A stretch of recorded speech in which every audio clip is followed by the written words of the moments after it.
It's kind of a running joke in my office that I always get the weirdest calls, and it's true. One of the more interesting ones I got was from a drunk guy who meant to call the cops, and was trying to file a noise complaint about his own party.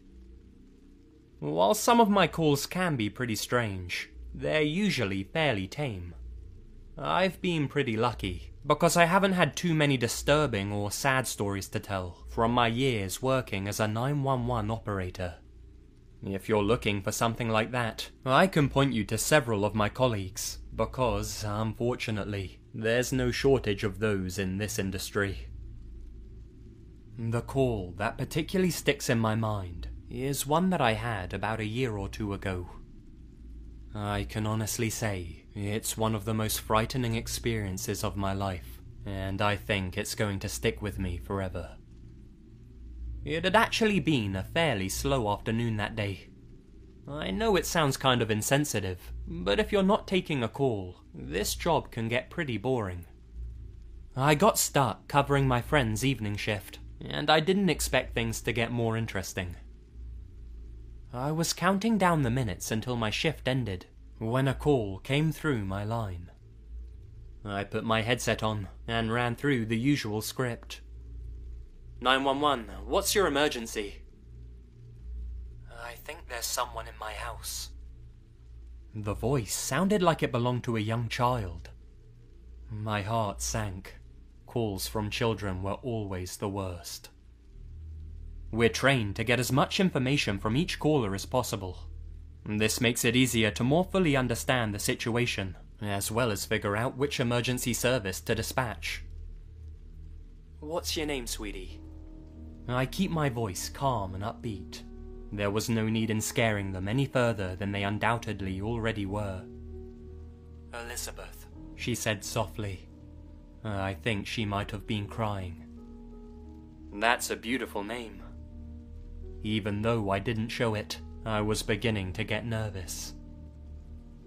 This is very important. Can you tell me what's happening right now? The line was quiet for a moment, but then Elizabeth started talking. I think someone's in my house. Where are your parents? I ask. They're not home. I'm not sure where they are. I was pretty angry when I heard this. What kind of parents leave a little girl home alone this late at night? Is there anybody else there with you? Yeah, I think they're looking for me, Elizabeth began, but her voice abruptly stopped at the very end of her sentence. Had it not been for her quiet, frightened breaths, I would have thought she, or whoever else was there, hung up. They said my name. She was definitely crying now. Where are you right now? I heard a door close.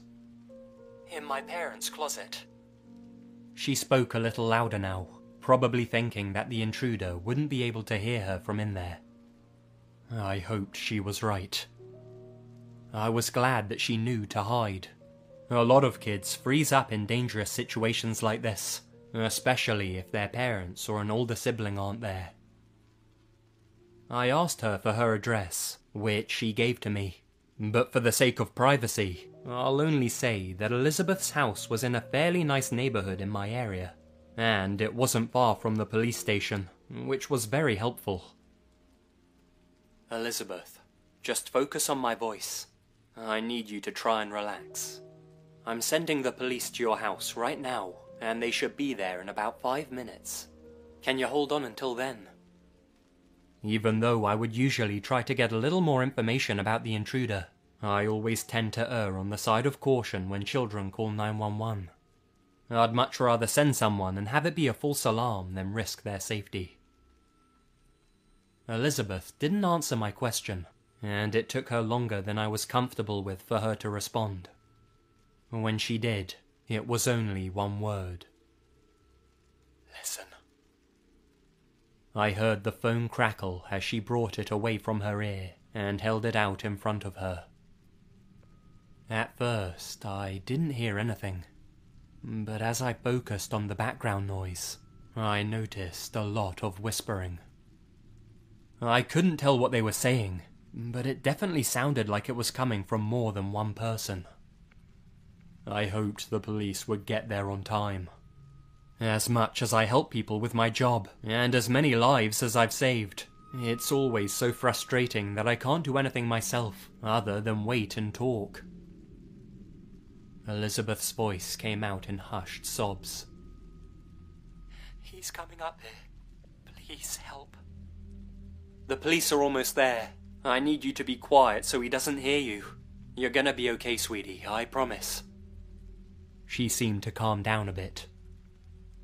Everything was quiet for a moment, save for the whispering, which was much louder now. I still didn't know what they were saying, but I was sure it was coming from multiple people. I could pick out at least 3 distinct voices. When I heard a door creak open through the phone, my heart leapt. Elizabeth screamed, and I knew that the intruders had found her. I was so scared for her, and I desperately hoped that someone would be there to help soon. "Are you okay? I need you to tell me what's going on." I was trying and failing to stop my voice from cracking. I couldn't let her know that I was afraid.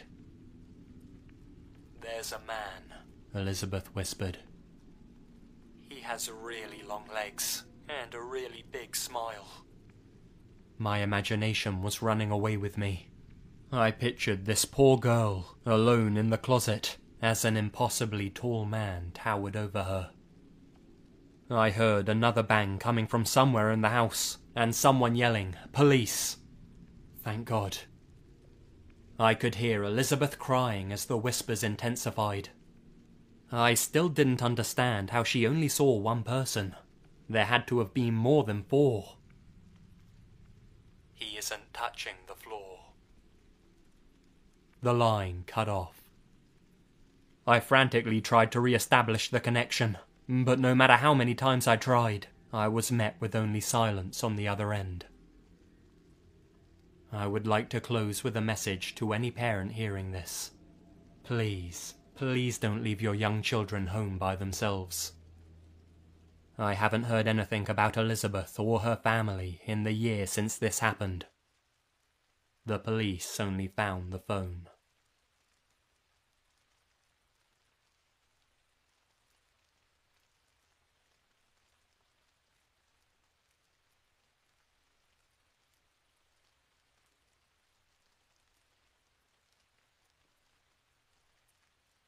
The best things happen in the dark.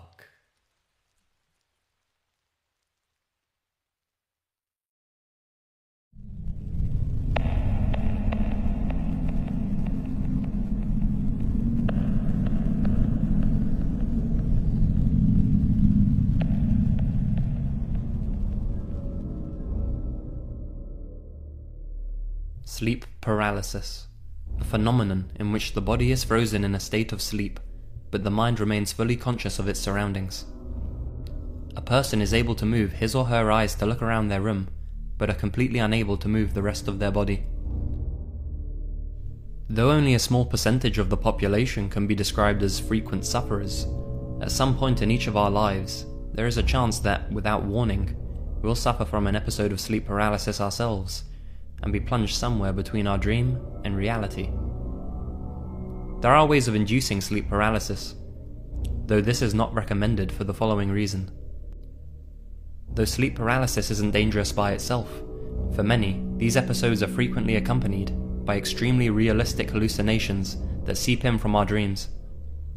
Unfortunately, though there are reports of people having pleasant visions, there are a vast number of accounts where people have experienced some truly horrifying encounters. These range from ghosts to demons and even alien abductions. Other symptoms include a crushing feeling upon one's chest, difficulty in breathing, and an overwhelming feeling of fear and dread.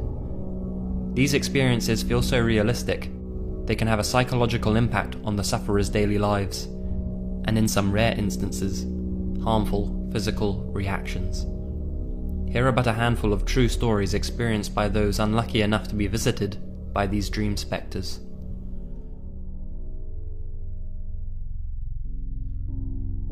I used to have sleep paralysis on a monthly basis. Most of the incidents were basically the same. I'd be sleeping on my back. I could see the room but couldn't move my eyes. Usually dark figures would appear in the peripheral of my vision. The figures would terrify me. I had to scream myself awake, usually starting as a low growl and developing into a scream. My significant other could testify to this. But a few occasions stand out. Once I had a dark figure whisper into my ear. It was some sort of nursery rhyme. The craziest part of it is that it was in mono. I could only hear it in the ear that was being whispered into. The scariest was when I was surrounded by dark figures and they were stabbing me in the abdomen. The pain was so intense, I went to the hospital that morning because my appendix had burst.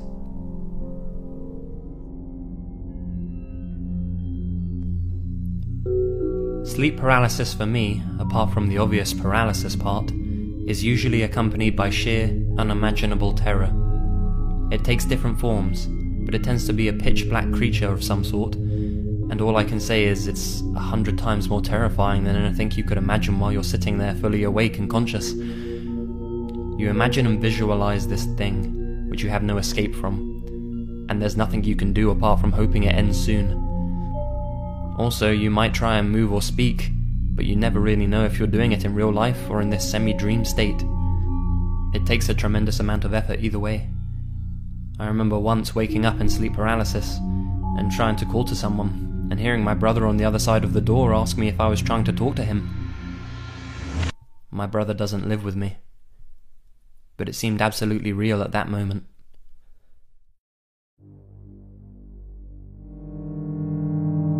Not mine, but this is what my friend told me when he had a sleep paralysis episode.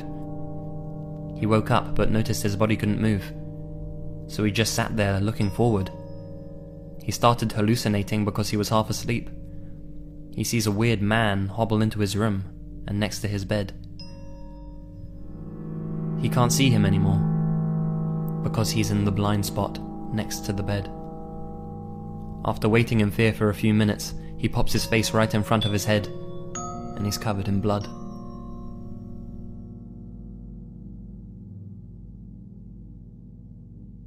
I hear my back door being forced open. Lying on the couch, I can't stir myself. I hear hurried footsteps crossing the linoleum in the kitchen, then the hardwood in the dining area, getting closer to where I am in the living room. I can't move, I can't even yell out. I managed to regain consciousness at the last possible moment before I likely suffocate due to my sleep apnea. This happens about 50 to 70% of the time I pass out drunk on the couch, 100% if I'm on my back. I know someday I'm going to die like that. Not from an actual intruder, but dreaming of my end, and then realizing it while I'm suffocating. The nightmares I have due to sleep apnea have made me nuts.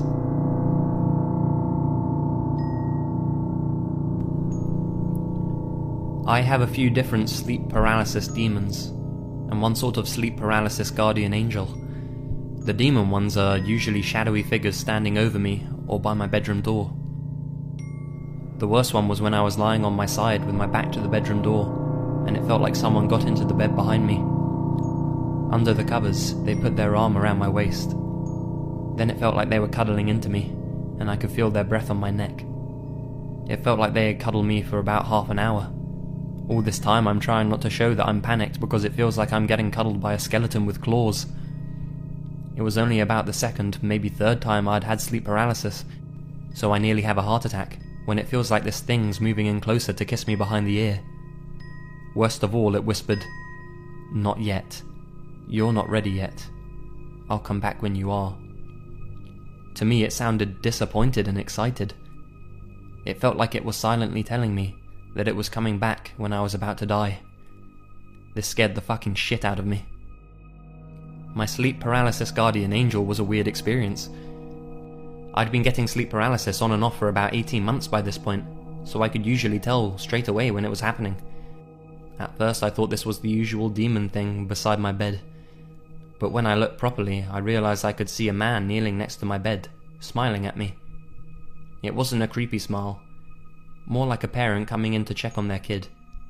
He looked like he was dressed in a 50s style suit and hat. He didn't say anything, although I got the sense he was letting me know everything was alright, and he'd look after me.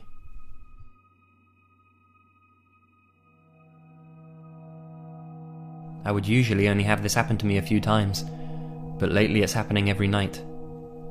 It usually starts with me feeling as if I'm being stared at from my closet, shadows darting across the room or a deep voice speaking gibberish.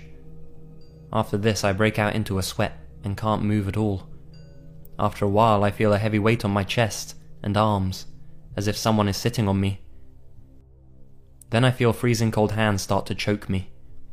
I start thrashing my arms and try to scream for help, but just quiet whimpers are all I can manage.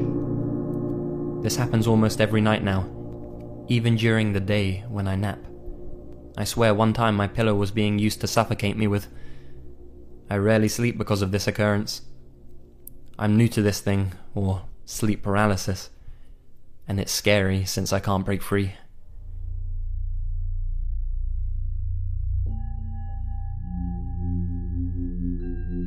Because it's summer break where I am, I'm kinda sleep deprived, so I end up taking a nap at my friend's house. Well, in my sleep, my head felt like a power outlet was being uploaded into it. I could control it to some extent based on what I think about. This wasn't uncommon, and I learned to cope with it. So in the midst of this, I have my eyes closed from pain. I finally take control of my eyes and open them, to see what looks like a woman standing in front of the door. She gets on all fours, and crawls onto my bed.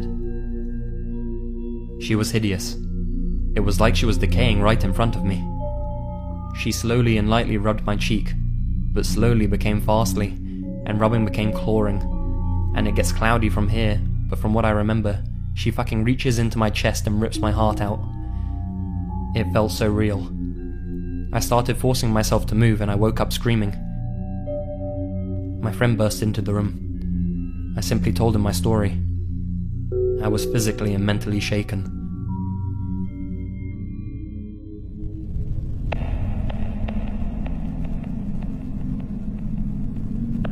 I was laying on my back, and clear as day I hallucinated a mouse ran over my body. I was in college, and the dorm was messy as hell, so I thought it could be real. No big deal. Then I realized I was starting to have trouble breathing. I looked down, and I saw a very large black snake wrapping itself around my torso. I swear it was so fucking real. By far the most vivid episode I ever had. When I finally woke, I was screaming, and it scared the shit out of my roommates, who were playing video games. I freaked out and stood up and explained to them what happened.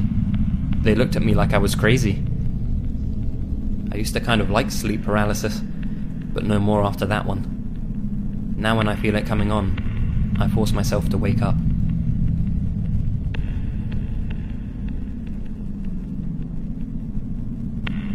So, there you have it. Now if you're ever lying in bed, unable to move, and you see a shadowy figure in your room, don't worry, it's all in your head. Or maybe these creatures just want you to think that. If you'd like to hear more, then please support the channel by liking, sharing and subscribing. Sweet dreams, and remember, the best things happen in the dark.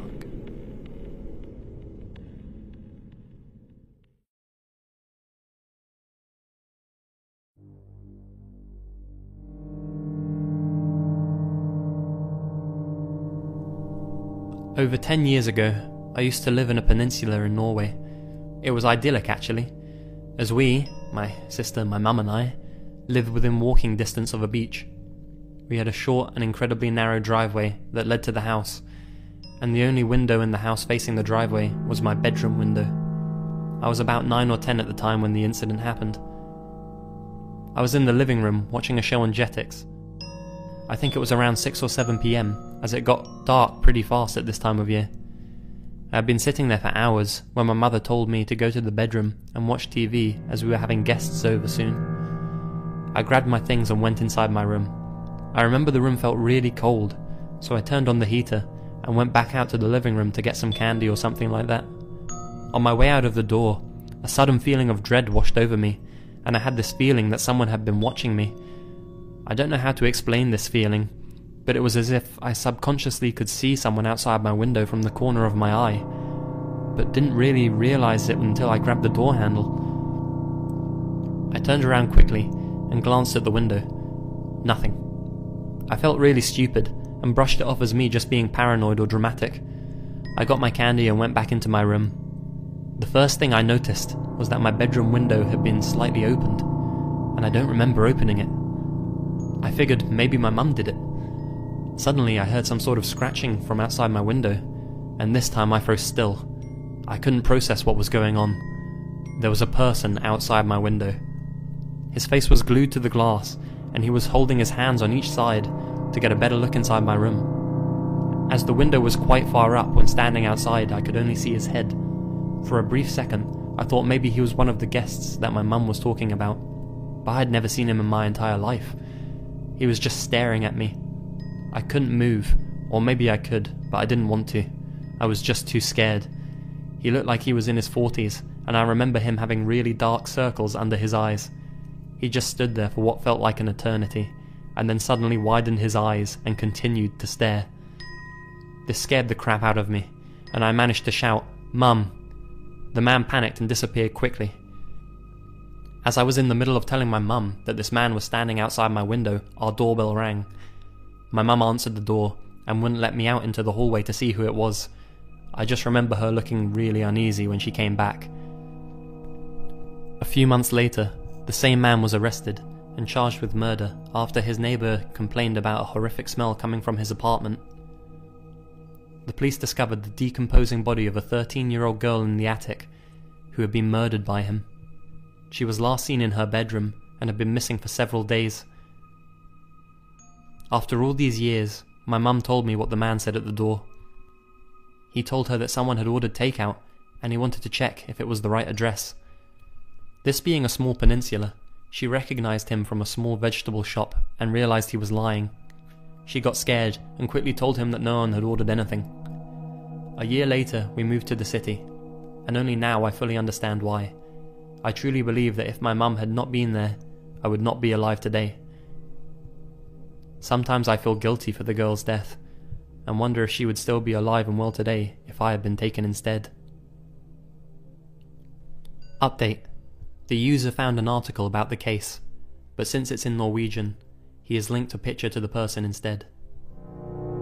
The girl in the picture is the victim.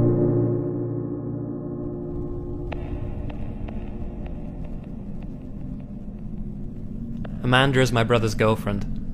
At the time of this story, she was looking for her first apartment and moving out from her parents' house.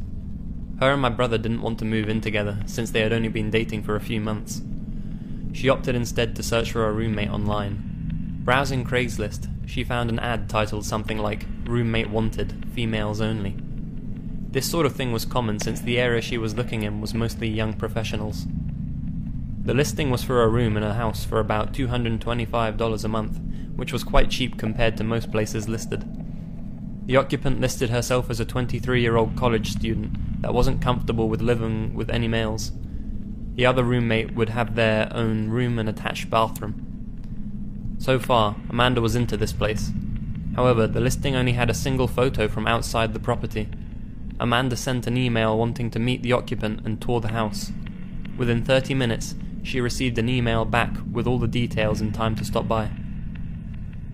The girl worked late hours and wanted Amanda to stop by at 8 PM. When Amanda arrives, there is a handwritten note on the door saying, "Door broken, use back door."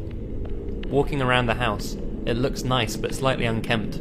Tall grass, weeds, dusty windows, etc. Still no alarms for Amanda though. When she knocks on the back door, an older man opens the door.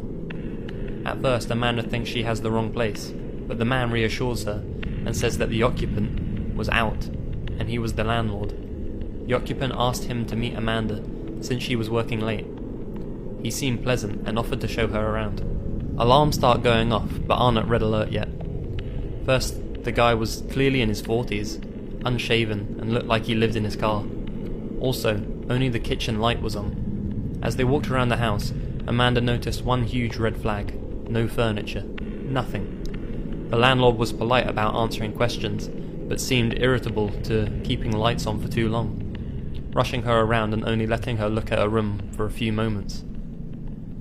There was a single room that the landlord wouldn't open, telling her that it was the occupant's room and he didn't want to invade her privacy. As they walk down the hallway into the living room, she notices the front door has a plank nailed across it. Amanda's creeper meter is starting to ding, so she decides to wrap up the walkthrough and leave, but trying to be polite about it. As she's giving the guy her "thanks for showing me around" bit, he perks up and states that he forgot to show her the basement. It's recently furnished and would be a great rec room, and she should take a look down there. At the time, Amanda and the landlord are standing in the small hallway between the front living room and the back kitchen. In this little hallway was the basement door. When he opens the door, it opens outward to create something of a barrier between Amanda and the back door. The basement is pitch black. He smiles, motions down the stairs, and says, "Ladies first." What happens next is nothing more than a stroke of luck. Amanda got a text just as some random guy parks in front of the house. Thinking on her feet, she pretends it's a phone call and answers the phone. "Hey, yeah, are you here? I'll come out from around the back and let you in. It's great, you have to see it." With a motion of confidence, she excuses herself around the landlord and walks out of the back door. She says the guy just looked at her like he was confused. Once outside, she sprinted to her car and sped like hell out of there. When Amanda got home, she told her mother and my brother everything. Cops were called, and they took her statement and went to investigate. The Craigslist post had been removed. Epilogue. The house had been foreclosed over 6 months earlier, and the property had been abandoned. When the police investigated, they found that the closed room the landlord didn't want her to look in was where the man had been staying. There was a pile of old, dirty blankets, rotten food, and empty gallon jugs everywhere. More creepy was he had plastered ripped-up pages from porno mags all over the walls. The really scary part of this was the basement. The man had tied a thin piece of fishing twine at about shin level across the stairs about halfway down. The basement was empty, except for a pile of old blankets, a broom handle wrapped in leather belts, and a small box with a few rolls of assorted tape. Amanda ended up not moving in.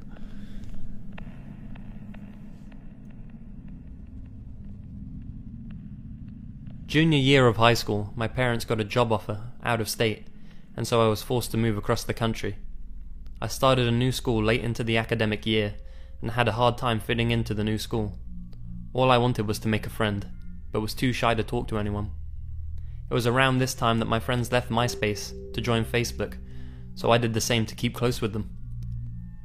Some days later, I received a friend request from David. David was a guy that I had been friends with in my old town. Well, he wasn't exactly my friend, but rather the friend of another friend. My friend Jerry had introduced him to the group, and would bring him along every time we'd all hang out. We knew that David was a year older than us, and that he had gone to a different school, but other than that, we really didn't know anything about him. In fact, we kinda always referred to him as Jerry's friend, because he never actually bothered talking to us. So when I received a friend request from him on Facebook, I was more than confused. He had hardly spoken to me when I lived near him, so for him to want to be friends with me after all this time seemed a little strange. But I was so lonely and desperate for friends that I didn't care. Other than that, nothing really seemed off about him, at least not for a time. Looking back, I do remember that he hardly had any pictures or friends when I first accepted his request, but like I said, this was around the time that people had just started using Facebook, so it didn't seem at all weird for him to have such a barren profile. And over the years, his friends list got bigger, even more so than mine, so I didn't really think anything of it. But anyway, I digress. I accepted his friend request, and it was just like this that David and I became friends. He told me that he just started university, and that he was lonely because he was too shy to make friends. I told him that I was having a hard time in my new school for the same reasons, and we bonded over that. Little by little, we started talking more. He shared his problems with me, and I shared mine with him. And when it was time for me to apply to university, he even helped me out. He taught me how to sign up for my SATs, ACTs, helped me apply to scholarships, and even paid for one of my application fees, using a Visa gift card, so I didn't receive any of his personal information, and he didn't receive any of mine. Then, when I finally started university, he helped me with that as well. He told me where to buy books, gave me studying tips, provided emotional support. So when he asked for my phone number, I didn't even hesitate to give it to him. David was my friend, and I wanted to keep him close, even if we were physically away from each other. It was around this time that David started sharing more of his life with me. And all of it was pretty normal stuff. He had a job at Pizza Hut, which he hated but needed to keep in order to pay the bills. He also played soccer, but not for his university or anything. It was just a group of guys that got together on the weekends to unwind. I think the biggest thing he told me was that he had flunked out of university, and that I was the only one that knew about this, because he was too embarrassed to tell anyone else. And at one point, he also had to move back in with his mum, which he hated a lot. 2, maybe 3 years into our friendship, my family decides to take a trip back to the city where we all lived, prior to moving across the country, and I excitedly told him, and all my other high school friends. Most of them were pretty excited about the idea of us all hanging out together again, because after high school, we had all just gone our different ways. But when I contacted David about this, he seemed to show little interest in hanging out with us. I thought this was weird. I wasn't a stranger that he met online, but rather someone that had been in his life for many years. I kept insisting and asking for a reason, and then he finally gave me one. He told me that his pictures had been heavily edited, and that he was afraid of disappointing me if we met in real life. I told him that it didn't matter what he looked like, and that I just wanted to meet him. But he still didn't want to hang out. Instead, he just started being a huge dick to me. He knew exactly what buttons to push, knew all of my insecurities and secrets, and had started using all of that knowledge to hurt me, so I just stopped talking to him. Some weeks later, I meet my friends as planned, and much to my surprise, I see David there, looking just like he did in his pictures. I didn't understand why he lied about photoshopping his pictures, or why he had said he didn't want to meet me only for him to show up at our friend's house. But I was so angry at him that I didn't ask any questions. I just kept waiting for an apology, but David wouldn't approach me. He was treating me like he treated me back when we were in high school. I was really upset, but given that he had been such a huge dick to me, I just figured that this was just another attempt to get under my skin. We were all drinking and talking about what we were up to, and when it was his time to share, he pretty much just said the same things I already knew about him. He said that he wished that he was still in university like the rest of us, but that he had flunked out, and that he was just living with his mum. Said that he was miserable there, and that he wanted to move out, but that his job at Pizza Hut wasn't paying him enough for him to move out on his own. At this point though, I was already pretty pissed off, and the alcohol had given me enough courage to finally ask him why he'd been ignoring me. He apologized, but he admitted that he hardly remembered me, which hurt my feelings but also pissed me off even more. I told him about Facebook, and about our text messages, and he just kept insisting that he didn't use Facebook. Apparently he had used MySpace at one point, but stopped using that when he'd switched over to Tumblr. A Facebook account was something that he hadn't even considered making. I asked him about the text messages, and he just said that I probably confused him with another David, because he had never had my number. I thought that denying it was a lousy excuse, but Jerry backed him, which pissed me off even more. The thing though, was that David hadn't just been talking to me on Facebook, but also to a bunch of us. So when we kept calling him out on his shit, he just told us to text this David guy to prove that it wasn't him. He set up his phone on the table, and I texted him, but no messages appeared on his phone. Then, while we were all arguing about how we needed to give it some time, the David that I had been talking to for years responded, proving that we had been talking to a fake all along. Things turned pretty awkward at this point, with all of us feeling angry and betrayed, and David obviously feeling extremely violated. So, with all of us wanting answers, we open up our friend's laptop and search for David's profile on Facebook. The first thing that David points out is that whoever this was, they were using his mother's maiden name and not his real last name. And that while most people on his friends list were people that he knew in real life, none of them were people that he had kept in contact with.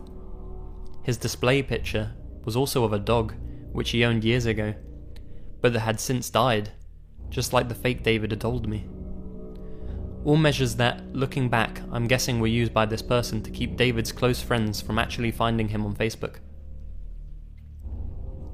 The older pictures on Facebook had been taken from his MySpace, back when he had still been using that, but most of the newer ones had been taken from his Tumblr, which he apparently uploaded pretty often. The weirdest thing though, was that there were some pictures he swore he had never seen before.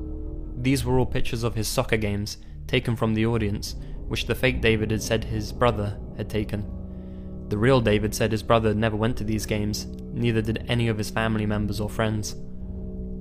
Further exploring his fake profile, David pointed out that while a bunch of status updates were of things that had never actually happened, a lot of them were accurate.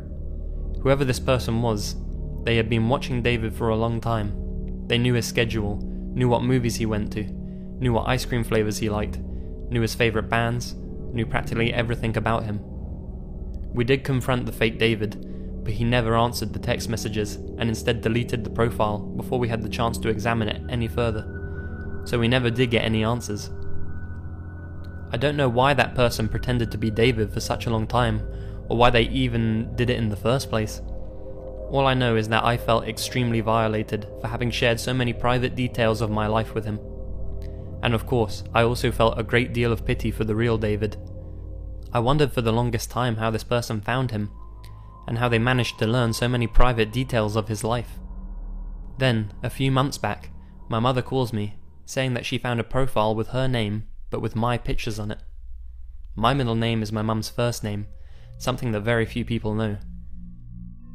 She thought that I had made a second profile, and I didn't tell her the truth, because I didn't want to scare her, but truth was, I didn't even know that profile existed. I've always kept Facebook set to private, and I no longer accept random friend requests, nor do I post pictures anywhere else, so this profile only had really old pictures of me, and nothing weird like David's soccer game pictures, but it was still active, and had been active for a while. None of my friends were people that I know, and none of the updates were of things that I'd actually been doing in real life. So I don't know if the profile belonged to the same person that stalked David, but I'm extremely average looking, so I don't know why anyone else would want to use pictures of me when there are way prettier girls online. So I'm guessing it had to be him. I don't know. I just reported the profile, and it no longer exists. But I wonder if this person is still pretending to be me, or if they've moved on to somebody else.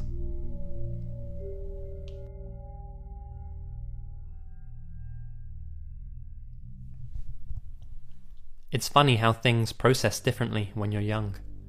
It took a couple of years to sink in how creepy my situation was. Back in 5th grade, my buddies and I used to play with airsoft guns, and have our little deathmatch battles up on the hills behind our houses. We all grew up in a safe, affluent, suburban neighbourhood, and would regularly explore and play. One summer evening, approaching dusk, we started our match and split into our 2 teams of 4. My friend Tegan and I stayed together, and ran up the hill a bit, to a concrete water runoff. This proved to be a great spot to hide and overlook the action from above. While up at our post, Tegan made it apparent to me that a man was watching, and began descending towards us from high up on the hill. At this point we weren't alarmed, just curious. The man approached through the tall brush, and jumped the fence to where we were stationed. He looked pretty normal from what I recall, albeit his clothes were a tad dirty. The man approached my friend Tegan, immediately grabbed his arm and pulled out a syringe. The man looked at us both, and calmly said, "If I poke you with this, the snakes won't bite." For a moment, Tegan and I were very confused. We both had this kid, we trust adults kind of mindset, that was quickly challenged by this man. From what I recall, we pretty quickly understood that this wasn't right, and we started yelling, and I began to shoot my airsoft gun in the air. Our friends came out of hiding, and saw us up on the hill. The man obviously realized all these kids have weapons, and immediately took off, back in the direction he came. I remember us all laughing about it, finishing our airsoft match, and then proceeding to go home and tell our parents. This then led to school announcements, a section in the local newspaper, and neighborhood watch signs. They never found the guy.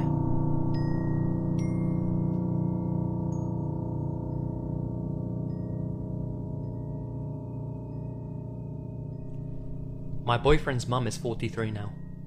So the other day, we were talking about inexplicable events when she started telling me about her best friend in high school. When they were about 17 or 18 and were finishing up their last year of high school, a bunch of scholarships abroad had come out. Living on a small island in the South Pacific, opportunities to study abroad were hard to come by, and being a smart girl, naturally her best friend applied. A few months later, she received the call that she'd received a full scholarship, inclusive of allowance and accommodation. She received an official letter, contact details. The parents spoke to a lady on the phone who explained the whole process to them. All she had to do was sort out her visa, pay her airfare, and she was set to go. Someone would meet her at the airport and make sure that she settled in. It was an opportunity of a lifetime. D-Day arrives, and she's off on her new adventure. The best friend gets on the plane, promises to call them as soon as she gets access to a phone. She never called home.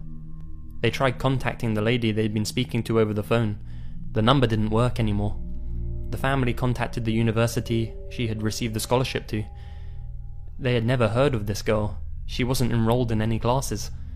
There weren't even any scholarships available for this country. And that was the last anyone ever heard from her.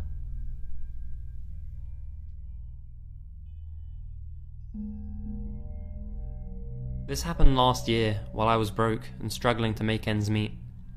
I had just moved out and didn't want to resort to going back to my parents. Anyways, I was so desperate I was looking on Craigslist for caregiver, housekeeping type gigs just to make quick cash while I looked for a full-time position. After responding to several, I got a bite back from a man who had advertised as a disabled man who needed help with his morning and evening routines since he had a bad back. As a past caregiver, I thought nothing of his request to help with bathing and dressing, since I knew it could be difficult for some.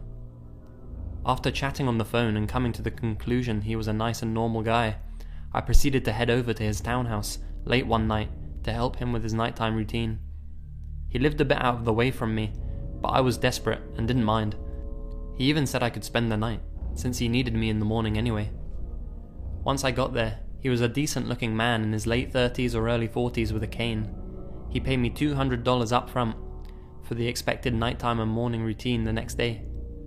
He explained he was ex-military and had a back surgery recently. Things started to get weird once he offered me some wine and commented on how cute that he thought I was. I should have seen this as a big red flag, but again I was super poor, but I didn't want to cheat him, so I gave him the benefit of the doubt. He then led me to his bedroom, where he got undressed for his evening shower. I was horrified, since I saw that he already had a giant erection and wanted me to lather him up. He asked if I wanted to take my clothes off, and I declined. He responded respectfully. However, he did touch my butt when I bent over to pick something up for him. I should have ran out right then and there, but I was waiting for the right moment. After quickly giving him the most unsexy shower that I could, in the most platonic way, he got out and said he was heading to bed, but didn't want to wear any clothes. The guest room where I was staying was right next to his, and though I was tired, I was still pretty on edge. My gut instinct was telling me to get the hell out of there.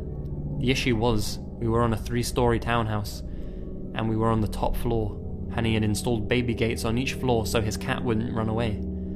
Also, he had turned off all the lights on the lower floors, so it was pitch black. In order for me to get out, I'd have to pass his room. I quietly arranged my stuff in my purse while I heard his TV blaring, and to my horror, I saw him walk swiftly to his bathroom without his cane. I realized he was not as disabled as he had told me, since he had previously put on an act as if he couldn't walk without it. He also still had his hard-on, and was holding a giant bottle of lotion. As quickly and quietly as I could, I fled and ran like hell out of the room while he was in the bathroom, and jumped like an Olympic sprinter over the cat gates down the dark stairs. As I threw the front door open to my car, I heard his house alarm go off. I got into my car as fast as lightning, heart beating like crazy. I immediately got phone calls from his number, and every car that trailed me had me terrified until I got out of there. Finally, after a 2-hour drive, I was back to my place and grateful I was out of there. Who knows what might have happened if I had stayed overnight, but I didn't want to stay to find out. If you enjoyed this video, please don't forget to like, share and subscribe. And remember, the best things happen in the dark.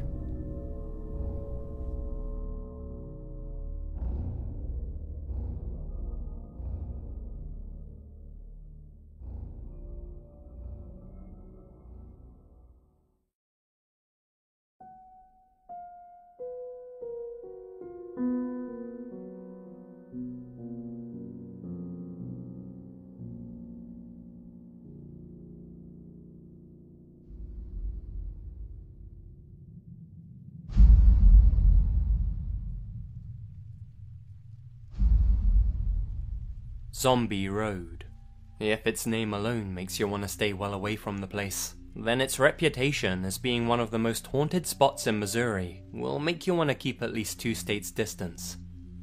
The road itself is actually closed to access during the night, but that hasn't stopped a huge number of ghost enthusiasts from avoiding the patrols, sneaking in and walking the trail for themselves.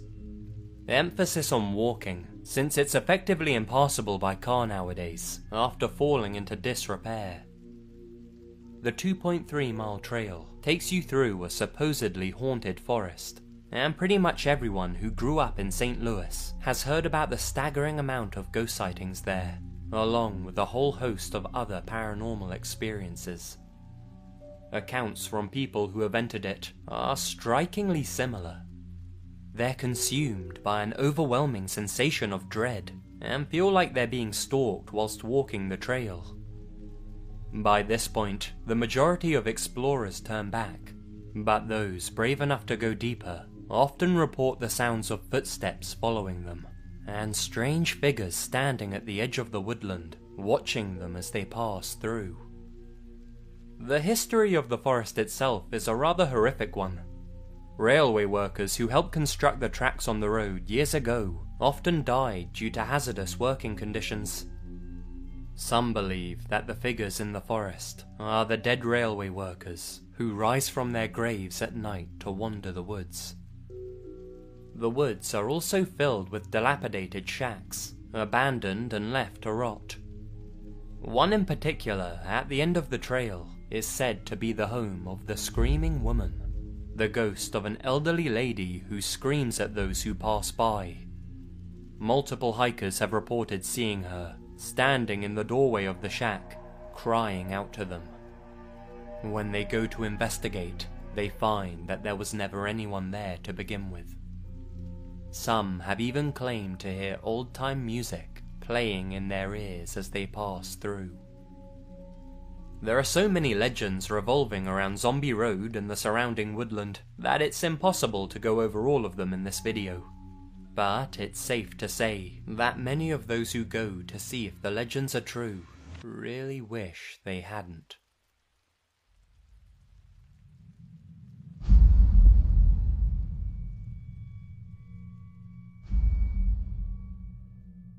Looking like the setting for a really fucked up Toy Story spin-off, the forest on Isla de las Monecas, better known as the Island of Dolls, is a truly creepy place.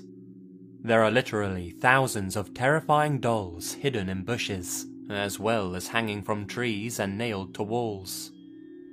Even more haunting is the reason that they are there in the first place. The caretaker of the island, Don Julian Santana Barrera, found a young girl's body floating in one of the island's canals. Shortly thereafter, he found a doll in the water nearby, which, more than likely, belonged to her. As a tribute and a sign of respect, he hung it from a tree, in his mind honouring her memory. Despite living miles from civilization in the middle of the forest, Don Julian started hearing whispering in the middle of the night, as well as footsteps and the agonizing cries of a female voice. He became convinced that this was the young girl's spirit, which had now possessed the doll which she had hung from the tree. He blamed himself for not being there to save her, and now concluded that she was angry. Terrified, Don Julian began collecting even more dolls, and placing them around the island in an attempt to appease her spirit. He continued to do so for the rest of his life, amassing so many toys that there's barely a spot left on the island where a pair of lifeless eyes aren't watching you. His family say that he changed after hanging up that first doll, as if a supernatural force was driving him to do the same with more and more of them. 50 years after finding her body, Don Julian was mysteriously found drowned in the exact same spot where the girl had died. The island has become somewhat of a hotspot with travellers, despite reports of a mysterious whispering that can be heard all across it, sounding as if the dolls are talking directly to you. Many even claim that the soulless eyes of the decaying dolls follow them as they pass by, and that they've even seen their limbs move. More than just being infested with insects, the toys are said to now not only contain the soul of the drowned girl, but also Don Julian's as well, keeping watch over the island from beyond the grave. It's customary for those that visit to pay their respects by bringing a doll of their own and adding it to the island's collection.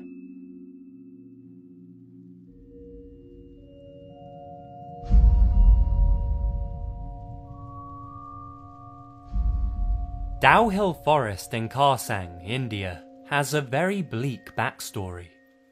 It's been the site of a disproportionately large number of murders over the years, which, according to locals, helps explain the paranormal activity that goes on there.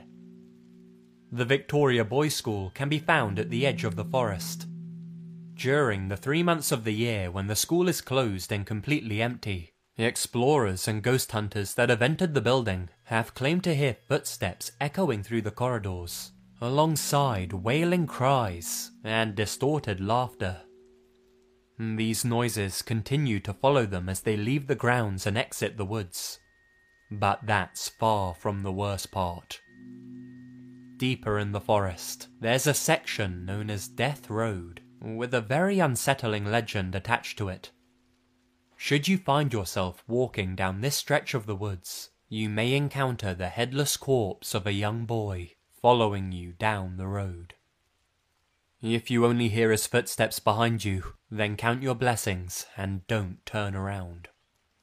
If he approaches from in front of you, or if you're just unlucky enough to lay eyes on him, he's said to follow you for the rest of your life, driving you into a deep state of depression. There have even been reports of people committing suicide after claiming that the headless child wouldn't leave them alone, even in their dreams. The reanimated body is believed to be the ghost of a young boy who once attended the school. Why he's missing his head is up for speculation, though the main theory is that he was one of the numerous people murdered in Dow Hill Woods.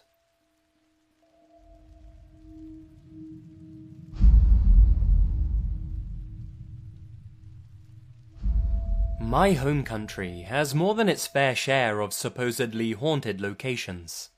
Every old building, cemetery and woodland seems to have its own ghost story linked to it. One place in particular that stands out as being exceedingly creepy though is Epping Forest in Essex. The forest can be dated back as far as 8000 BC, and the tribal queen Boudica is even thought to have established a military base there. Its history is not only long, but sordid too. Due to how close the forest is to London, it's historically been where murderers would hide the bodies of their victims. The forest was even a hideout for the notorious highwayman Dick Turpin, who was eventually captured and hanged for murdering at least one man in those woods. Sightings of mysterious apparitions inside the forest have led many to speculate that the ghosts of these murder victims still wander the woods at night. Two notable ghosts that have been seen numerous times are thought to belong to a pair of young lovers. The two died in a murder-suicide 300 years ago in one of the ponds of Epping Forest. They're frequently sighted, slowly rising from the water. According to legend, that pond is said to draw people towards it, compelling them to drown themselves and whoever they're with. At night, war drums can be heard emanating from the forest, as well as the sound of marching, leading many to believe that the spirits of Boudica's dead soldiers still linger there as well. If you happen to be driving through Epping Forest, it's best to be on the safe side and avoid the Wake Arms roundabout. Bloody, corpse-like figures are claimed to suddenly run from the tree line towards your car, hoping to cause you to swerve and drive you into a fatal accident.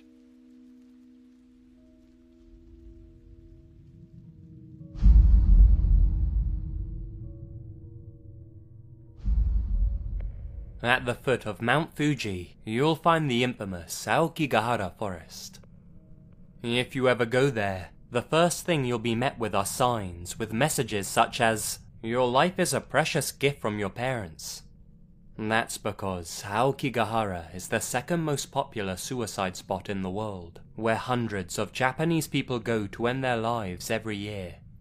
In fact, suicides in the forest are so common there that the police conduct an annual body search, where they retrieve as many bodies as possible, all in various stages of decomposition.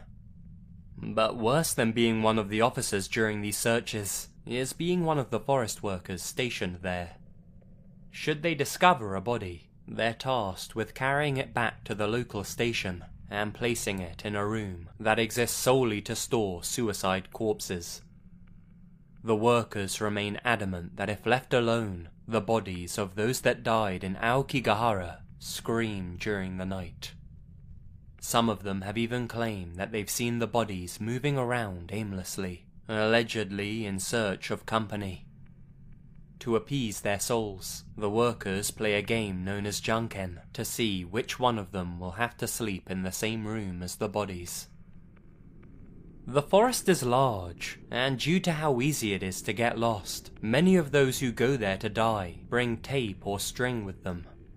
They tie it to trees and use it to find their way back out if they change their mind about dying.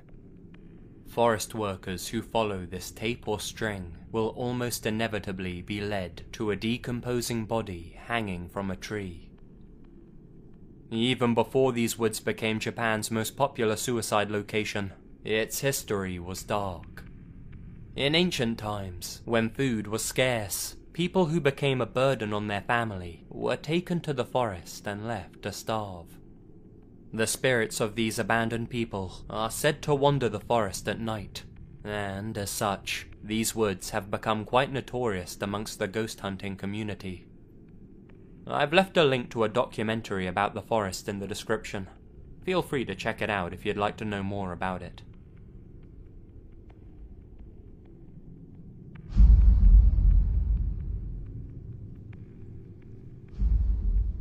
Transylvania's Hoia Baciu, also known as the Bermuda Triangle of Romania, is considered by many to be the most haunted forest on Earth, and with good reason.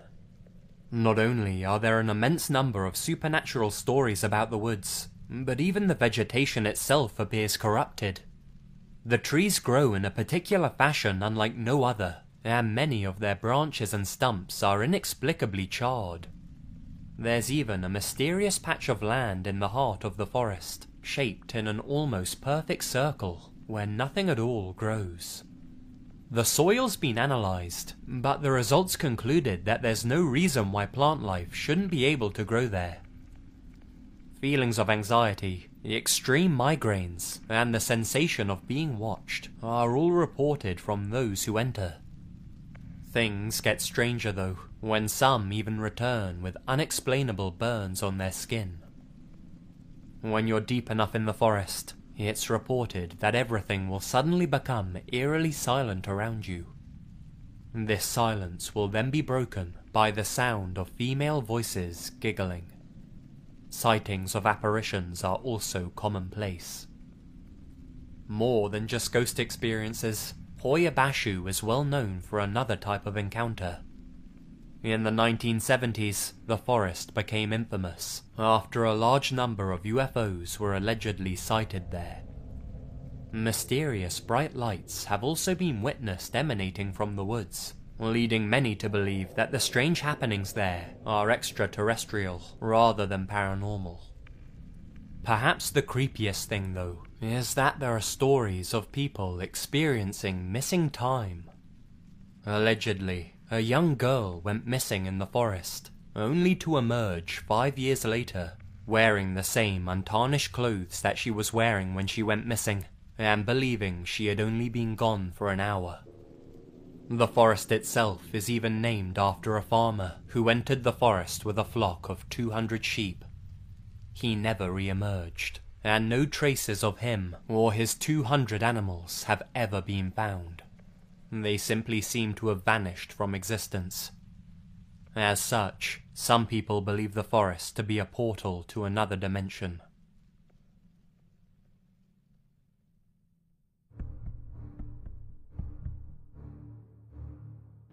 Hi guys, Lazy here, and thank you very much for listening.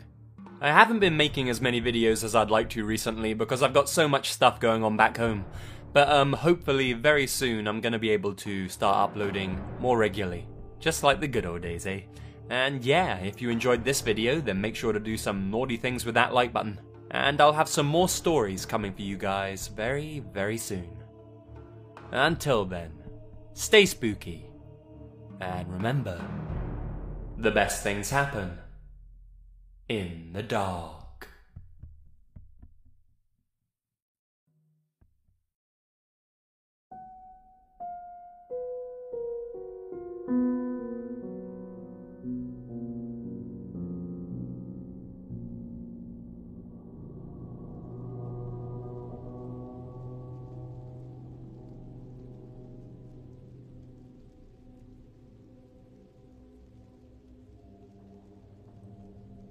Number 1. I had a football coach back in high school who was also one of my teachers for a semester. When he was a lot younger and newly married, he had a coaching job at a small college in Montana. He said that after practice one evening, he was making his long commute home, and the road ran alongside just fields and fields of hay and grain. Since it was late summer, early fall, it wasn't even approaching dark yet. His vehicle was an old, beat-up truck with just a bench seat. Anyway, he's driving along when he sees a hitchhiker on the shoulder. This being back in the day in small-town Montana, my teacher pulled over to let the guy in without a second thought. The man was described as wearing a really old, outdated style of suit.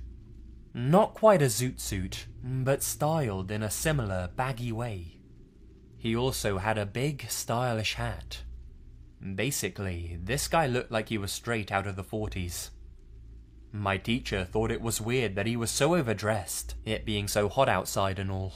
But maybe that was the only clothing he had. So the guy gets in next to my teacher without a word. My teacher asks him where he needs to go, and the guy just points forward. My teacher tried talking to the guy, just trying to make simple conversation. But the guy wouldn't speak or even acknowledge him. He just pulled his hat down like he was sleeping. Out of nowhere, the guy just tips up his hat, looks out the window and says, "Stop the car, now." My teacher pulls over and lets him out, not wanting to offend a possibly crazy man. The guy stands on the side of the road for a second, and then, at a dead sprint, just runs off into the field beside the road, until my teacher couldn't see him anymore. He waits there for a while, thinking maybe the guy had the runs or something, and didn't want to shit next to the side of the road. After a long enough wait, my teacher gets back in the truck, and starts to accelerate back on the road. The thing about really old trucks is that they don't accelerate very fast. As my teacher got back on the road, he looked in his rearview mirror for a safe merge. But there wasn't a car in sight. What there was the hitchhiker, on all fours like an animal, running or crawling after the truck at an inhuman speed. Meanwhile, my teacher is beginning to fishtail as he attempts to go faster. The whole time his eyes are glued to the mirror, watching the man chase after his truck. Eventually, he was able to get up enough speed and lost sight of the guy in his mirror. When he was able to stop at a gas station to use a payphone, he called his wife at home to tell her the story and to lock up the house. She thinks he's just messing with her, and that he's been talking with her co-worker. When he asks why she would think that, she tells him that in the office in town where she works, one of her co-workers told her a story of the exact same thing happening to them. Apparently, it's a well-known urban legend in that town. She thought it was just folks pranking the new girl at work, since she had to drive home alone at night. My teacher assures his wife he's not lying, and that he hasn't been talking to her co-workers or anything. She evidently believes him, and can vouch for her side of the story, because she showed up to one of our fundraisers, and I asked her about it. Now I just avoid lonely roads in Montana.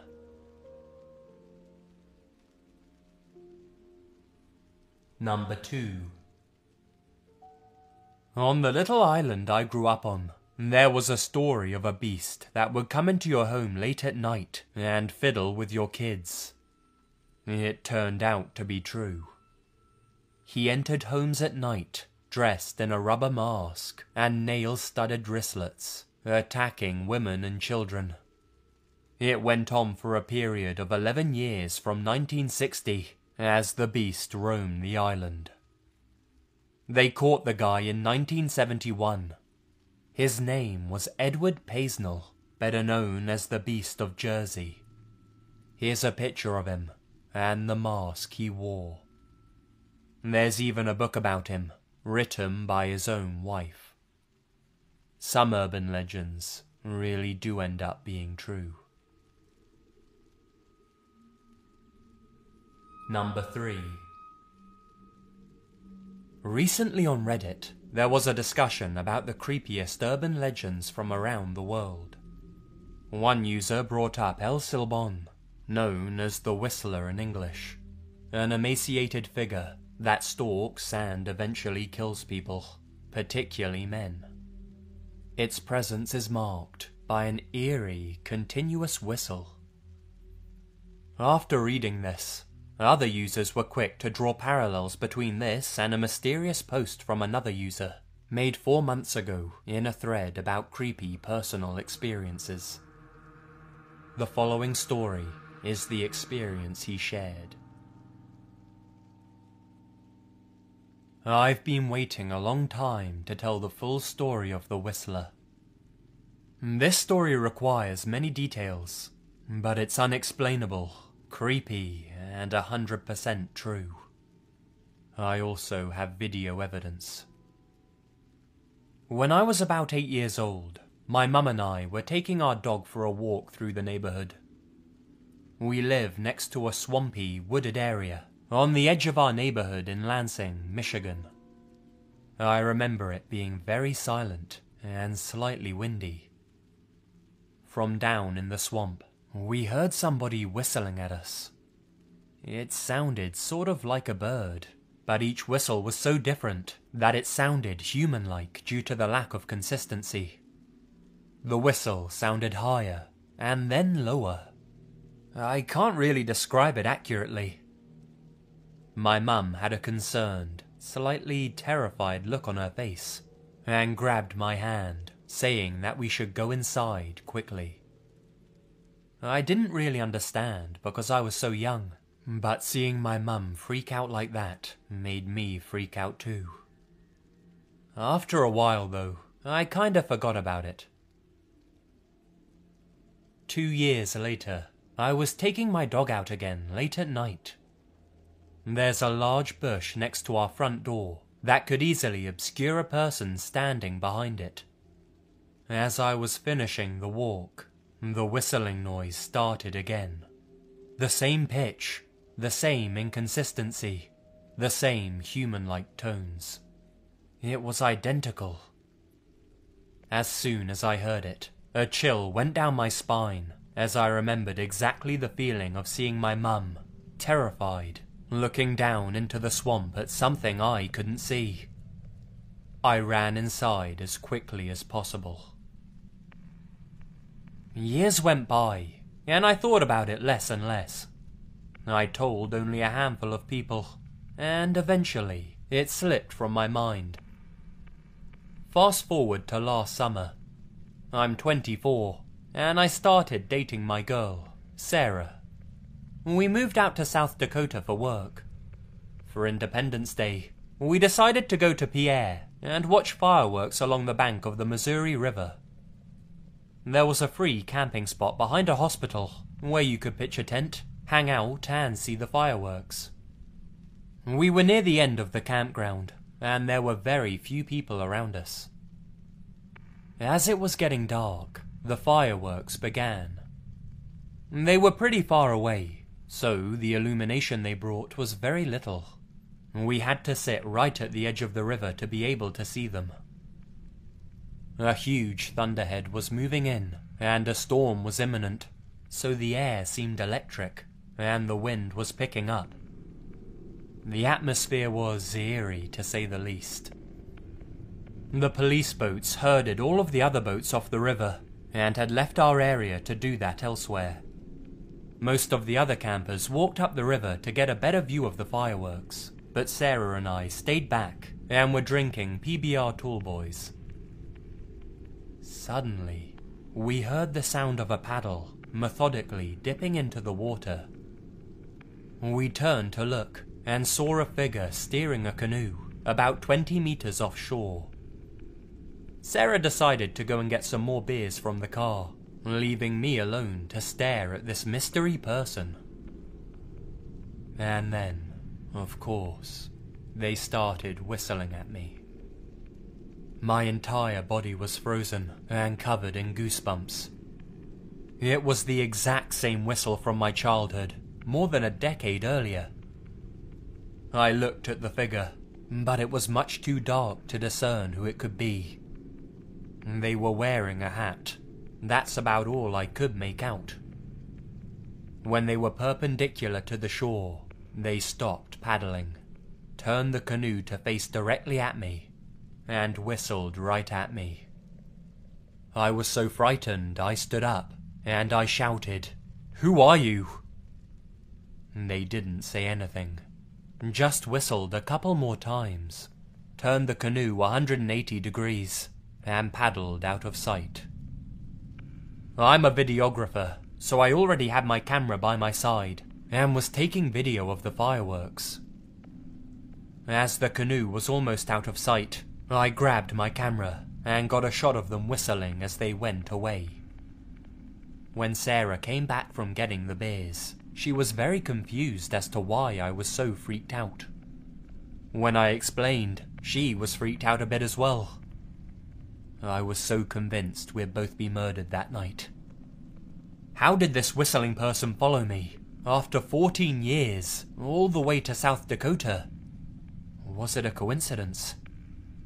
The whistling was the exact same, no mistaking it. It was so unnatural. Who was that person, and where did they go? So many questions still unanswered. To this day, I'm still afraid of being outside in the dark, where I might hear that whistling again. This person's haunted me since I was a boy. I can't explain it. Here's the video I took.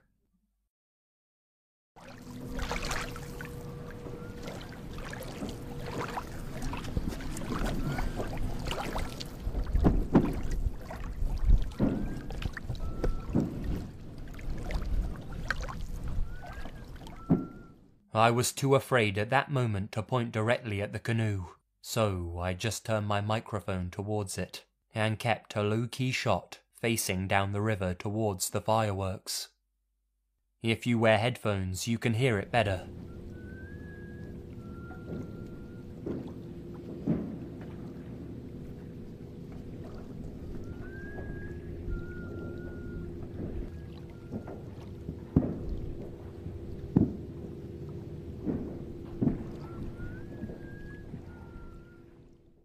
In the last shot, I boosted the brightness as much as I could.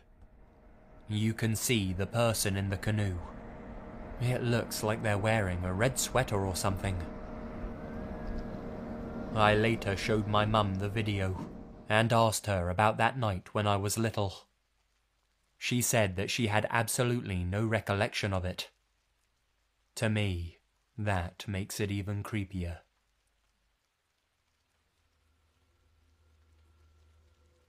Number 4. I live in Northern Australia, and everyone growing up in my town knows the legend of the Poinciana woman. A quick Google search will elaborate into the many variations of the story, but the one I grew up knowing is that a woman was raped by Japanese fishermen and she ended up hanging herself from a poinciana tree after she found out she was pregnant. She's said to appear as a beautiful woman to entice men, with long dark hair and dressed in a white gown, and is said to be situated at our army reserve. When I was around 12 years old and my brother was 10, he had been in his room and I was in the lounge on the computer. He came barreling out from his room, screaming, "Can you hear that?" He dragged me over to the window. There was a faint, feminine moan or hum. We could hear it moving from the window as we stood there, to the one across the room, and back in a clockwise direction. This moaning was in the same room we were. The wind outside had picked up with the noise, despite how still the night had been up to that point. The sound became so loud that we were on the floor, covering our ears, crying. When I brought it up recently with my brother, he agreed that it was almost like the sound was in our heads. This went on for about 10 minutes, before abruptly stopping. No wind, no moans, nothing. We found out the next day that our older siblings had been at the army reserve that night, and had climbed the concrete pillars to the locked gun turret, and had, in a way, been taunting the Poinciana woman. They eventually left after hearing footsteps, assuming it was security. What creeps me out the most is that not long after this happened, I realized that we had a Poinciana tree outside of that window.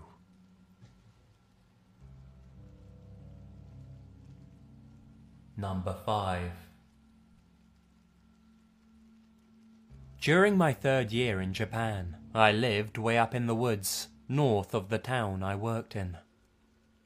There's a narrow winding road, with a river on one side and a steep mountain on the other. The road's so narrow that there's places to pull over and wait if another car's coming. One night, I'm heading home after work, keeping in mind that if a car's coming towards me, I'd have to pull over. I'm heading north, with the river on my left and the mountain to the right. I get to this spot where the road curves to the left, and there's a big rock on the left side of the road as well, which has a small shrine in it, right where the curve is.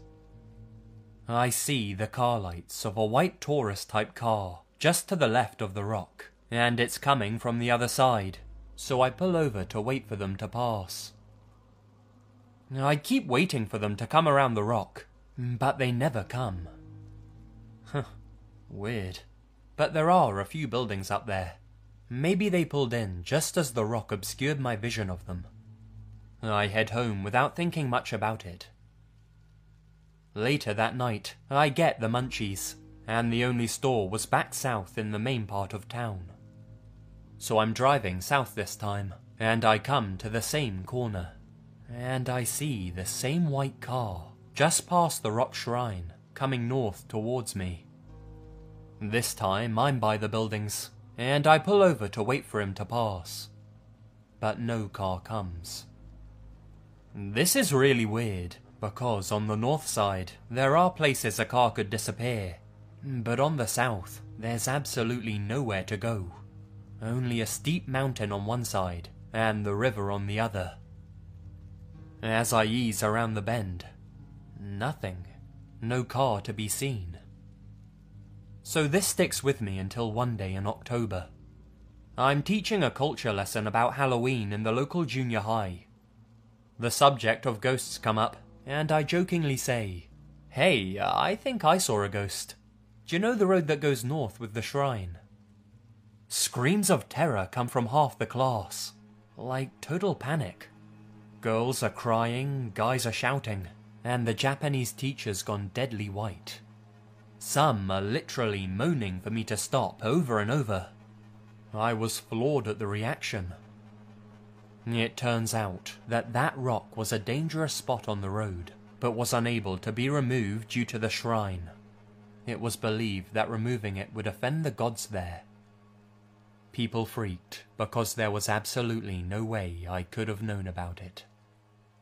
I've left a Google Maps link in the description for anyone who wants to see the road where this took place.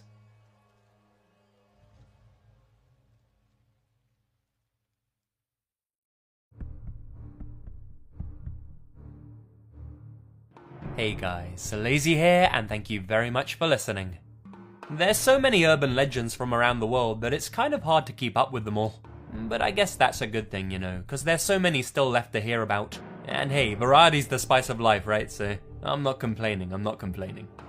Anyway, what are some of your favourite folkloric tales and legends?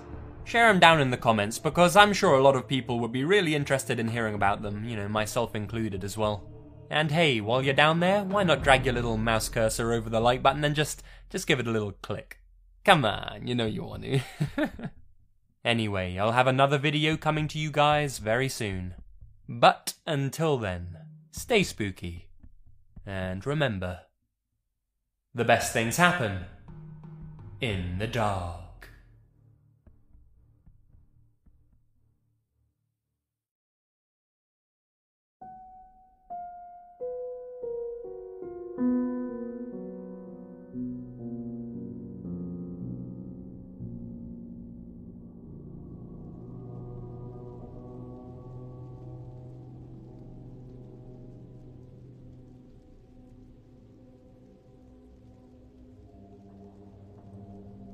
Number 1. I'm the sort of person who's skeptical of any claims regarding the existence of the paranormal. My wife claims to see ghosts and says that she's an empath, and I'll concede that she's a very good guesser regarding other people's emotions and the history of places and families. But I can't accept her statements as fact because they're not empirically provable. With that said, you can believe me or not, but what I'm about to say is something that even I have a lot of trouble disbelieving. I can't say I've had any supernatural experiences in my life, but there are several things that happened when I was quite young that I simply can't explain. At around 18 months old, I had either a memory or a very vivid imagination of my life before birth. I was floating up in the sky, with no land in any direction. In front of me was a kindly, middle-aged Native American man, wearing a plain white robe. He asked me if I was ready, and when I said yes, I somehow descended and experienced my own birth. I know this all sounds crazy, and I guess it could all be chalked up to me having a dream, but as I got older, things got weirder. When I was about 6 or 7 years old, I started getting very distinct mental images of something extremely disturbing. What I saw was a tanned, mummified-looking, emaciated, dead face. The eyes were glassy, but somehow horribly alive, and the lips and nose were shrunken. The creepiest thing about the face was the too wide smile and a full set of very white teeth. When I was 9 or 10, I read for the first time about an expedition in Antarctica, where several ill-fated members of an expeditionary group died and were left behind. Their bodies were recovered in the 20th century, and the article I was reading had images of them. I had never seen a frozen body before, but as soon as I saw those pictures, I immediately correlated what I was reading with the thing I saw in those mental images earlier in my life. From that point onwards, I started having almost real, waking visions of something that is basically my worst nightmare. It's hard to explain, more than just in my mind's eye, and yet not exactly as if they were actually in front of me. It was an 8 or 9 foot tall, frozen corpse, completely naked, with long arms and legs. It had the same face as the thing I had seen before, with shrunken features, only now it had a full body that was just as emaciated and mummified as the head and neck were. I only ever saw it on cloudy days in the late fall or winter, and always when it was between me and a window, so it was sort of backlit. It never made any motion to do anything. It just stared down at me with that horrible grin. In high school, I finally learned what this thing was. The Wendigo. For those of you who don't know, it's a mythical spirit creature in Algonquian legend. I was born in Connecticut and have about 1% Native American blood in me from 400 years ago. My first traceable ancestors in America came over shortly after the Mayflower, and one of them married a Native American woman. According to legend, the Wendigo was an evil spirit associated with starvation, the winter, and cannibalism. It either lured desperate people into eating their fellow humans during the winter, or possessed those who did resort to cannibalism. There are various stories about how the Wendigo looked, but most agree that it looks like a frozen corpse, generally taller than a human. And no, it doesn't have antlers like all those pictures you find via Google search.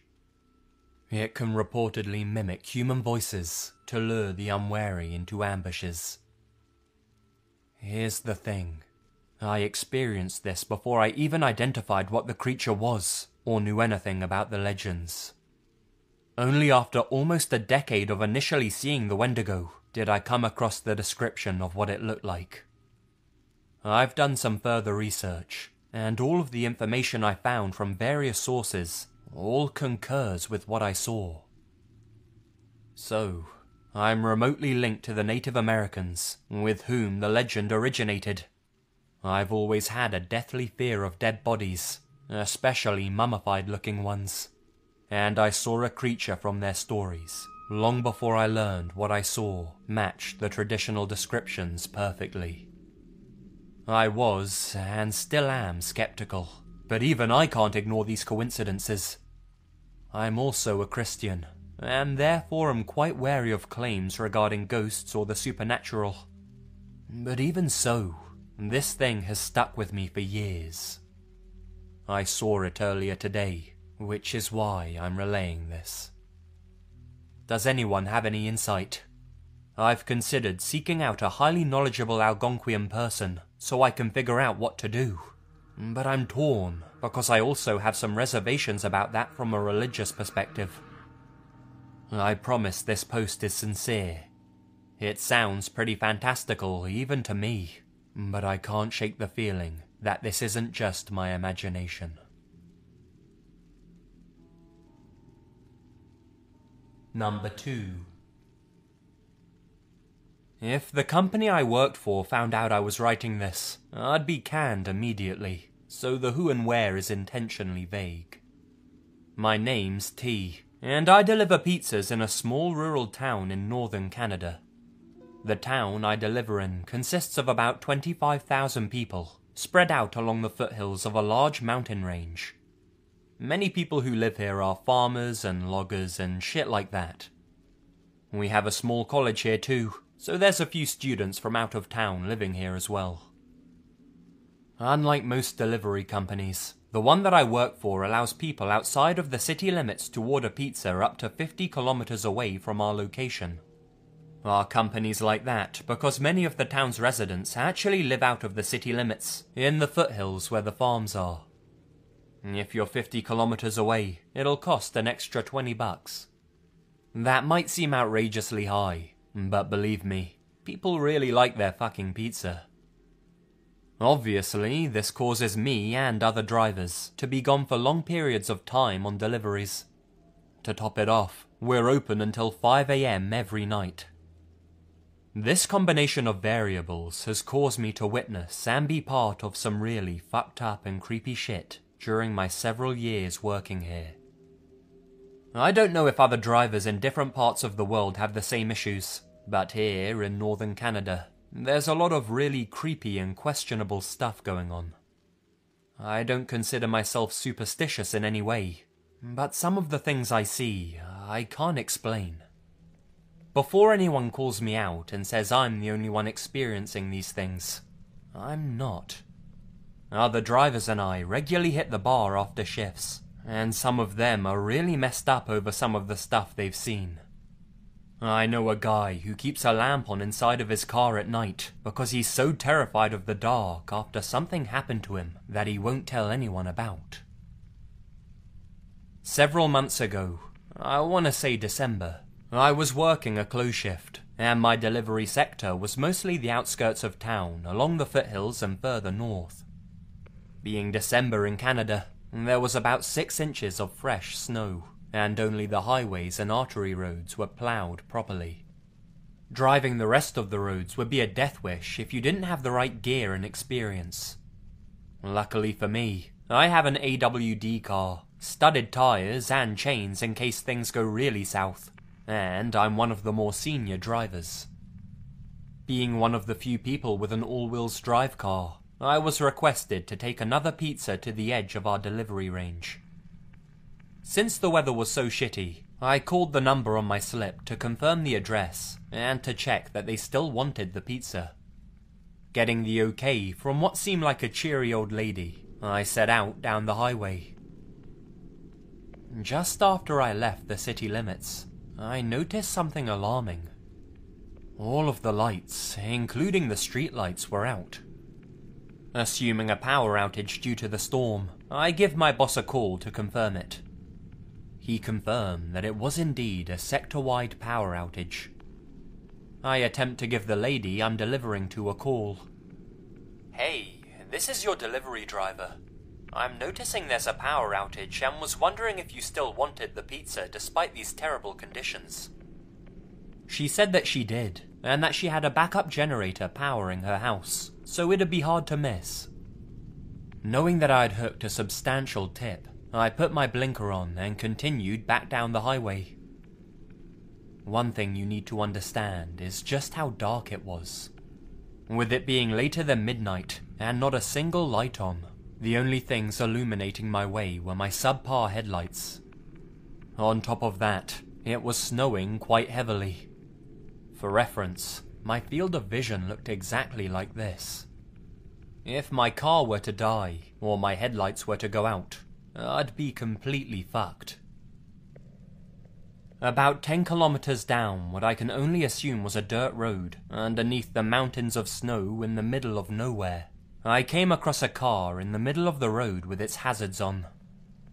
The car was diagonal across the road, and from its tracks, I could tell it tried to stop suddenly and lost control. Moving about 20 meters from the car, I couldn't see any signs of life, and noticed that the driver's side door was swung open, and snow was piling inside the car. What alarmed me the most was what looked like blood on the inside of the window, and all over the steering wheel as well.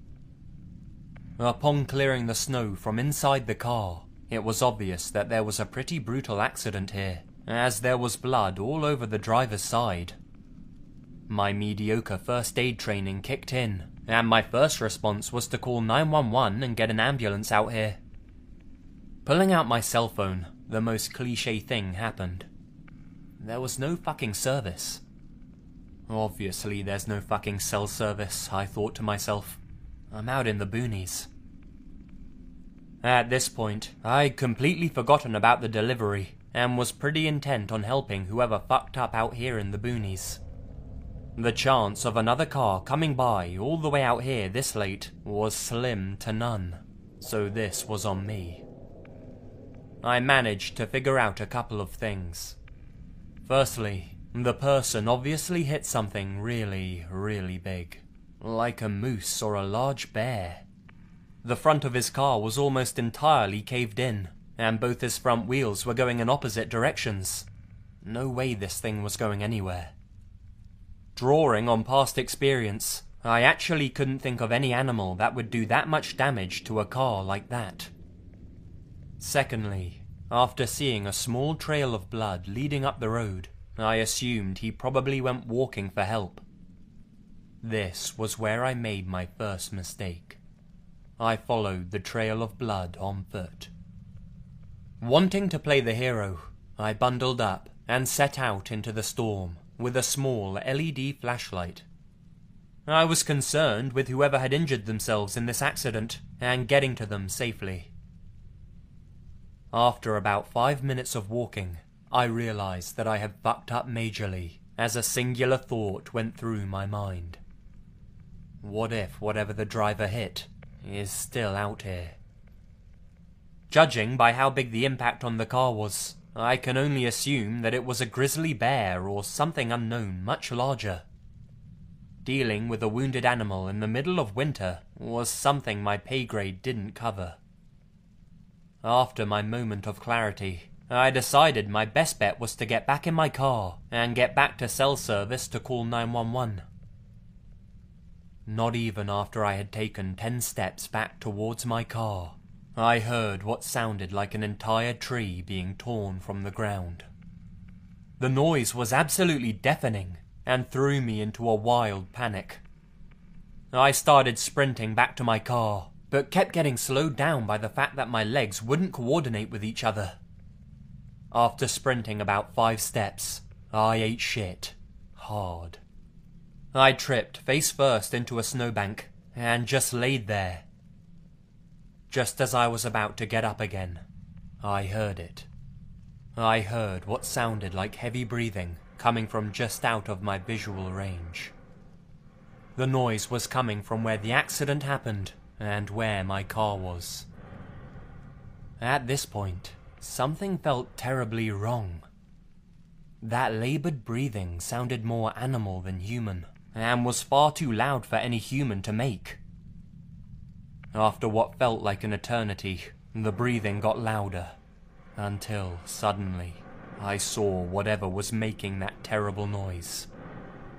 It had to be standing a minimum of 8 feet tall. Yeah, it was fucking standing. It was running on 2 feet, but every couple of steps it would stumble and start running like a bear. On 4 legs, it had sort of a loping gait, but then it would get back up on 2 feet and start running like a human. It was almost entirely covered in thick white fur, and would have been almost impossible to spot had it not been covered in blood. Whether or not that was its blood or the driver of the car, I never stuck around to find out. Whatever that thing was, it was too distracted to see me, and sprinted right past me down the middle of the road, still breathing as heavy as ever. After what I thought was a solid 10 minutes, I forced myself out of the snowbank and sprinted back to my car. When I got back to the vehicle, all 4 of my doors were wide open, and the pizza boxes were strewn all over the road. Not even thinking about the pizza or the delivery, I drove straight to the police station to report what happened. Officially, the police report states that the driver of the car collided with a large bear, and that the bear dragged him off into the woods and devoured him. They never found his body, but did find what appeared to be a portion of his spine, almost 80 kilometers from where the accident happened. It was a really big thing in our town. People spent weeks searching for him. Whatever that thing was that the driver hit, it's still out there.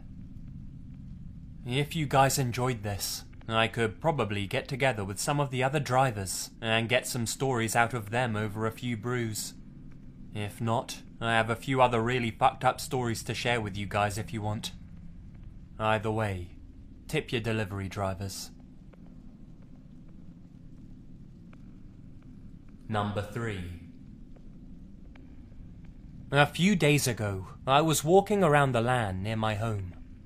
It's a big field, with 2 large hills, and a plateau on top of both of them. It was around dusk, so the sun had just set, but the moon wasn't out yet. Upon walking between the valley of sorts between the 2 hills, I saw something peculiar. A white, featureless human head, about 200 feet away. It was about 4 feet off the ground, and from what I could tell, it was pacing back and forth. It sounded like a horse when it walked, and when I went to pull out my flashlight, it growled at me. I immediately went home, deciding I didn't want anything to do with it that night. Today, a friend came over, so we decided to investigate during the daylight hours. We couldn't really find anything conclusive, but we did find some creepy things. I'll show you them in a moment. We heard howling and laughter like that of a child. I thought it sounded like the Skull Kid, to be honest. The birds just weren't flying right, and something kept watching us from the trees. Again, we heard the sound of hooves. My friend said that she could smell sulfur, but I couldn't smell anything, although the inside of my nose was burning. Here are some photos of what we found in the area. The first three look like some form of graves, and this last one, well, I don't really know, but they were all over the place, and some looked as if they had been burned. If you guys could help me out by telling me what you think this was, I'd really appreciate it. Number 4. Years ago, while hiking with my girlfriend in a very isolated area, we discovered we were being stalked. It was late in the day, not dark yet, but getting there. We were on a path with heavy woods on either side. We could hear movement in the woods, sounds of leaves rustling, branches snapping, etc., that seemed to parallel our path and matched our movements. However, we couldn't see anything, so we tested it. We stopped walking to listen, and the noise then stopped as well. Start and stop again, and it would just keep matching our movements. I left my girlfriend on the path and walked towards the noise. I saw something that to this day I can't explain. When I saw it, it hid behind a tree and quickly ran away. It was probably 30 feet away from me when it took off. Humanoid shape, extremely tall and thin. I've always described it as almost skeletal. It was pale white. I'd estimate it was 7 foot tall or even more. It ran away very quickly, which is a good thing, because I was paralyzed with fear after seeing it. After a minute, I got my wits back a little, and went back to my girlfriend. Luckily, we didn't have far to go. That's a true story, and it made me realize that there are unexplainable things in this world. Number 5. This took place in 2008 in northern Ohio. My cousins invite me out to go on a camping trip to some hidden state park, and I happily agree because, hey, Ohio has to be better than Indiana, right? So I drive over to their house, and we pack up our tent and food, and head out in his truck for a few hours into the boondocks. After miles of twists and turns, the road starts getting bumpy, and I wake up. We're off the grid, like dirt road and grass off the grid. We park the truck and head up into the hills for a couple of miles, and make base camp on top of a hill overlooking a valley with thick trees on the edge across from us. Nightfall comes fast, and around 1 AM or so, we're sitting around the fire, and I ask what the name of the park is. Well, they break out into laughter, and say it's not a park, but native land upon some sacred hill. I call bullshit, but they name a tribe, which at the time sounded legit enough, so I didn't argue against it. A few minutes later, we hear this scream howl that just drifts across the hills and right into our bones. We all grew up hunting, and have been around the country, and we've all heard our fair share of animal calls and howls, and none of us could agree upon what this was. If anything, I'd say it was a screaming fox, but much deeper, and like a wolf because of how it carried. This goes on for a few more times, and our laughter soon becomes uneasy as it seems to be getting closer. The fifth scream sounded like it was coming from down in the valley, so we all look over in the direction. Out of the fucking tree line, we see what looks like a gangly, thin man, who, from far away, seems way too tall for normal.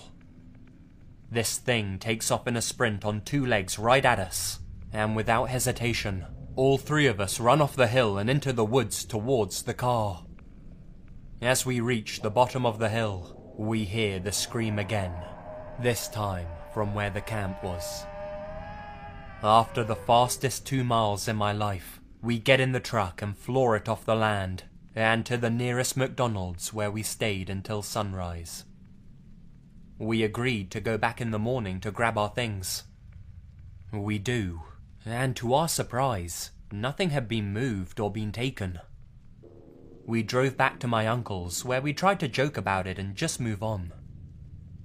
This shit didn't bother me until I looked up Wendigos online, and I became uneasy because it looked just like what we saw. The shit's real and out there.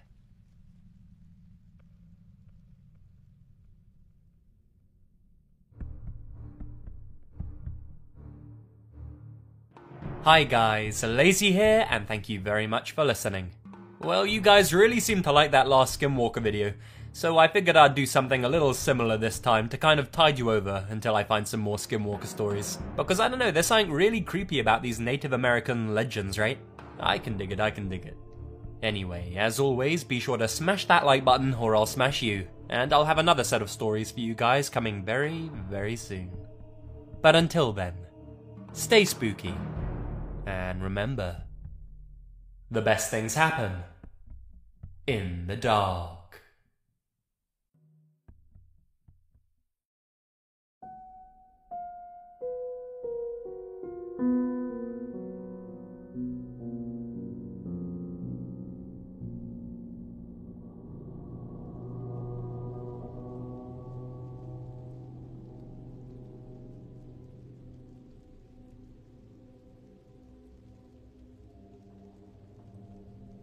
Number 1.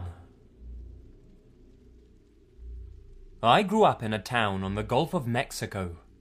Our neighborhood was next to an absolutely huge field, and on the other side of the field was the Gulf itself. My childhood home was laid out where my bedroom and my parents' bedroom were on opposite sides of the living room, which is where the front door was. I normally stayed up late, much later than my parents at least. They didn't mind much, as I didn't get into much trouble just playing video games. Anyway, I'd fallen asleep playing Super Mario RPG on the SNES, mid-battle and all, when I woke up to my dad calling me into the living room. So I got up and walked out of my room. Every light in the house was off. I called out, "Dad?" I don't recall the exact verbiage used, but he called me by name, and was calling me to him. The living room was completely empty, and as I said, without a single light on. I stood there, my eyes peering around the room, which was dimly lit from a nearby street lamp seeping through the blinds. "Dad?" Again, he calls out to me. This time, though, his voice came from beyond the front door. In retrospect, of course, something was wrong. But as a young boy being called in the middle of the night by their father's voice, my first thought was that he obviously needed my help for some reason. I approached the front door slowly, very slowly, partially out of confusion, and partially out of grogginess. As I approached, my dad called to me again, then again, and a third time. Each call beckoning in a friendly yet urgent tone. I was within reach of the doorknob now. I stood there. At this point, I felt something was a little off. Maybe I was sleepwalking, or caught in some vapor of sleep or something. I paused for a few seconds to really drink in my surroundings, feel my environment, so to speak. This gave me some time to truly take in the details. I was perceptive. I was awake. There was no mistaking it. "Dad?" Silence. Dad? Then I heard him once more, stern this time, like he sounded when I was in trouble. Get out here, now.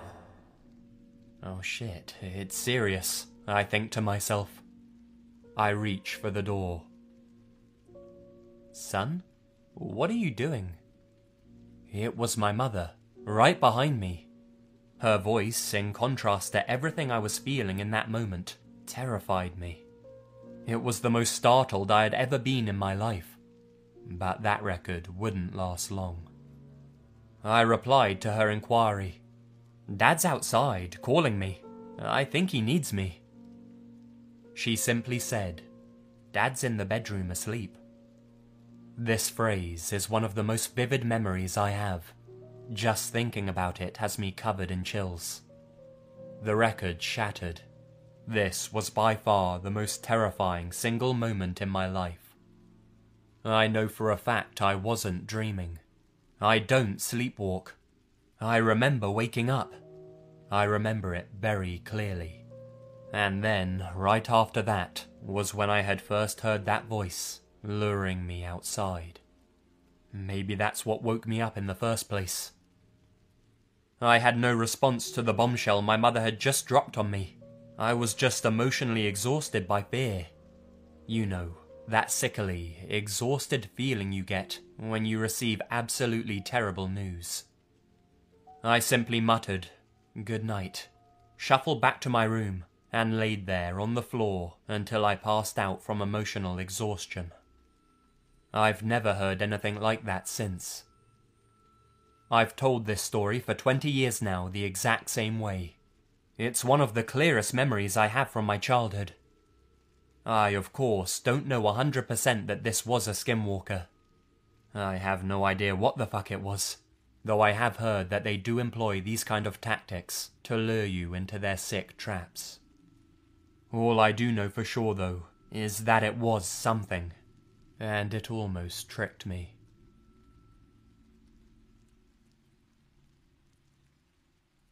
Number 2. A few years ago now, I was out on a camping trip with a couple of my buddies, one of whom was of Navajo descent. It was just a few guys getting away from the real world for a while, escaping into nature. The first night was great. We set up camp in a clearing, had a few beers and shared a few laughs. Maybe one too many beers. The second night, though, is where things took a turn.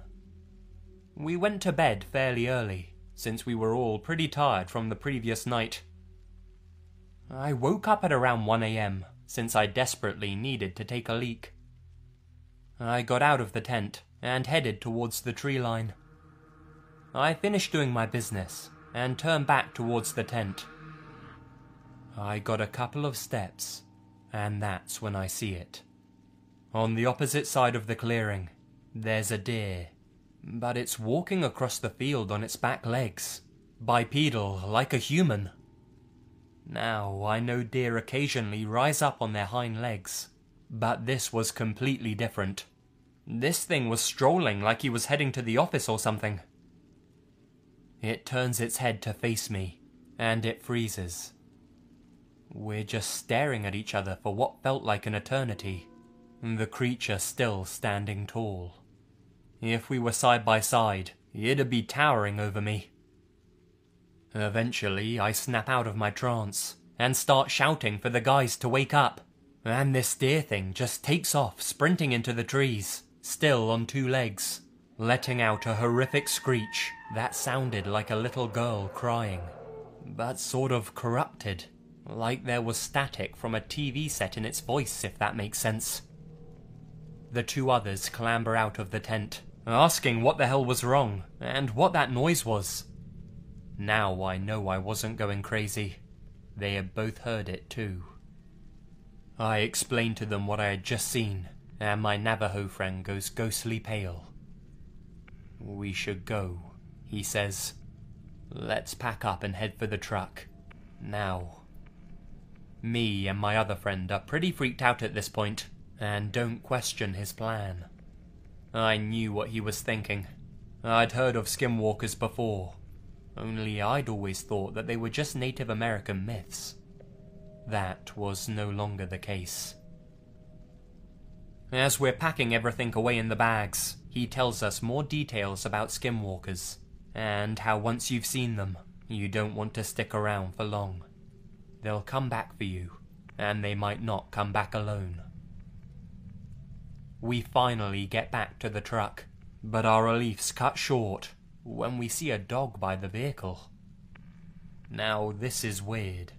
What the hell is this dog doing out in the woods all alone? After what just happened, we're understandably on edge, but we calm ourselves down and slowly get closer to it. It's facing the truck, so it can't see us as we're approaching, but as soon as it hears us, its body goes as hard as a rock. It doesn't instantly turn to look at what the noise behind it was, like any normal dog would. Instead, it slowly turns its head to face us, before turning its whole body. There was something disturbingly human about its face. It had giant eyes, too big for its head. You know how a dog's eyes are just dark blobs? This one had eyes just like a person. You could see the large whites, with the coloured iris around the pupils and everything, and they were wide and defensive. Its face was frozen in that snarling position, brandishing its teeth. I don't know whether it knew that we weren't going to attack, but it simply backed up a little, turned and scurried away. That was it. We all threw our stuff in the truck, hopped in and hightailed it out of there. As we're driving, my Navajo friend says, "Did you guys notice it didn't have a tail?" We questioned what he meant, and apparently that was a sign of a skinwalker. We got back to his folks' place, and his father performed some sort of ritual on us. He didn't question our story at all, and we spent the night at theirs. The next morning, his parents refused to let us leave without taking a small totem-like thing with us. Allegedly, it would keep the things at bay. Seems to have worked so far, though I can't help but check outside my bedroom window each night before I go to sleep, just in case they've somehow tracked me down. Number 3. This takes place in the Chuska Mountains in the 80s. My friend was about 6 years old and was up in the mountains for a family reunion. The cabin they were staying at was in a meadow with a stone well near the tree line. They spent the day doing the typical reunion things, i.e. three-legged races, flag football and whatnot. The sun starts setting and the family retires to the cabin. The older people planned to sleep in the 2 bedrooms, and the kids would sleep in the cots in the living room. All was well, and the kids were tucked into bed. My friend, Sandra, feels uneasy and is struggling to go to sleep. She's tossing and turning, unable to shake this really weird feeling. Suddenly, her feeling immediately turns to fear as she hears something big, something heavy, making its way across the porch. Sandra fears that it may be a bear looking for food. She could make out the shadow of something large and black as it passed the window. It's making its way to the door, and she sees that the family hasn't locked it. Sandra watches the door, too scared to move or even scream, and she sees the doorknob rattling back and forth. Whatever's trying to open the door succeeds. The room floods with the most putrid and horrific stench, and she sees a large human hand make its way through the door. She finally summons her strength and screams for her father. Her dad runs in and sees Sandra pointing at the door. He also sees the hand and yells for his brother to grab the gun. Whatever was at the door runs. It was a full moon, and in the moonlight, they see the creature run across the yard. Her dad's brother, with a rifle in his hands, looks through the scope and sees the creature crouching behind the well. Sandra's father assumes it's a bear and tells his brother to take the shot. He pulls the trigger and hears the bullet ricochet off the well. All thought of this being a bear is dismissed instantly when the creature stands on 2 feet and runs towards the tree line. They never saw the creature again.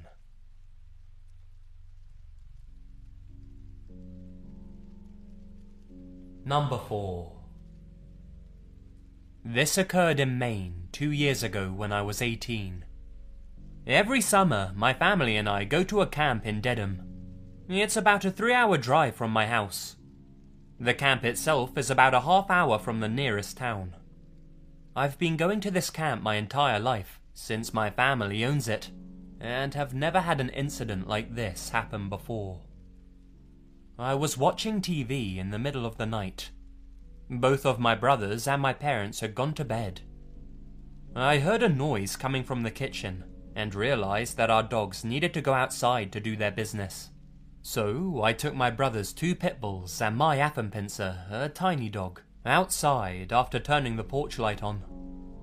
I walked around to the front yard and let the dogs off their leashes. It's so incredibly dark in the woods in Maine that the porch light really only illuminated the porch itself and nothing else, so I tried to keep an eye on them as best I could. I was momentarily distracted when I saw a wild bird out on the lake. When I looked back, I saw that the pit bulls were both looking at something in the woods. I couldn't see what it was, but I assumed they had seen a squirrel or a raccoon.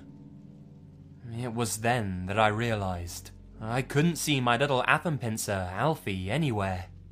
She's an awfully small dog, and she's completely black.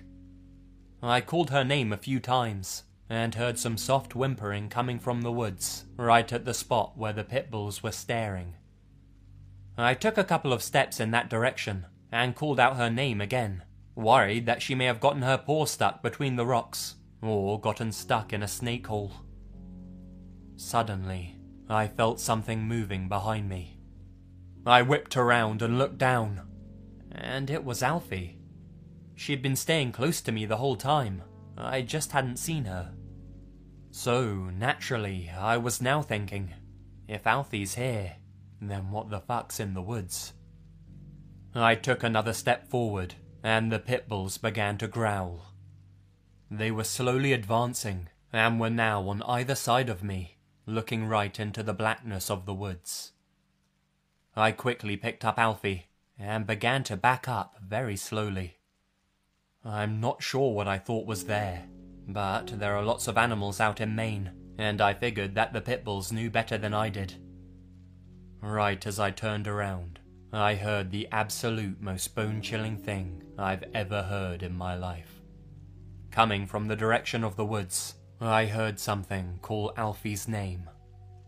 It sounded as if they were trying to mimic me, but it was just all wrong. The voice sounded really distorted, and it almost seemed to wail. I freaked the fuck out, and ran inside with the dogs. My camp is essentially a log cabin overlooking a lake, and our nearest neighbour, whose family, lives at least half a mile in the opposite direction of where this thing was. I've no idea what was out in those woods, though I have heard of skinwalkers playing similar tricks to lure people into the darkness. Number 5. Last October, I was visiting my grandparents out in Shiprock, New Mexico. Many Navajo people, including my own family, are very reluctant to speak about skinwalkers, because it's commonly believed that talking about them attracts their attention. However, I grew up away from the Navajo Nation, and was very naive about the subject. When it came to skinwalkers, I was an absolute skeptic. My mum used to tell me a story about how back in the 80s, she and my aunt saw a skinwalker just outside their driveway, under a streetlight. She described it as a black dog with dirty fur, a twisted, noodle-like front leg, and these unnatural eyes with a soft burnt glow to them. Me, being my logical self, doubted every word, but I never said my doubts aloud. But these doubts totally changed last year when I went to my grandparents' house. My family and I had just finished going to the carnival at the Navajo Nation Fair and decided to call it a night. The house was close enough where we could just walk home in less than 10 minutes. When we got there, it was around 9 PM at night, and we stayed up past 2 in the morning, catching up about family affairs and the local news. It was during that time that I decided to open my mouth and blurt out the question, "Hey, are skinwalkers real?" "You shouldn't be speaking about that," my grandma said, with almost a disturbed yell in her voice.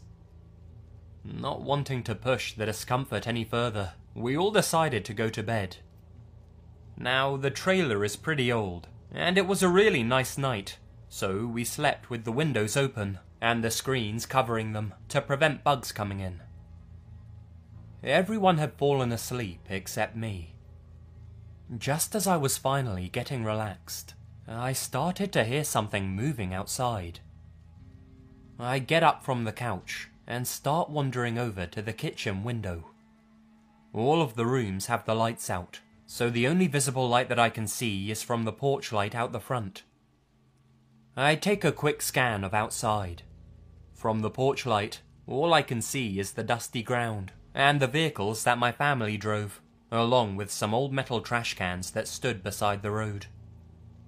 Looking for a good 5 seconds, I wasn't able to see anything, so I was getting ready to turn around and walk back to bed, thinking it was just a stray cat or something. Only having taken 2 steps, I hear what sounds like a distorted scream coming from outside, definitely close by.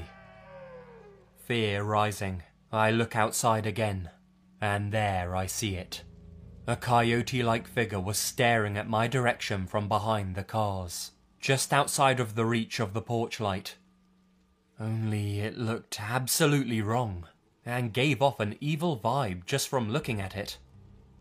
It was grey, with very disheveled hair, and a horrific orange-reddish glow to its eyes. I noped the hell out of there back to the bedroom. It was at that moment I had also begun to notice an awful stench in the air. It smelled of rotting meat. I started trying to wake up my mum, whose response was, "It's almost 3 AM, what do you want?" I tell her there's something outside. Now annoyed, she then says, "Ugh, it's probably just a stray animal.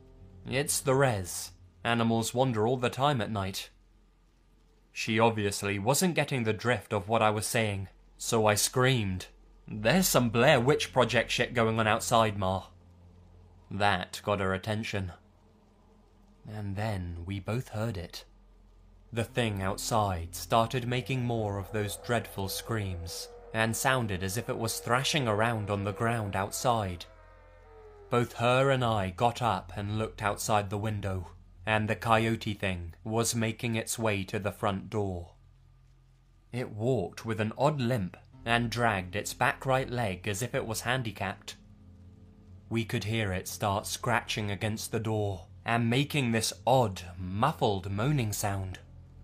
My mum went and got my dad, and they both started shouting in Navajo all sorts of words, telling the thing to go away and saying it's not welcome here.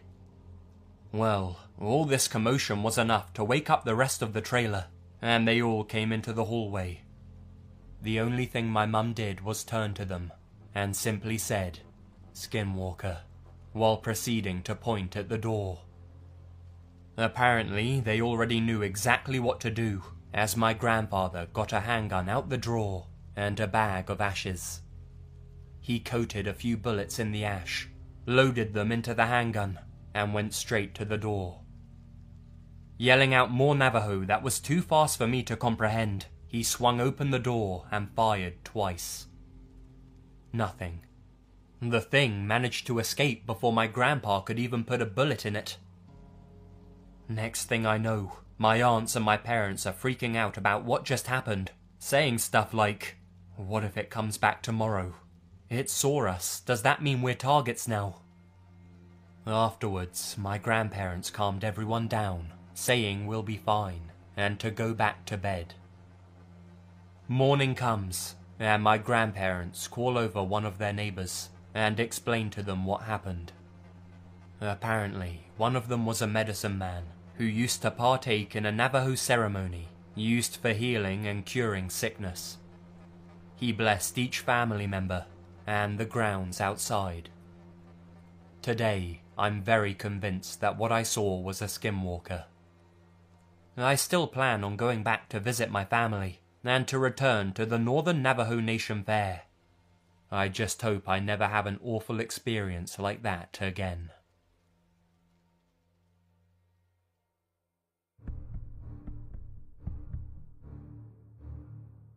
Hi guys, Lazy here, and thank you very much for listening. Again, something a little more paranormal this time around. But these skinwalker stories, they're a bit different, and it's always good to mix things up, I suppose. Anyway, what are your thoughts on skinwalkers? Are they real or just Native American myths? Let me know down in the comments below. As always, smash that like button or I'll smash you. And I'll have another video for you guys very, very soon. So until then, stay spooky. And remember, the best things happen in the dark.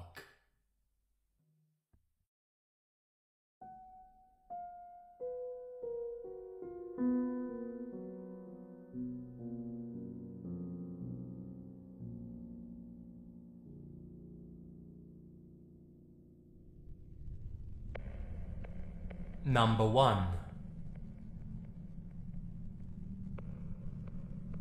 So, this occurred many years ago, but it will stay with me forever, and has changed my views on allowing my own kids to ever have their own separate phone line. It was a few weeks after Christmas, and my parents had gotten me my own personal phone, with my own separate phone line, because that was the cool thing to do back then. Before cell phones were big. I had given all of my friends my new phone number, because who wouldn't? Anyway, it was around 3 in the morning, and I had been asleep, when my phone started to ring. That's odd, I thought. Who'd be calling me at 3 AM? We all have school in the morning. So, I answered it, but all I could hear was breathing on the other end. I laughed it off as someone just messing around with me, and I hung up the phone. I tried returning to sleep, but my phone rang again. This time, I answered it and said, "Who is this?" Nothing, just breathing again. At this point, I was beginning to get irritated. I told them in a harsh tone to stop calling me, and I hung up the phone once again. I lay down again for about 30 minutes, when my phone rang yet again for the 3rd time. I was extremely mad, so I answered it and I said, "This isn't funny. I'm trying to sleep and I have school in the morning. Stop calling me." This time, there was a reply. It was a man's voice and sounded very gravelly. And he laughed and said, "I can see you. Why don't you come outside and play in the snow with me?" With that, I hung up. I ran to my parents' room, and I woke up my mum, telling her what just happened, and she, in turn, woke up my dad. They both get up out of bed, and my dad goes into my room and checks the windows and everything, makes sure that all of the locks on the doors are locked, and proceeds to tell me that it's just someone playing a sick joke, and that everything will be fine, and tells me to just unplug my phone from the outlet. So, I finally go back to sleep. My mum wakes me up in the morning to go to school. I get up and I start getting ready. I open my blinds to the window that faces the backyard and noticed that on this very frosty morning there were handprints all over my window. I called my parents in there, totally freaked out, and my dad immediately calls the police. The police come over to take a report and look for evidence. And when they went to check out the backyard, sure enough, there was a set of footprints in the snow that led right up to my window. They had gone from the front of the house to my back window, back to the back door, and then back to the front door. The police think the guy tried to get inside of the house. Number 2. So, about a week and some change ago, I was up and about, getting ready for work. Now, my car was in the shop, so I was taking my fiancée's Subaru to work. What's different is that our apartment building only allows one sticker per unit for cars to park in the designated lot behind our apartment building. Since I had ever so cleverly forgotten to move the sticker to his car, he had to park in the parking lot of the bank, right next to our building. It was 5 AM, and still very dark out, but I made it to the car without incident. When you pull out of the parking lot, you have to pass through the Starbucks lot right next to it and turn left, which takes you to a 4-way stoplight on the main road. The light's red, so I'm sitting there, waiting, when I notice there's a girl coming onto the crosswalk. She looks behind her, visibly nervous, and then notices me and starts waving me down. Having common sense, my doors are locked, and I slightly crack my window while she stays a few steps away. "What's up?" I ask. She responded with, "Oh God, hi, my name's Amanda. I live on the corner of De Quincy Street. I know this is going to sound really weird, but I was walking home and this minivan with these black guys has been following me the entire way. Please, I live like a minute away. Can you take me home?" I kind of sat there for a moment, remembering past stories and such, but I sized her up. I could tell she wasn't drugged or high or anything. In fact, she was completely coherent, besides looking scared out of her mind. She didn't look like a prostitute or anything either, as she was bundled up in a scarf, boots and winter coat, definitely ready to walk through the cold. And then I looked down the street past her, and sure enough, there was a dark minivan, trailing slowly up the street towards us. This last fact convinced me that she was telling the truth, and I beckoned for her to get into the passenger side seat, unlocking my doors. Amanda hurried inside, and I greeted her with a, "Well, I really hope you're not some crazy chick that's gonna pull a knife on me," to which she laughed and said she just wanted to go home.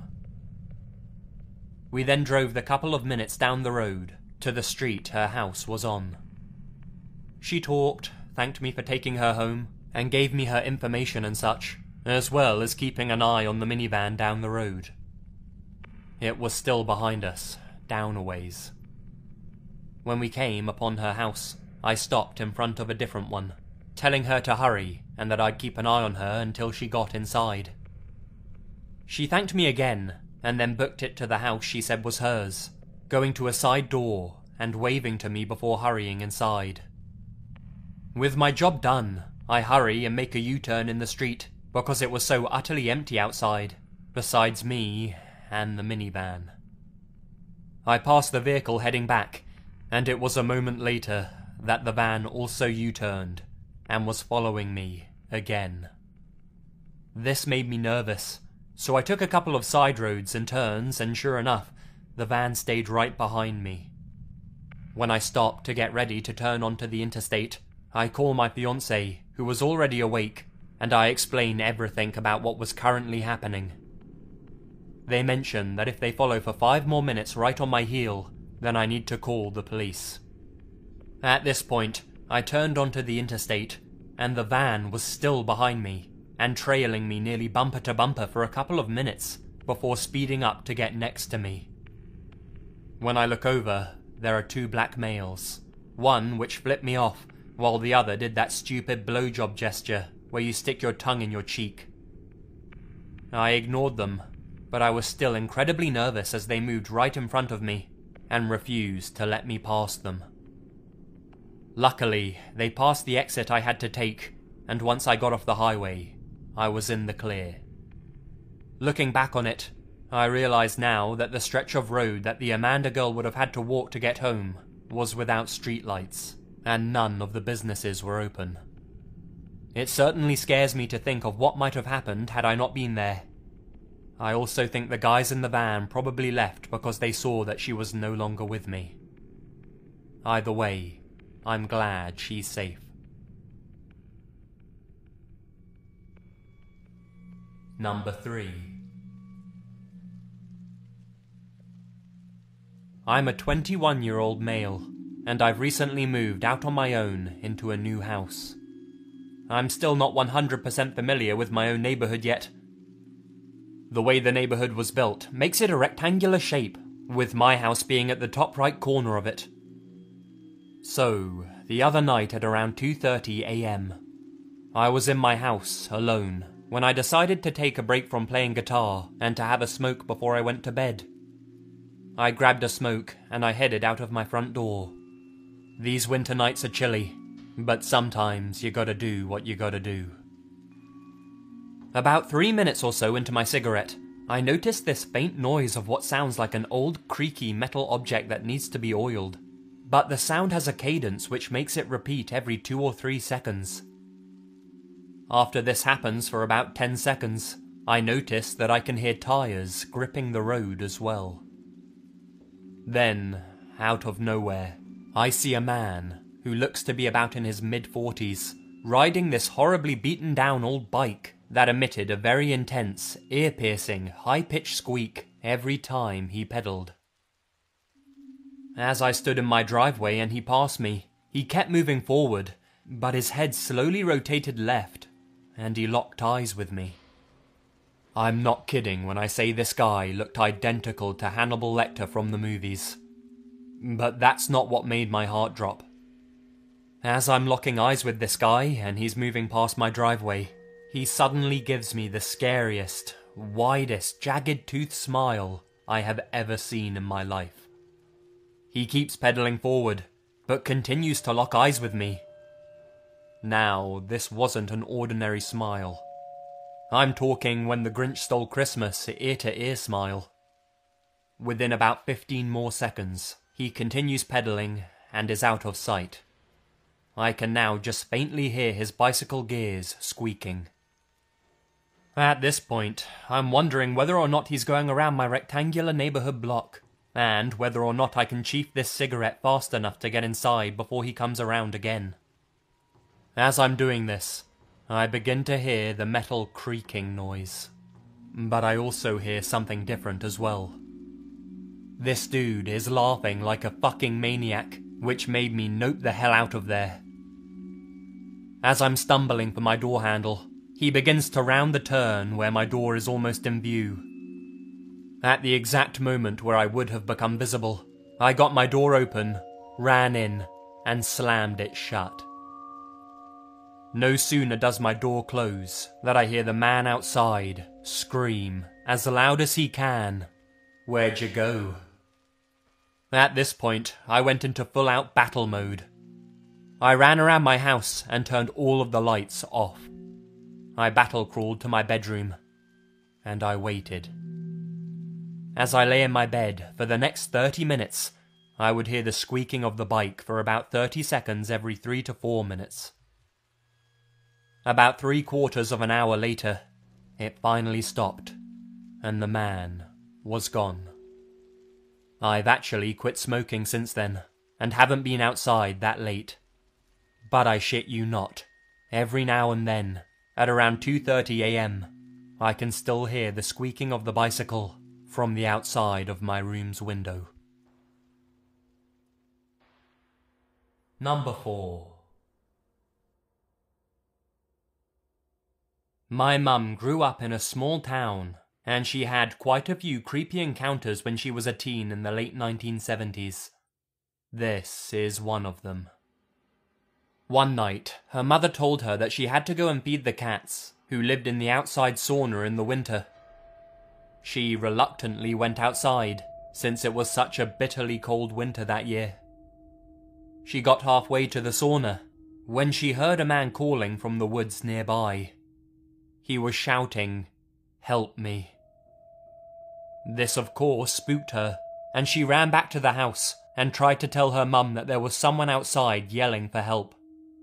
Her mother said that it was most likely the wind, and to go back outside and feed the cats. She went back out and got about halfway to the sauna when she heard the man calling for her to help him again.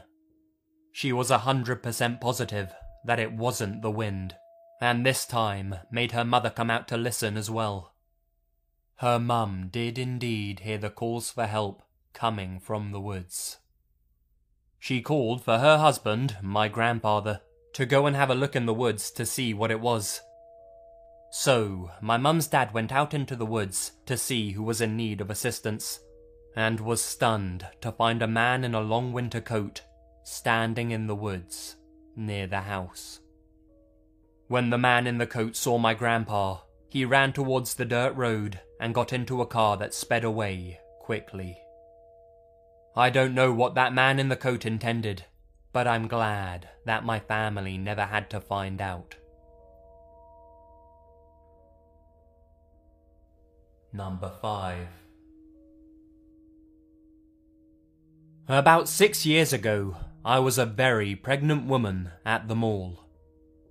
It was close to the holidays, and I had found a rockstar spot to park in, only 3 rows away from the main entrance, which I thought was great. Turns out, that close spot probably saved my life. I came out to my car after having my ring cleaned. I unlocked my car, opened the driver's door, tossed my purse in, and plopped down. Only to find a woman in my car. She had seen me come out to my car, followed me, and just got in when I unlocked my doors.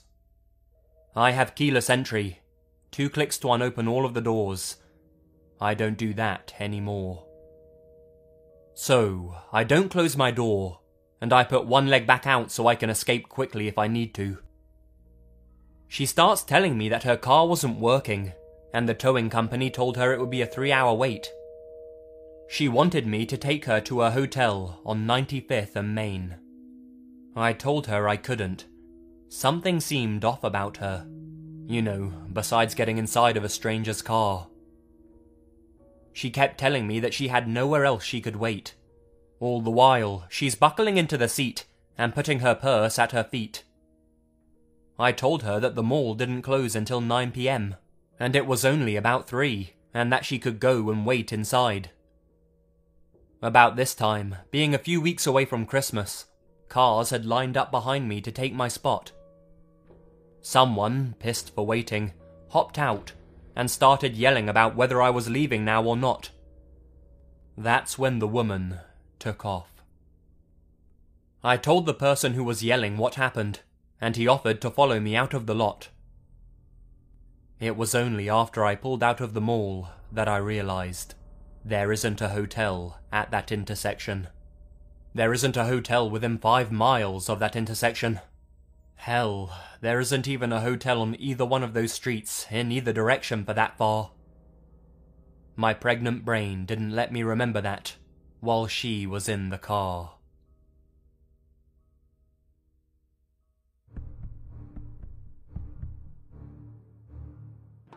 Hi guys, Lazy here, and thank you very much for listening. I think this was a nice little collection of stories for this festive period. Not nice as in cheerful, but certainly interesting. I think what I take away from them is that we should always listen to our guts in those situations where something just, feels off. And that's no less true this holiday season. So stay safe, and remember, the best things happen in the dark.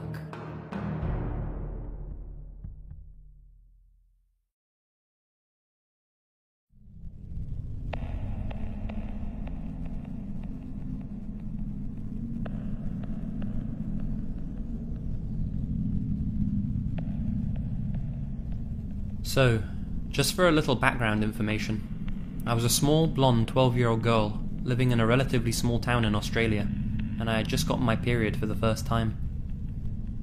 My mum had asked me to walk into town to buy some things for a camp I was going to a few days later, and I, feeling like the independent 12-year-old, excitedly said yes.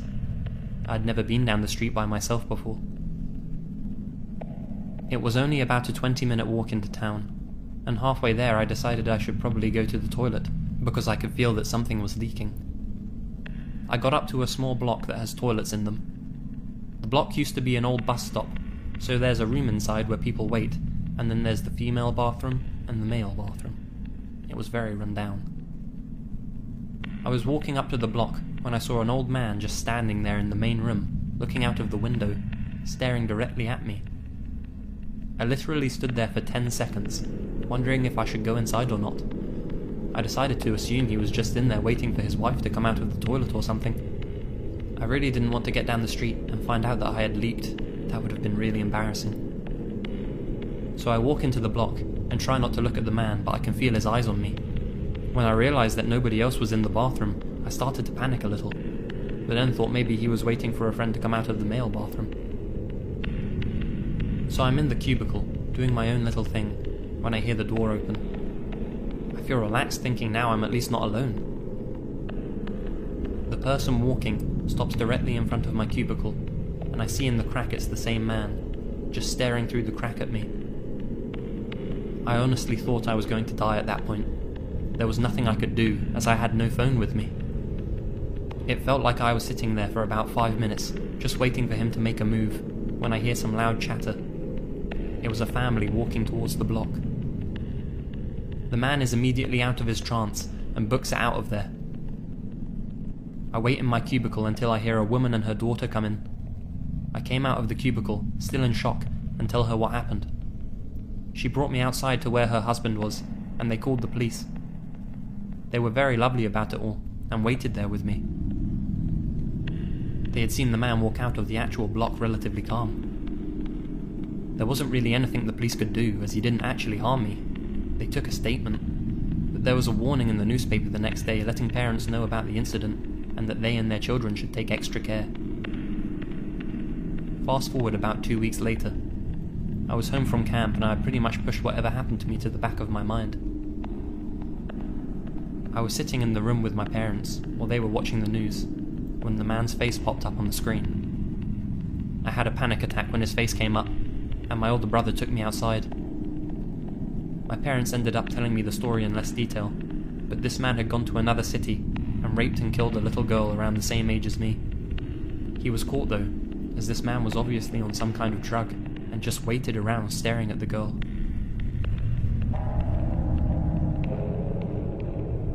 I don't know anything else about him, but I know that he's still in jail, probably rotting away.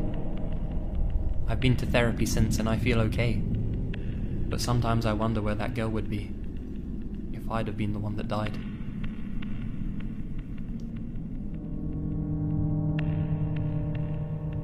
In 1975, my dad was 11 years old and living in Leeds, England, with his mother and stepfather. And for some pocket money, he'd go and do a paper round every morning, extremely early. He left the house in the dark as usual and went to collect the papers, setting off to take his usual route through some playing fields, essentially a public park but not a very well kept one. But this morning was a particularly dark and gloomy one, and as he approached the cut-through he usually took, there seemed to be something off about it, so much so that it genuinely freaked him out, just to be there. He decided to take his time and go the long way around, just to avoid the park, and thought nothing of it for the rest of the morning. When he got to school after his paper round, everyone was freaked out and in quite a state, and upon asking his friends what was going on, they told him that a woman had been murdered with a hammer and stabbed in the neck earlier that morning in the same playing fields that he decided not to go through, and on the same pathway too. Probably just a major coincidence, but a very lucky one at that, because the time he was on his round was the apparent time the crime took place. This turned out to be the first of 13 gruesome murders committed by the notorious Peter Sutcliffe, aka the Yorkshire Ripper.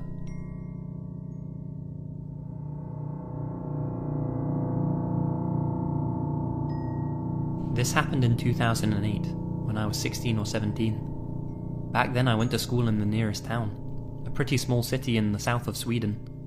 I'm telling you this because there's really not much to see here, so we don't get many tourists, especially not in the winter, which is when this took place. In one of the malls not far from my school, there's a cafe on the second floor, where me and some classmates would hang out while waiting for the bus home. The rest of the mall consists of different shops, and then there's the big underground car park. Me and 3 other girls are sitting in the cafe, chatting and laughing, when a blonde woman in her 30s comes up to our table and asks if she may sit down. I nod, surprised both that she's speaking French and that she wants to sit with us when there's plenty of other unoccupied tables.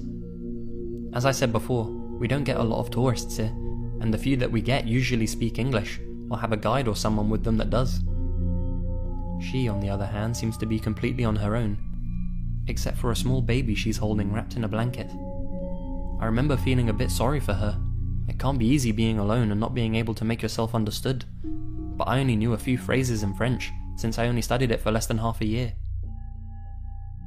After a few failed attempts to speak English with her, we have to give up and just smile politely now and then. After a while I noticed something weird. She's not eating or drinking anything. At first I thought she was just waiting for her order, but there's almost no other customers, and we've been sitting there for like 15 minutes. She's sitting on the opposite side of the table from me, fiddling with her cell phone. Texting, I assume, although she's holding it at a weird angle. The camera lens is facing me pretty much all the time. The longer I look, the more convinced I am that she's taking pictures of me. A bit uncomfortable, I ask my friends if they have finished their coffee so we can leave, and we start to collect our things. The woman's on her phone now, speaking rapid French with someone in a low voice. As I'm passing her to leave, she also gets up and says something, almost pleading like when you're asking someone for a favour. Although I can't understand what she's saying, it's pretty obvious that she wants me to follow her somewhere. And then I remember the underground car park. It makes sense that she doesn't have a stroller if she came by car, so I point at the exit door downstairs, which she should have been able to see by herself since it's in clear view. She looks at me, almost disappointed, maybe even annoyed, but she doesn't persist, so I follow my friends down the escalator. Then I see it. When the woman puts her cell phone between her shoulder and her cheek to reach something in her pocket, the blanket that the unusually quiet baby is wrapped inside slides down a bit and exposes a doll. Both security and police were contacted, but by then she was already gone. All that was left was the security camera's grainy footage of her and the doll, which was later found in the car park.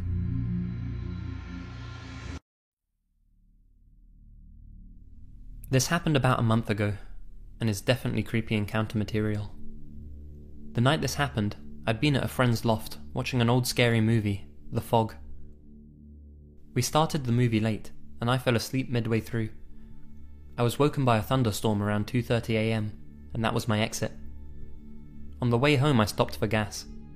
The service station itself was closed, with the pumps being open for anyone paying by card. I live in a large but spread out city, and the gas station I was at was just outside of the arts district, which is like a ghost town late at night. While filling up, I noticed an iPhone laying on the ground at the next pump. With no one around for miles and being the snoop that I can be, I decided to pick up the phone and take it with me for further inspection. I figured someone would call the phone and I'd be able to locate the owner that way, and if not, then I'd return it to the gas station the next day when there'd be an attendant on duty. While driving home, I started snooping through the phone. Surprisingly, the phone was almost fully charged and there was no passcode set. I thought it was strange that the phone wasn't locked, but not strange enough to give it more than a second thought. Of course, I went straight to the photos.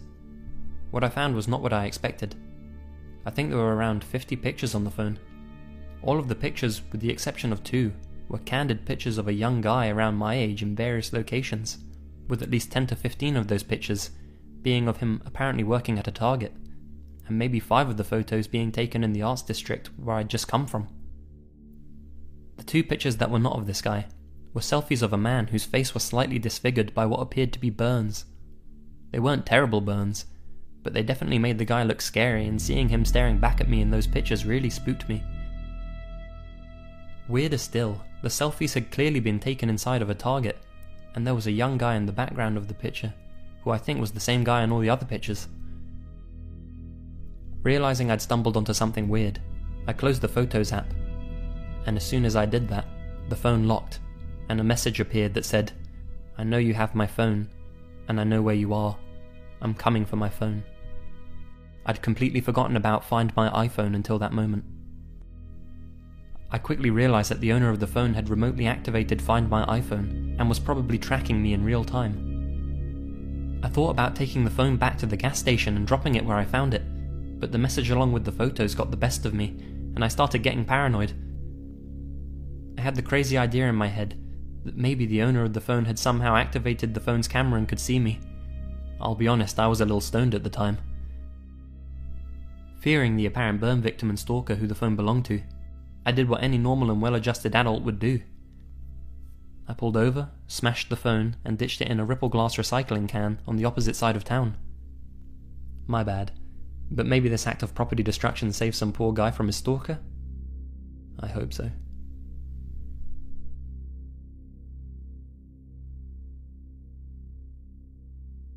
This happened back at uni with my then girlfriend, now wife, Sam. Sam worked at a local eatery, known for being frequented by long-haul truckers. Usually you wouldn't know repeat customers, as they'd just be on their way through, but one guy always caught her off guard. He was a Russian guy that called himself Sergey.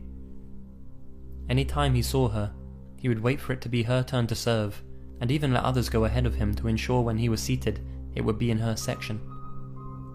He seemed nice enough, but he'd always touch her hand when she placed the check and say something in Russian that her memory couldn't properly repeat for me to attempt to translate.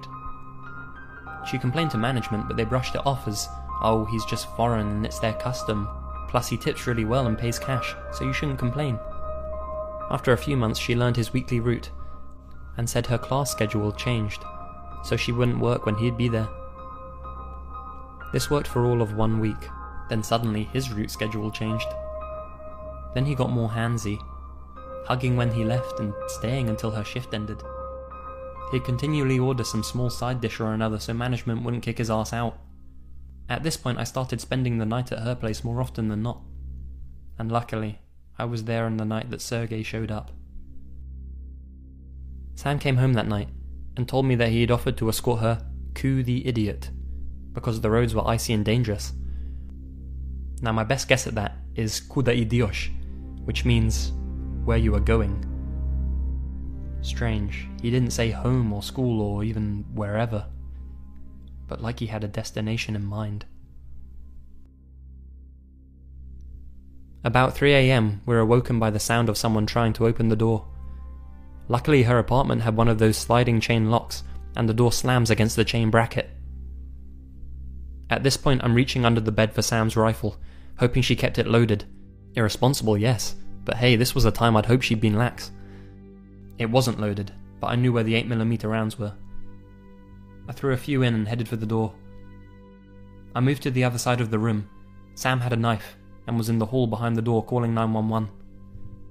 The door then slowly opened to where the chain was taut, and someone slid a coat hanger around to try and undo the lock. At this point, thinking it was Sergey, I said in my best broken Russian, "O меня Mauser, okoroviet umret." Translation, I have a Mauser. Open, die. I said this in my most threatening yet terrified voice. Imagine a small child trying to be brave. A flashlight shone through the door, temporarily blinding me, before clicking off, and we heard footsteps running down the hall. The police showed up about 10 minutes later and took our statements, but couldn't do much else. We had no good view of the would-be intruder and no proof of who it was. Sam quit her job the next day and basically moved into my place. We may never know who it was, and to whomever it was, let's not meet. But if we do, my offer stands.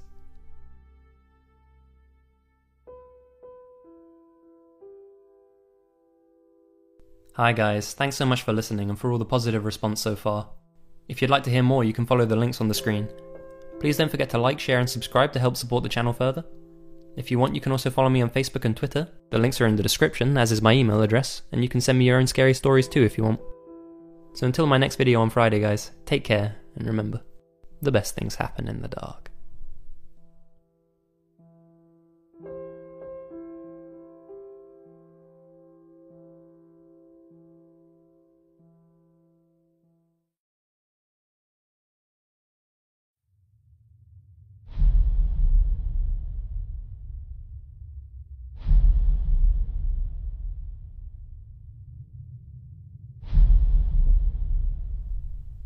My parents used to have a friend from high school who they have since told me they all thought was a little bit strange. We'll call him Rick. My mum said that he was a really nice guy. Not red flag weird, just a bit odd. They had vague knowledge of abuse in his family, but at that time abuse wasn't something people really talked about. It was considered personal family business, so I guess they just chalked his oddness up to a childhood trauma or something. Their group of friends were all pretty close, enough so that it wasn't weird when Rick would show up at our house just to hang out. My mum told me that sometimes if my dad wasn't home when he stopped by, he'd just hang out with her and little baby me for a while until he got back. The year they all graduated high school, a woman attending the university in our city went missing, and about a month later, her body was found. The police reported that the woman's body had probably been there for a couple of weeks by the time they found it. Her killer was never caught. A few years later, when I was a month old, another female student of the university went missing. Our local police department still has her case open, because she was never found. She was pronounced dead after being missing for 10 years, at the request of her family. About the time she'd gone missing, I think there began to be some suspicions surrounding Rick within their social circle. No actual evidence that he may have been involved or anything, just more of a feeling they got that something was going on with him, and they just found it a bit eerie seeing as it was around the same time that this woman was missing. He had previously asked my dad if he could store a truck topper in their barn. My mum told me that she once went out to look around out there, just to be sure. Of what, she never really said. She wasn't looking for anything specifically. She just felt a need to inspect the area a bit. She didn't find anything strange or out of place. 18 months after that, a third woman was abducted. After being taken to a house in a tiny town outside of our city and chained to a bed, she was taken to a bridge over the river, hands and possibly feet still bound, and thrown in. She somehow swam to the riverbank and was able to call the police. She identified her abductor to the police, along with the house she was taken to. It was Rick. The police went to his house to arrest him, and as they were climbing the stairs, he shot and killed himself. During the investigation into the two prior disappearances, they discovered that he had taken a week off work during the times that each of the other two women had gone missing.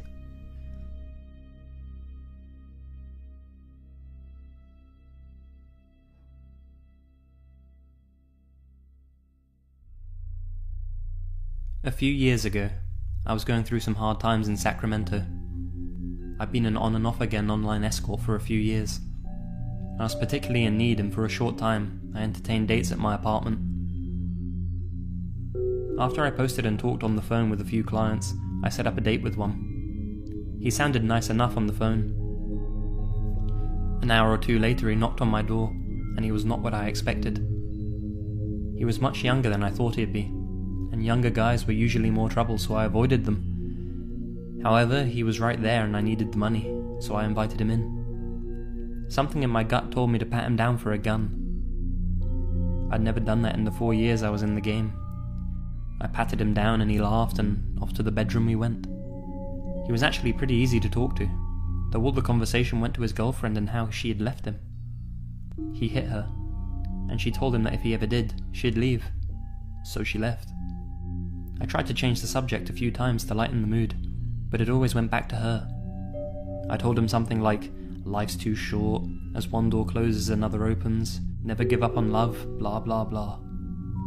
Nothing I said moved him, and he told me that I'd find out what he'd do soon enough.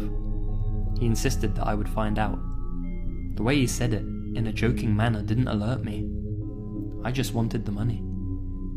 We finally did the deed. It was relatively quick and painless. We got dressed, and he insisted on me walking him to his car, which was only about 15 feet away from the front door. He showed me his car, an unimpressive green Jeep. I said it was cool or something, and he told me that I'd see it again. We talked a bit more, shared a few laughs. He told me to be careful, and off he went. Some days later, on the national news, I see a picture of the green Jeep. Then I see that a man from Sacramento is wanted.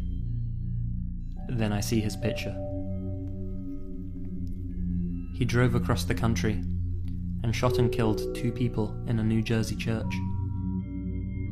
He killed his ex. He was on the run. A few days later, they caught him in Atlanta, on the airplane as it was about to take off for Europe. I know he showed me his car to teach me a lesson. He wanted to make sure I'd remember him, and know he is the one who was wanted. He was very bright, so I could see him playing that type of game with me. He was just so darn adamant about me seeing his Jeep. I think he saw the innocence in me, and that's why he wanted to teach me such a lesson. I was younger than him. Or he lured me to his car because he wanted to practice his shot, but for some reason or another didn't. I guess the cops never contacted me because I had a throwaway phone, or maybe he called me from a payphone, so there was no link. Whatever the case is, soon after I retired from the game. Note, the user included an article about the incident. It can be found in the description below.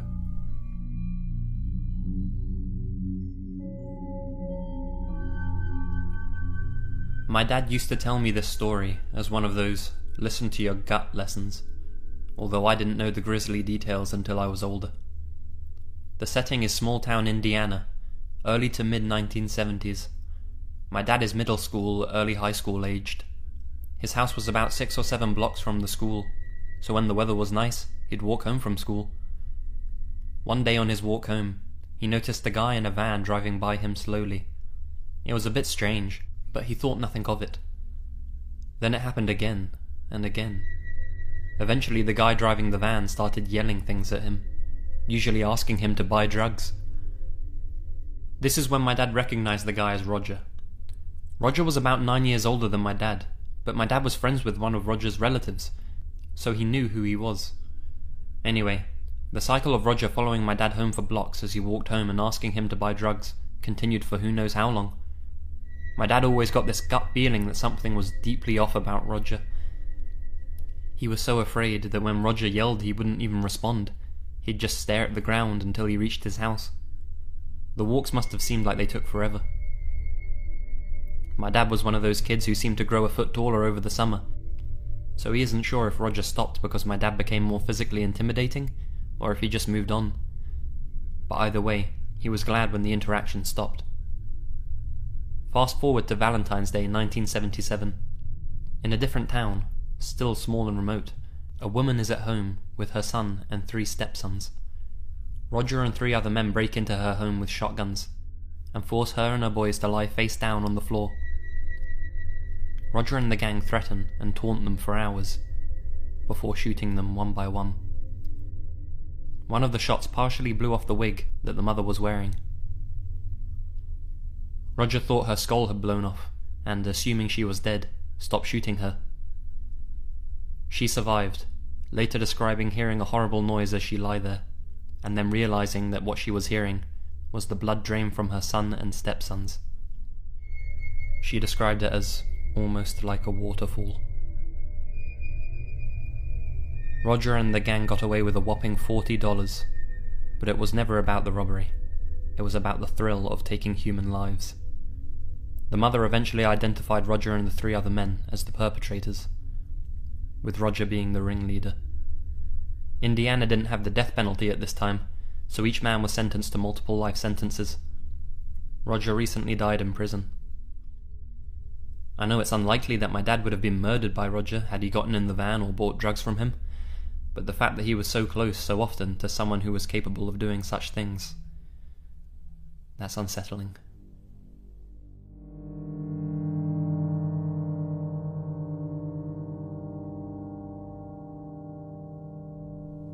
A little more than a year ago, when I was 19, I managed a beauty supply store.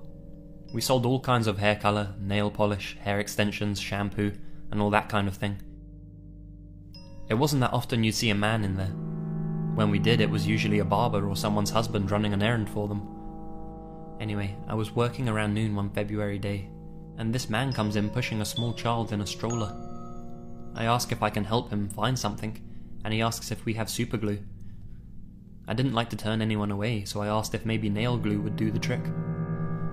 So he follows me back to the nail glue and starts asking me where I'm from, and I continue to make small talk with him. He tells me he's staying at the campgrounds with his 3-year-old son and his son's mother. The little boy in the stroller looks up at me, smiles, and tells me his name. They're from Las Vegas. He then asks how old I am and gives me his phone number and says we should hang out sometime. I take it and say alright, maybe, just being friendly, and he leaves. I throw his number in the trash and laughed about it with my friends and co-workers.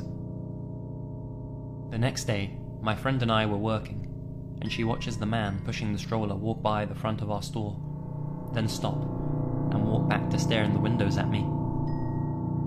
When she saw him stop and walk back, she told me to go sit in the bathroom, so I did.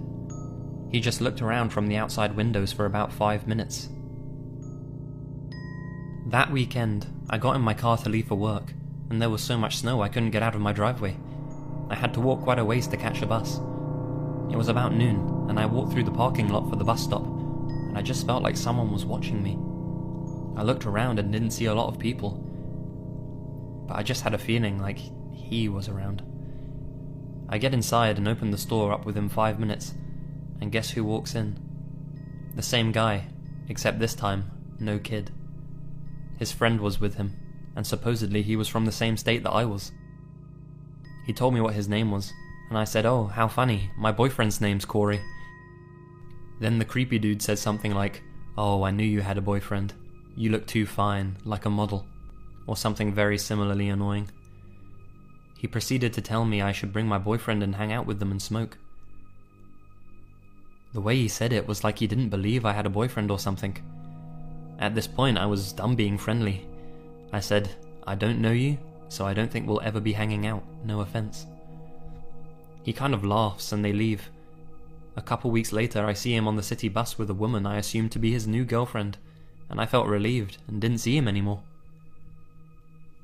Fast forward to about a month later. I'm out of town for a company meeting, and I stop by the mall to get a pedicure. As I'm relaxing, this story comes on the news about a woman who left her 3-year-old son at home alone for 4 days, and he died. They lived in the town that I worked in. I didn't want to hear about that depressing crap, so I stopped watching.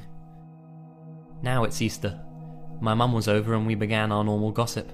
She says, "Oh, did you hear about that woman who left her son at home for 4 days and he died?" And I told her I saw the story on the news but didn't pay much attention. My mum worked at the hospital, so she knew the whole story, plus it's a very small town. Apparently this woman and her child were staying at the campgrounds, and they were from Las Vegas. The baby's dad was in jail for failing to register as a sex offender after soliciting sex to minors on a city bus. It all dawned on me, so I looked up the news story and looked up the pictures. It was the man that was creeping on me at my job. The woman I saw him with on the bus was the one on the news that killed her son. And worst of all, that little boy that smiled at me and told me his name was the little boy that died. This has bothered me for over a year now. What's even more disturbing is the woman came home to find her son lifeless. She picked him up and took him to the community showers, where she washed his own bodily fluids off him. Then she got on the bus with her child, who was dead, to take him to the hospital. The bus didn't even leave the station before the police and ambulance pulled up.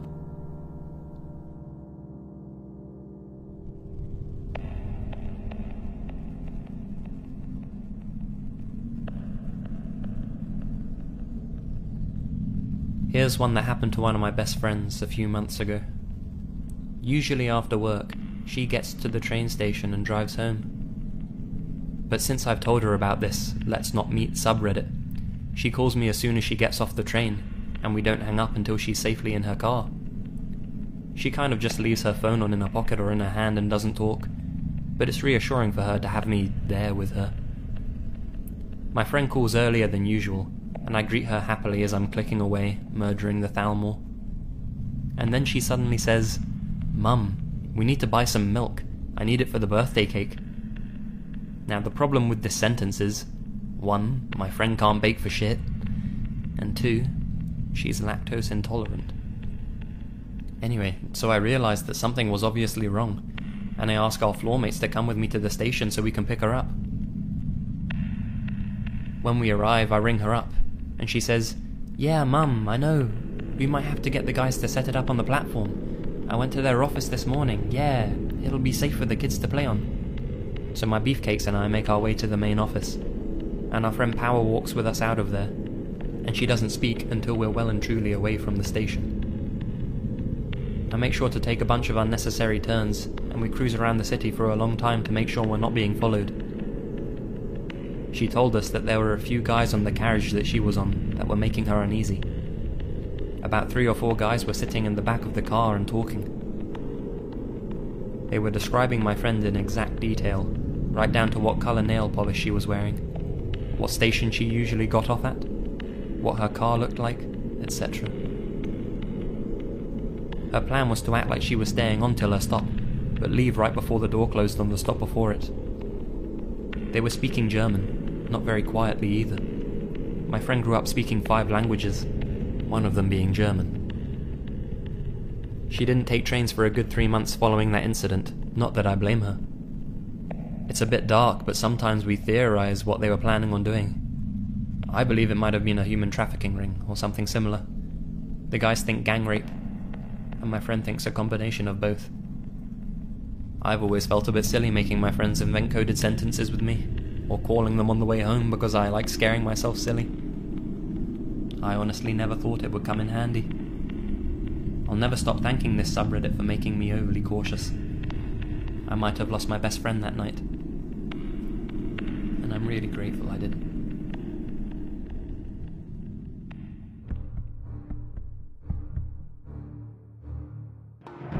Hi guys, thanks so much for listening and for all the positive response so far. If you'd like to hear more, you can follow the links on the screen.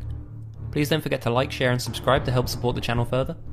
If you want, you can also follow me on Facebook and Twitter. The links are in the description, as is my email address, and you can send me your own scary stories too if you want. Take care, and remember, the best things happen in the dark.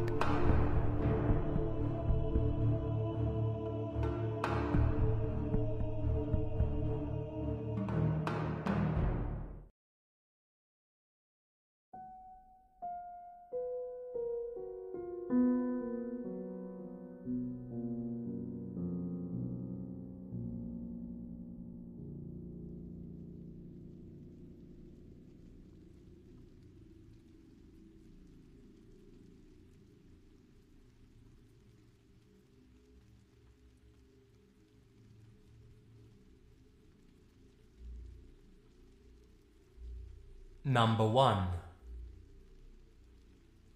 My friend and I are walking home late one night after visiting one of our buddies who we hadn't seen in a while. Our route takes us through a park, with woodland to the right of a path that runs through it. Now, this path is long, lonely, and on a pitch-black night seems like it has no end. When we're about halfway through the park, we hear someone screaming at the top of their lungs, saying something along the lines of, "Help me.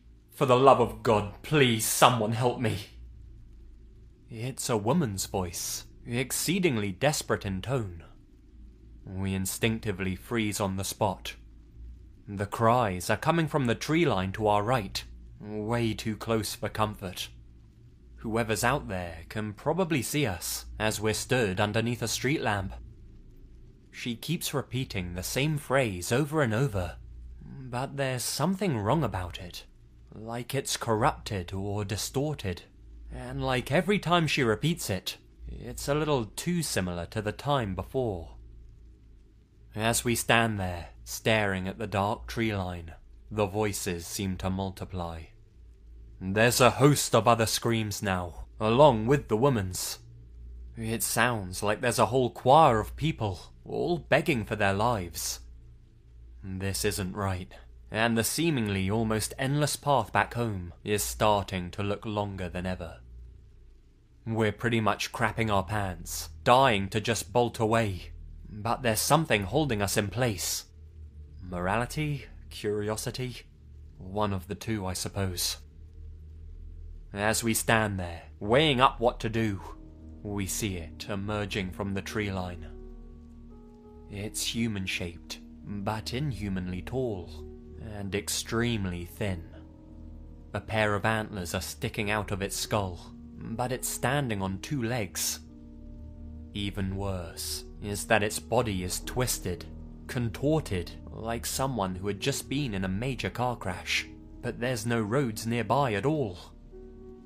It lets out a horrific screech, sounding like its lungs are full of blood or water. There are no words that would adequately describe just how terrifying the situation was. I scream, "Oh my god, run." We both sprint full pelt down the path. We hear muddy footsteps behind us on the grass, and internally pray that it isn't following us. We're too chicken shit to even turn our heads to check at this point. Then, from behind us, we hear it scream a familiar sentence. "Oh my god, run." It's my voice, said in the exact same way I'd screamed it only moments before. We finally turn around to check. The mimicking creature was closer to us than to begin with, but was now, thankfully, clambering back towards the trees, still walking on its hind legs. Its movements were far too human. We spoke with a few of my neighbours about it. They tell us that skinwalkers are known to repeat the last words of their victims in an attempt to lure people to them. Since most people's last words were desperate cries for help, it apparently works quite effectively. I'm just glad I wasn't walking home alone that night. We both stay away from that park now. Number 2. I went camping with a mate that I'd grown up with, an Aboriginal bloke. It was late at night, and I got up to pee. We were way inland, behind some rock hills. Tall, dead cane grass was everywhere, and I couldn't see far. After I relieved myself, I heard my mate calling me, but it was coming from away from the camp. That was strange, as I'd just left him in camp. I waited. He called again, no mistaking his voice. I called back, and started walking out towards him. This went on for a little while, changing direction sometimes, calling me on. Suddenly, someone grabs me from behind, and I leap out of my skin and spin around. I already realized that I'd walked deep into the cane grass and was disorientated. I turned to see a very somber face, my mate's face, deadly serious. I'm thrown into confusion, and I'm a little angry. "What are you doing? You're calling from in front of me. How did you get behind me?" "It isn't me," he says. We stand still. It's completely silent. I'm starting to get mad, but I can see the fear in his face. I wait. Sure enough, that voice calls again. "But my friend's right there. That's impossible." Now I'm fucking freaked. I'm all wide-eyed and staring at him. He whispers, "Bad spirit. We'll go back to camp straight away." Like I said, I was disorientated, but if I knew where the hell camp was, I would have run straight up his back to get there. At the camp, he tells me how this has happened for eons. People get called away by familiar voices. Sometimes they make it back to tell what happened, and sometimes, especially if they're young, they perish. If my friend hadn't heard me and come and tracked me down, well. Number 3. My roommate, a guy we'll call Jim, spent his high school years in a little town in eastern Wyoming. I can't recall the name of the town, but it was the kind of place that most people had forgotten about since the train stopped coming through. It was a very weird little town, and most of the people living there seemed to be very paranoid. A lot of parents wouldn't let their children play outside after dark. Since the town was miles away from the nearest McDonald's or movie theatre or shopping mall, there was nothing for young people to do but get shit-faced drunk. That's what Jim and his friends were planning on doing on the night that this story took place. A fellow classmate was having a kegger at his parents' house that night, which was 20 miles outside of town, on a dirt road somewhere. Jim had reservations about driving out there in the dark, because that general area was known to be sort of creepy at night. But his friends really wanted to go, and he was the only one with a car. So, after some coaxing, Jim and about 5 of his friends jump into his Buick and head out of town. About half an hour later, they realise that they're completely lost. They haven't seen any houses or cars in a while, so they figure they must have taken a wrong turn somewhere, and decide to head back to the main road. After turning the car around and driving in the opposite direction for a few miles, Jim spots something in the middle of the road up ahead. His friend in the passenger seat notices it at the same time, and says, "What the fuck is that?" At first, they can't tell what they're looking at, but as the car draws nearer to the big black shape in the middle of the road, it starts to look like a mass of fur. Jim thinks it must be an animal, but it looks big enough to damage the car, so he slows down and stops the car about 20 feet away from the thing. At this point, it's completely illuminated by his headlights, but neither he nor his passengers can figure out what kind of animal it might be. Since it hasn't moved, they assume it must be dead, and start arguing about who'll drag the body to the side of the road. That's when the thing starts to move. They all fall silent and watch it as it stirs, and then suddenly stands up. Jim would always preface the next part of his story with, "I know it sounds crazy, but..." He says he can't really describe what he saw, because he had never seen anything like it before. The closest he can come to is this. The thing, whatever it was about 7 feet tall when it rose to its full height. Its body was shaped like a human male, but it was covered with a thick, dark fur. The head, he said, and I watched the goosebumps break out on his arm as he said it, was not human. It looked almost like a jackal or a German shepherd, with a long snout and pointed ears, and its eyes were glowing in the headlights, the same way a cat's eyes sometimes glow. It was staring right at them. Jim doesn't know how long he stared back at the thing before he noticed that it was clutching a dead rabbit in one of its enormous hands or paws. He barely had time to register this bit of information when the creature suddenly flung the dead rabbit away and took a step towards the teenagers in the car. Jim slammed the car into reverse, made a U-turn, and got the hell out of there. Needless to say, they didn't make it to the party that night.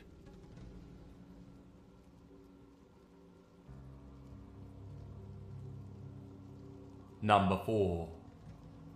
This took place a few years ago, while I was living with my parents. It's the early hours of the morning, around 2 a.m. I step outside for a cigarette, and since my mum absolutely hates the things, I had to sneak out back by the woods. As I'm standing there, smoking, I notice a figure standing at the edge of the forest. It's my neighbour, Sean. What's he doing out here at this hour? He's looking right at me. I wave at him, and he just stands there, motionless. All of a sudden, it's hard to breathe. The air seems thick, and has a metallic smell to it, the same way that pennies taste. This was a really eerie situation, but I kick myself for being such a scaredy cat, and take another drag on my cigarette. As I do, the smoke gets in my eyes, and those of you who've had this happen will know that it stings like a bitch. I'm forced to close my eyes and rub them for what couldn't have been more than a few seconds. I open my eyes, and Sean is standing closer to me. Like in the brief moment that my eyes were shut, he'd walked from the edge of the woods towards me, and then stopped and stood motionless again. What the hell's he doing in the forest anyway? What is this? He waves at me, but it's like he's jerking his arm rather than moving it fluidly, like he's not sure what he's doing with it. I don't take my eyes off him as I put out my cigarette and back up into the house. His eyes are fixated on me the entire way. I shut the door and quickly move to the window to peek out and see what he's up to. He's right there, maybe 10 or 15 yards away from the house now, still staring right at me. I lock the door. Hell, I start locking every damn door in the house. When I'm finished, I go to check the basement door. He's right there, standing at the window, looking in and staring at me still. He does that jerking wave. Now that he's up close, I could see that something was wrong with him. It was Sean, but at the same time, it wasn't.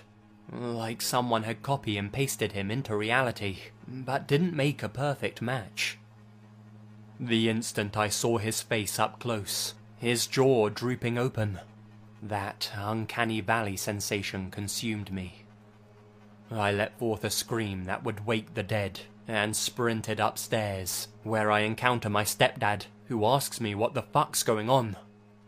I tell him there's someone outside, and he grabs his gun and goes to check. No one's there. The next day, I ask Sean about it. He doesn't know what I'm talking about.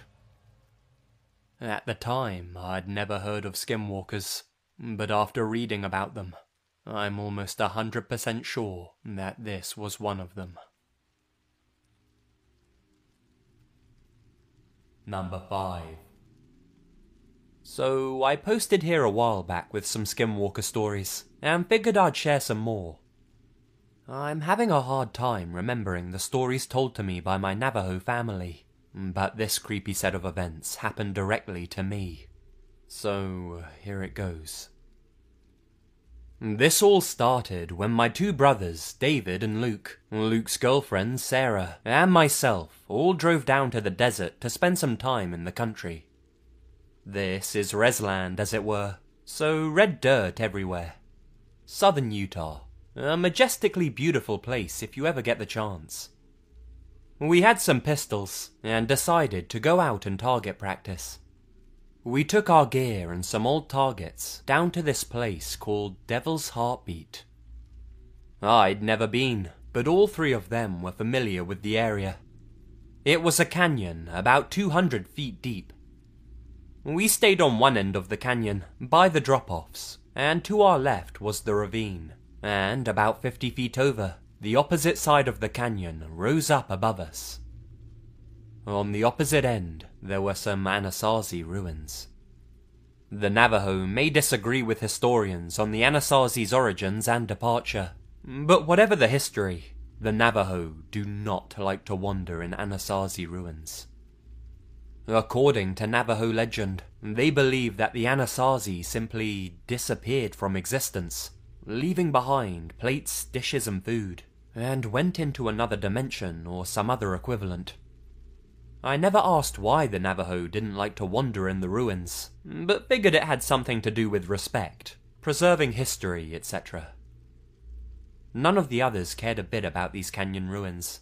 They were more interested in shooting the pistols. I could see old beds, ladders, and even cave drawings on the cliffs with my naked eye, and I got this strange fixation on going over there. I set off down the cliffs with a rope, and decided I'd climb down, cross the canyon floor, and then climb back up. This was a bad idea for a million reasons, but it was like some obsession. I can't explain the feeling. It was like magnetism. I wanted to be in those ruins, and it wasn't just touristy curiosity. It felt like I was meant to go there. I kept slipping and getting stuck on the rocks, and I got extremely frustrated. Finally, I was deterred by the unmistakable sound of a growl coming from the canyon floor below me. There were trees down there, so I couldn't see what was making the growl, but mountain lion immediately came to my mind, and I got my ass back up the cliffside. I said nothing to the others, and we shot the guns for a while. The only other strange occurrence was while Sarah was aiming. Things got eerily quiet. We all heard a sound coming from behind us, maybe 20 feet away. It was like a growl, and then a hoarse laugh, almost like a lion and then a hyena. We had a clear view of the entire area, and there was nothing there. Certainly not on the cliff tops when we heard it anyway. The creepy part was that while David, Sarah and I all heard it coming from a close distance, Luke heard the exact same noise right by his ear. We ended up camping out there to see if anything would happen, and this is when I got completely terrified. Before, I was only scared of wild animals. We had guns though, and were sleeping with no bags or tents, just some blankets under the stars, and a little fire. I felt safe laying there. I fell asleep pretty quickly, but woke up a few hours later to see everyone else laying with their eyes wide open, listening. The canyon was completely full of noises.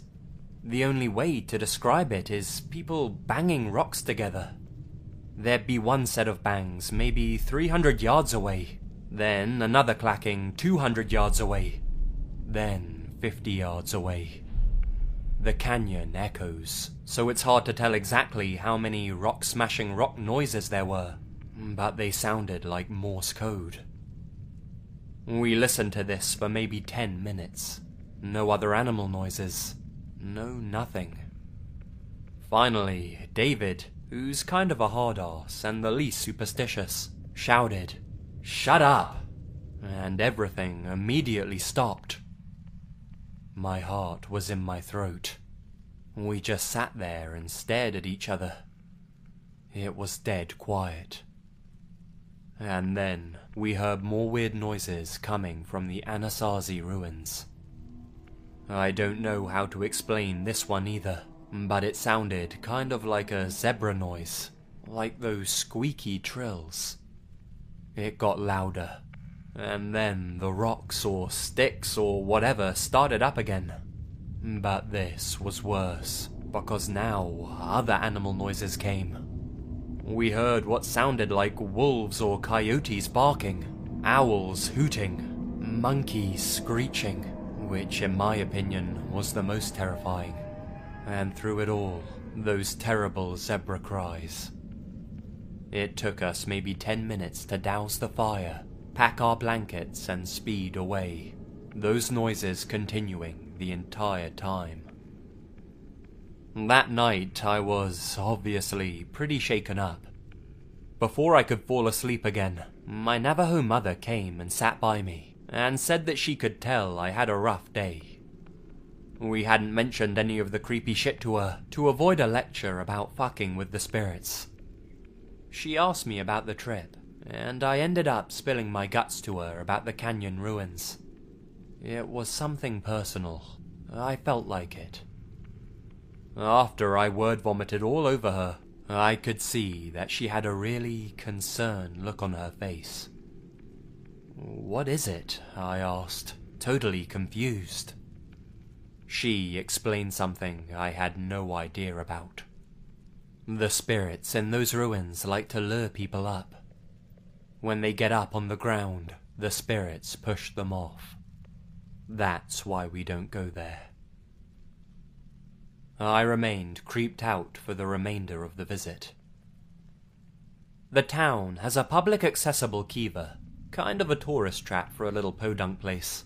But since I didn't see the ruins up close, I went down into the kiva. I went alone, as, of course, my superstitious family refused to enter other natives' dwellings. I figured nothing could push me off a cliff if I was in a kiva. Fast forward to a few weeks later. I worked in a shitty call center in Salt Lake City, 3rd shift. I was feeling jumpy ever since the kiva. My brothers already warned me that I had a skinwalker following me, but I of course didn't believe it. I don't smoke, but I follow my co-workers out for smoke breaks, since I like to chat. That night, I lurked in the doorway because I had this horrible cloud of dread hanging over me. I was peeping out of the glass door and being a total weirdo. It hit me how paranoid I was being. That's what skinwalkers do. They mess with your mind.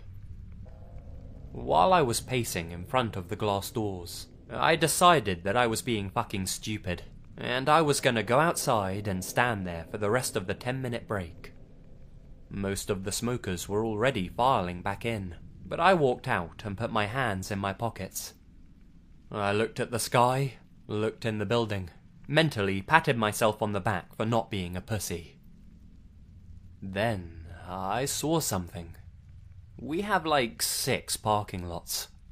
In one of those lots, far away from me, maybe 100 feet, I could see something walking. It was a dog, obviously, but it was also limping, and walked like it was tired or hurt. Animal lover me forgot all about skinwalkers, and I started walking towards it, making noises to try and beckon it over. And then I stopped abruptly. The dog had the body form of a greyhound, and it was grey, but there was something really wrong with it. It had bloody legs, and it walked more like a person would on hands and feet. Its butt was moving to and fro, if that makes sense. When it heard me, it just stopped without turning, something I've never known any dog to do. Finally, it looked over its shoulder at me. This dog was looking at me in the same way a person does. It had huge eyes, way too big for a greyhound, and its teeth were bared like it was considering biting me. Then it growled, but it was more like a whistle growl. Noises no regular animal makes. It almost sounded like it wanted to talk to me, or was taunting me. Somehow, in the middle of all of this, I realized it didn't have a tail. I've heard from all Navajo stories that skinwalkers, when they appear as animals, don't have tails. Fucking all logic and rationality, I turned and jetted. I didn't look back until I was back inside the building and had pulled the door shut behind me. And by then, when I looked back, the thing was gone. When I described this to my brothers, they were absolutely sure it was a skinwalker, and they went through the trouble of blessing me, my apartment, them and their apartments. I never saw the creepy, bloody dog again, and I have never since even slightly wanted to visit those cliff ruins.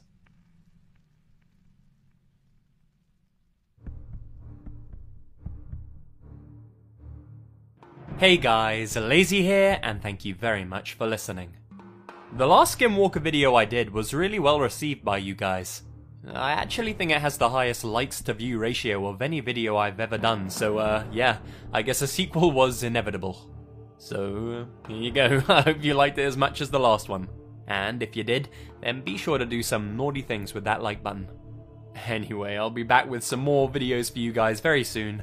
So until then, stay spooky. And remember, the best things happen in the dark.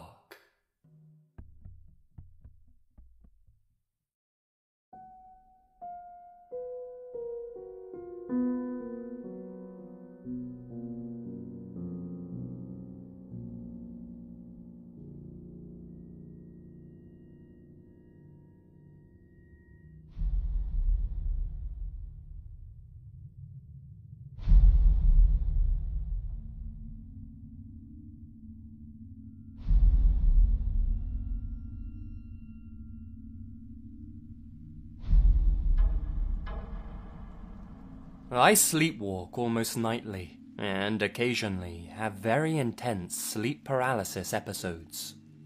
This particular experience bothered me. I was lucid in the dream, so I was consciously analysing what was occurring. I was alone inside this house, and conjuring up different animals that would walk through the front door. It was fun. All kinds of small mammals were running around, looking silly, and I was enjoying the euphoric, lucid feeling. Then, all of the animals suddenly ran from the house, and this awful fear overcame me. I knew something was behind me. I turned around, and it was this grotesque, diminutive, half-Indian child, half-old woman, just standing in the doorway, staring at me. It's hard to explain. When I made eye contact, I immediately went into sleep paralysis with intense vibrations, and I couldn't move. It had this tiny, unnatural smirk, like it knew every single thing about me, and it could easily harm me if it chose to. I had an overwhelming feeling it had invaded my dream and didn't belong there, and I felt extremely helpless. My eyes opened up to my actual room. I was still crushed by the sleep paralysis, and I slipped back into the dream, where I was laying on the floor of the empty house, and the thing was gone. The animals came back in, and I tried to get back into the zone of enjoying the dream, but I couldn't shake the fear of that odd thing. It ended up showing up again. The cycle of sleep paralysis repeated, and it bothered me even more the second time. The third time it happened, when I saw that thing, which was always standing in a doorway inside the empty house. Instead of rejecting the horror of it, I decided I wanted to face it dead on. So I just stared as deeply into its ugly eyes as I could. My perspective basically zoomed into its eyes, to the point where they filled my entire vision, and I was focusing on the pitch black of its pupils. The deadness of its eyes was extremely disconcerting, but only because it gave me the impression of intelligence. I felt only slightly more comfortable after staring into its eyes, because the previous alternative was just thinking, "Shit, don't look at me." Either way, I snapped out of it, and was able to open my eyes again and slowly regain the ability to move. I'm a grown man, and I'm not easily scared, ever. But for about a week, I couldn't stop thinking about this thing. The concept of it fucked me up to the point where I was unnerved when I was alone, or in the dark.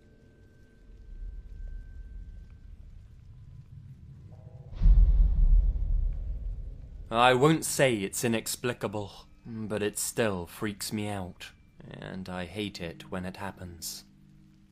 At times, when I'm stressed, I get absolutely chronic sleep paralysis. Basically, where you're still dreaming, but believe you're awake, and though your mind is ticking, your body hasn't fully woken up yet, so you're unable to move. You can also hallucinate that a tormentor is responsible for this temporary paralysis. Everyone has their own tormentors. It could be an imp, a vampire. Mine's the woman from The Grudge, or Samara from The Ring. Basically, a woman in a white dress moving very erratically, with long black hair covering her face. After what seems like a lifetime, you jolt back awake as your body breaks out of the paralysis. Most times you can just realize it was a dream and try to go back to sleep. It usually manifests itself into a real-world setting where I'm sleeping, so I feel like I'm laying down on my bed, and the ghost woman will appear from a wardrobe, or through my door, or at the foot of my bed, and start to make her way towards me. One time, around an important exam I was having, she came from under my bed, making that grating noise and maintaining eye contact the whole time. I basically thought I was frozen with fear. I couldn't move an inch. She continued really slowly making her way towards me, and when she was about an inch from my face, I snapped out of it. I thought I got out of bed to shake myself out of it. It felt so much like I was awake. But as I moved for the door, I started to get lower and lower to the ground until I was laying on it, and once again was unable to move. Now, while I lay on the floor, she emerged again from under the bed, coming straight towards me, except this time I felt like I was really awake. I woke up just before she got to me, and turned on every light, and went straight out onto the balcony to get cold, and make sure I really was awake this time. Didn't sleep for about 2 days after that.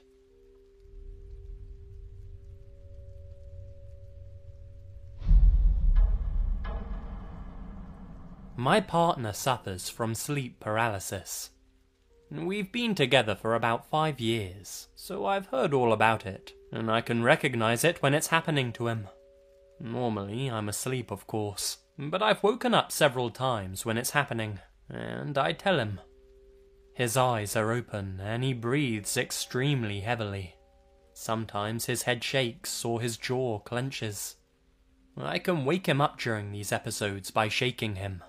He prefers if I do. The episodes sound terrifying, but I've personally never encountered sleep paralysis. Nothing paranormal either, until this encounter. I work in healthcare, and sometimes have to leave close to 4 AM. I'm kind of paranoid about oversleeping and missing work, and I think this stress causes me to frequently wake up in the middle of the night to check the time. One evening, I woke up and looked at the clock. It was close to 2 AM. Relieved I could sleep a little longer, I rolled back over. I could hear my partner breathing heavily on the outside of the bed. I was on the inside, and the dog was between us. At this point, I became aware of this low-voiced whispering. I had no idea what it was saying, but had lots of S-sounding words in it. I don't remember having any thoughts of what it might have been, besides thinking that my significant other was having an episode and trying to speak. I turn around to attempt to wake him up. The first thing I notice is that his eyes are closed, which was odd, because they're normally open, at least when he's having an episode. Right after, I became immediately aware that something was standing over the top of him, on the other side of the bed. I wish I could properly describe the adrenaline rush that ran over me.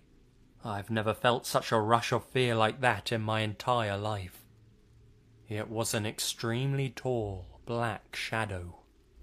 It was a humanoid shape, but had much thinner, longer limbs. I looked up, and it was literally as tall as the ceiling, which is at least 10 feet. In fact, its head appeared to be hunched over because it was too tall for the room. Its eyes were large and radiated red, like a coil on an oven instead of a light. I sit up, and my first reaction was to wake my dog. He's a 90-pound pit, who, I should note, never barks. He was curled in between us, and I could feel him snap to attention. I honestly didn't want to take my eyes off the thing, so I'm not sure if he was staring at it or just in the general direction I was looking. I couldn't make out any features other than the eyes on the thing, but I could definitely tell it was staring at me. It slowly backs away, never turning around, and hunches down and out the open bedroom door. The whole experience was probably 10 to 15 seconds. I immediately shake awake my significant other. He tells me that he was having an episode in which the entire room was full of shadow people speaking to him, saying things like, "You're going to die." He said he could feel and see when I sat up. When I told him what I saw, I could tell he was absolutely terrified. What the hell was that? How could I have possibly seen something that my partner was experiencing during an episode of sleep paralysis? It's been a couple of months since that incident, and I haven't seen anything since. Anyone else experience something like this?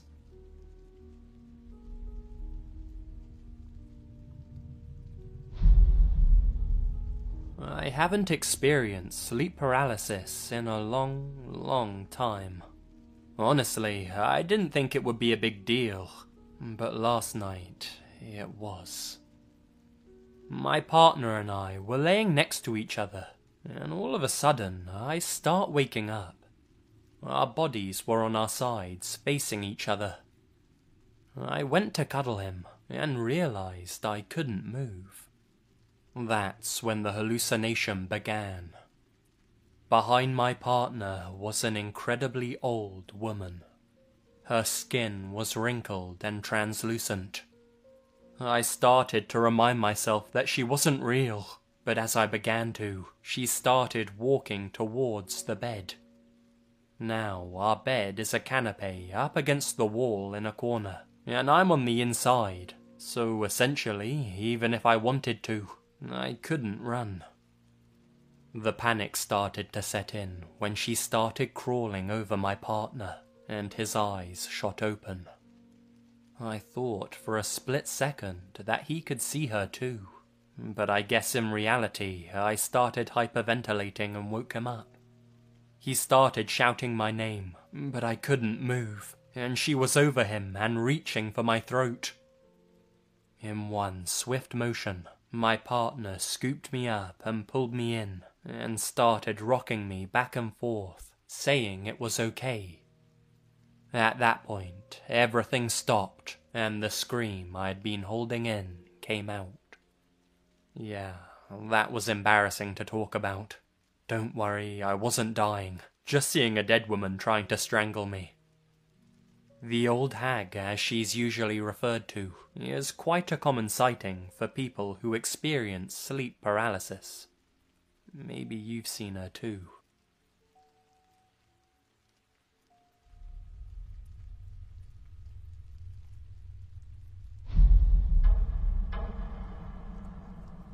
My girlfriend suffers from pretty intense night terrors and sleep paralysis, and has done since she was a kid.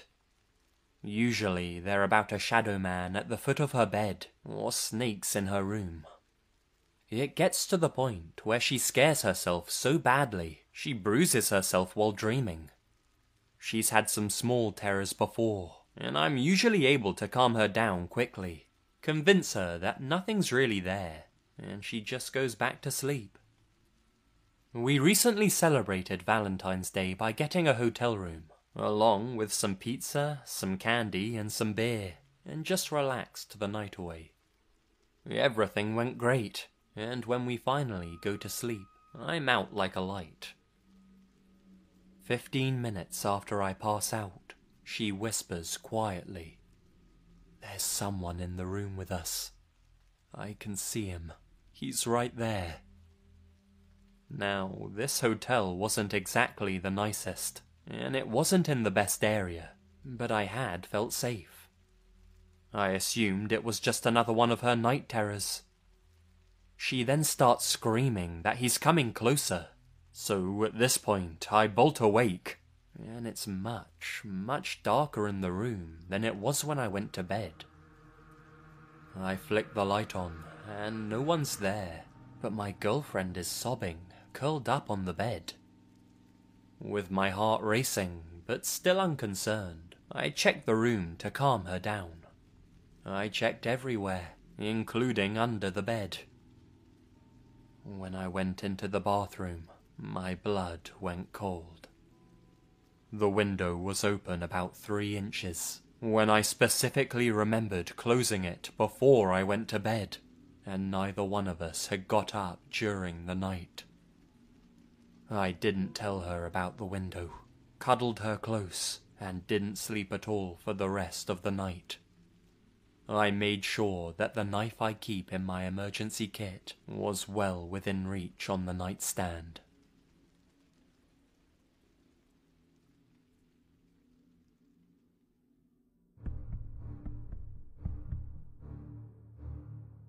Hey guys, Lazy here, and thank you very much for listening. Sorry about the lack of videos this October. I've actually been pretty sick these past few days with a swollen throat, but today it seems to have gotten a bit better, so that's good I guess. But if you thought I sounded a little different in this video, that's probably why. It's kind of screwed up my schedule a bit for this month, but I'm gonna try and make up for the lost time, and pump out a couple more videos as quick as I can. We'll see what happens, we'll see. Anyway, for my throat's sake, I'm not gonna keep prattling on, so I'll just end it as always with you stay spooky. And remember, the best things happen in the dark.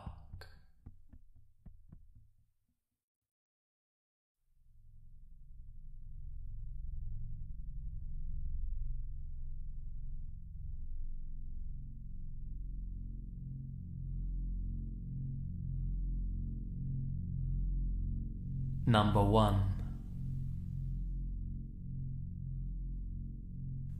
Ever since I was a baby, I've lived in the same country home. It's always been a lovely place to live. It's beautiful, serene, and crawling with farm animals and wildlife. So basically an outdoorsy child's paradise. In 2007, my little brother was born, and everything around the house was normal until maybe mid-2010. Jake, my little brother, would always stumble around to one specific corner of the living room and just babble and laugh at seemingly nothing. We thought it was his first imaginary friend. No big deal. He would always refer to his friend as the cowboy, and wouldn't really talk about him unless we pried information out of him. Like I said, we didn't really think of it as a big deal until we got our first puppy. Almost immediately as he first came home, he would sit and stare at the same corner and bark and wag his tail, and even roll on his back like he wanted his belly rubbed. This is when we started getting legitimately concerned. My mum and I have always been believers in the paranormal, but we've never had a true experience before this. Mum started asking Jake more and more things about his friend. Jake would refuse to say anything to her. Finally, my father had had enough about the whole thing, and got Jake to tell us all about the cowboy. This is what Jake said. The cowboy used to live here before us. He has a grey shirt, and has 2 shots, here and here.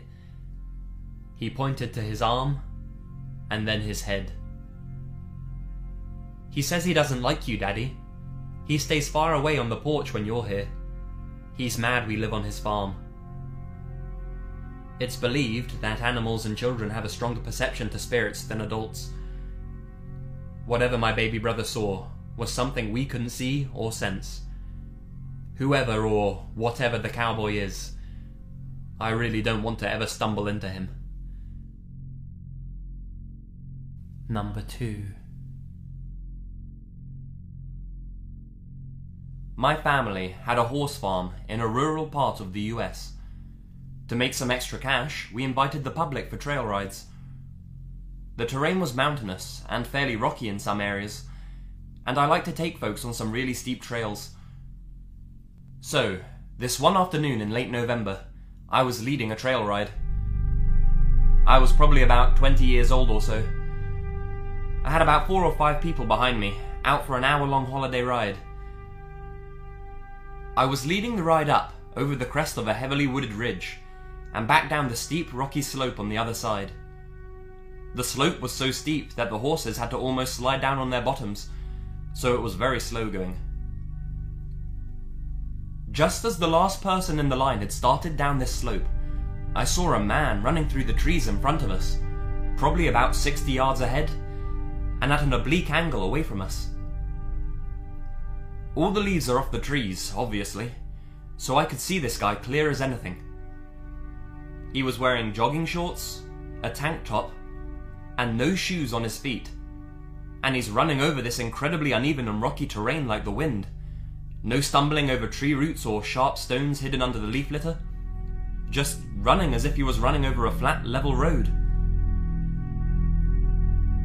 He also wasn't disturbing the leaves under his feet at all. And yet, he was definitely running. Very fast. That's all pretty weird. Here it had to be about 28 degrees outside, and we're all bundled up to our eyeballs. And this guy's running like a deer out in those woods, dressed for summer temperatures and barefoot. But what really got our attention, what raised every hair on my head and spooked my horse, is that the runner made no sound at all. Totally silent. I could see my mare's ears trembling with the strain of trying to pick up any sound. Add to that, as the man was running away from us at an angle and so swiftly, it was no time at all before we were looking at his back. But not the back of his head. His face was turned to us the whole time. He would have had to have been missing ligaments and cartilage in his neck to have accomplished that. Not once did that man take his eyes off us, even as his back was turned to us. We all watched the runner as he reached the bottom of the hill and started up the hill in front of us, still looking directly at us, and never having to change his pace, and continuing to run at the exact same constant speed. The entire scenario made no sense. All we could do was watch.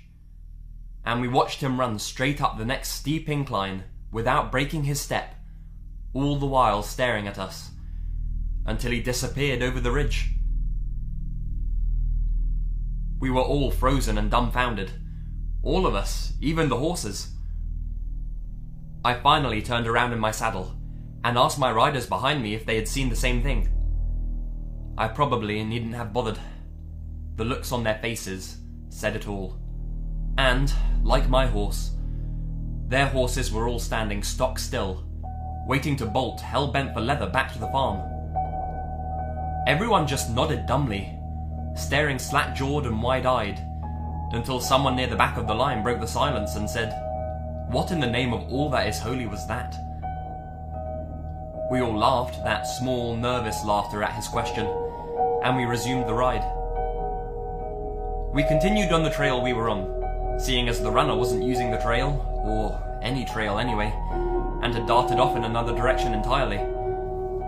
But man, was my head on a swivel for the rest of that ride. One of the odd things about that encounter was that I thought the runner resembled a man who boarded his horse with us, a man I'd known for most of my life. When I returned to the barn as the sun was setting, I saw him standing in the doorway. This man was from Abilene, Texas, a real leathery cowboy. I'd asked him if he'd been out in the woods a short while ago, riding or... well, I wasn't going to ask a tough-as-nails cowboy if he'd been out gallivanting around in jogging shorts and a tank top. A question like that would have earned me the look. But no, he hadn't been out riding late that afternoon. And understand this, I don't hold with any nonsense. I'm not one of those woo-woos who sees angels and ghosts around every corner. But, as cliché as this sounds, I have no explanation for it.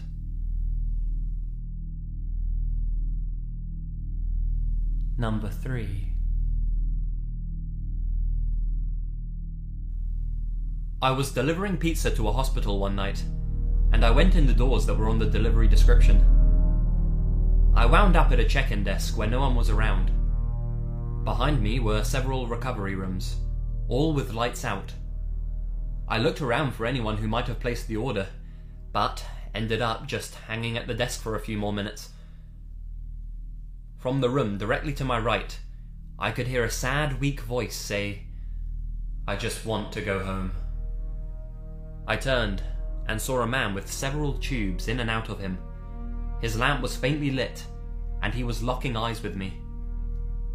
At that moment, the person who ordered showed up at the desk, and we did the little pizza exchange. As I turned around to leave, I looked into the room where the guy with the tubes was, and there was no one there. No light on, no tubes, and no sign that anyone had ever been using that bed. I made sure it was the correct room by pretending to forget which door was the exit, and I examined a few rooms in the area, all of which were empty. It still freaks me out.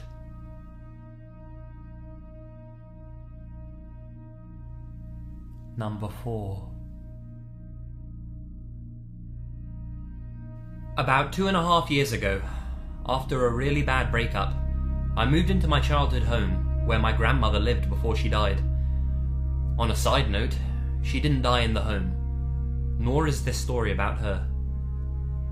One day I was pulling in to park my car, and my old neighbour, who still lived in the area, pulled up next to me in her truck, on my passenger side. We began to talk and catch up. I acknowledged her passenger, which was her father, and said things like, "Hey, how are you guys doing?" Or, "Where are you guys going?" Something like that. My neighbour paused briefly but answered. I closed the conversation out and waved to both of them. Later that evening, I called my mother to tell her that I had seen the old neighbours, and that Mr. Tom didn't say much, which I had just assumed was due to him being so old and such. But I told her that he looked good. She pauses, and this is where I about shit bricks and build a castle. My mum says, "Mr. Tom's been dead for 2 years now." I know what I saw, and I'll never forget it. You never forget a face that you grew up with. Number 5. I was very young, around 2 or 3, and had an experience that still scares me to this day. My bedroom was at the back of our house against the alley. There were no fences, and for some reason I didn't have blinds. I did, however, have sheer white curtains. One morning, very early, probably around 4 AM, I was up in my room with the lights on and playing. I would normally get up very early so I could watch cartoons. This was 1983, so cartoons only came on very early. I remember a knock at my window, and today I describe the person there as looking like a witch, like one from The Wizard of Oz, green face and all. My window was open because we didn't have air conditioning and it was summer. I don't remember if I had a conversation with this witch. I just remember that somehow they knew my name and said, "You better be a good girl, or I'll come back for you." Obviously, this scared me immensely, and I ran to my parents' bedroom. My mum didn't believe me until the next day, when she went outside and saw her flowers trampled below my window. We didn't live there long, or really know anyone, so I can't explain this situation. It's always sat with me in my mind, though, and even today, I'm frightened of being watched through my window.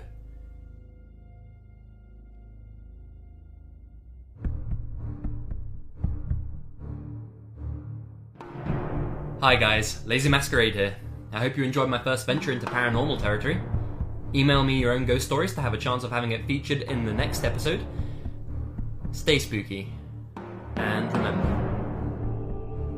the best things happen in the dark.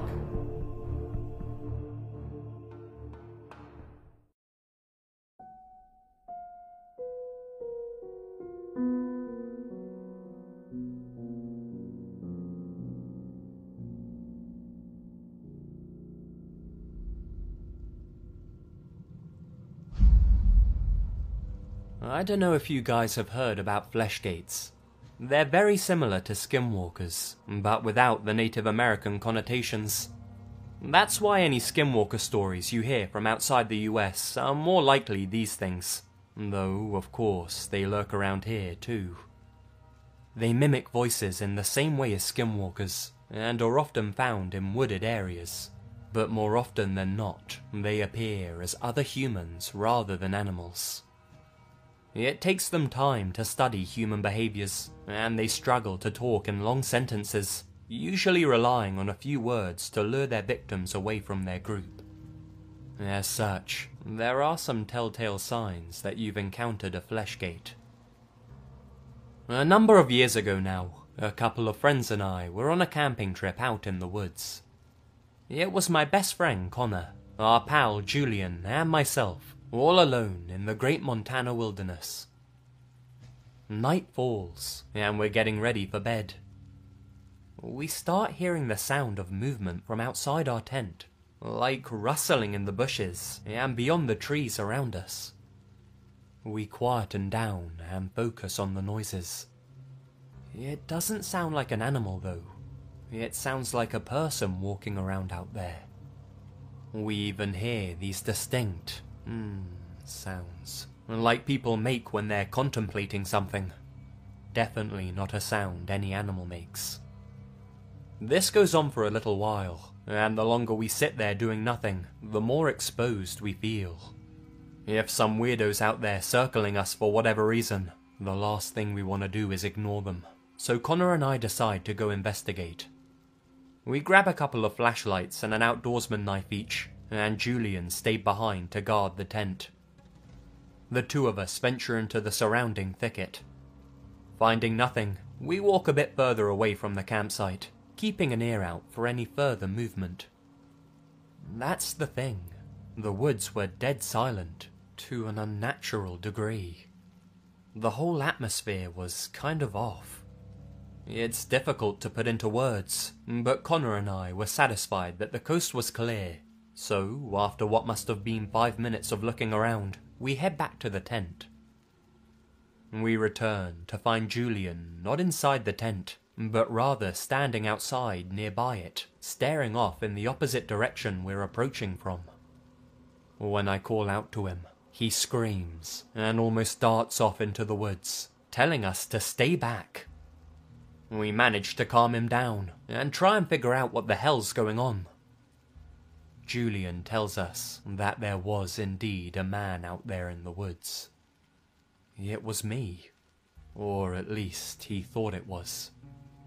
Whoever was there looked identical to me in every way. He tells us that after Connor and I went off, he heard me calling him outside. Thinking I'd found something, he got out of the tent and saw me standing in the tree line, beckoning him over. Apparently, the figure just kept repeating the phrase, "Hey, come here, look at this." Even in response to simple questions, the figure would just repeat the same phrase, like it was the only sentence it knew. How Connor and I didn't hear the same thing when the woods were that silent, I don't know. Even in the dark, it was obvious to Julian that my eyes were glazed over, like I wasn't really there, only my shell. When he flashed his light on my face, he says I didn't react like a normal person would when having a bright light shined in their eyes. I just seemed inhuman to him, and the way I talked was almost robotic, like the words coming out of my mouth were a voice recording. The thing was looking around erratically too. Its head didn't move fluidly, but like a bird's does when it's keeping an eye out for predators or prey. That's when I really called out to him from behind, and the mimic ran off deep into the woods. Naturally, it fucked him up a little to see me in one place and then the other. From my understanding, the doppelganger was almost certainly a fleshgate, and Julian luckily didn't fall for it. More than likely, this was an inexperienced fleshgate that had yet to learn the finer details of human behavior. Had Julian fallen for it, then it's likely that would have been the last anyone would have seen of him. Most people brush fleshgates off as legends, but we know the truth.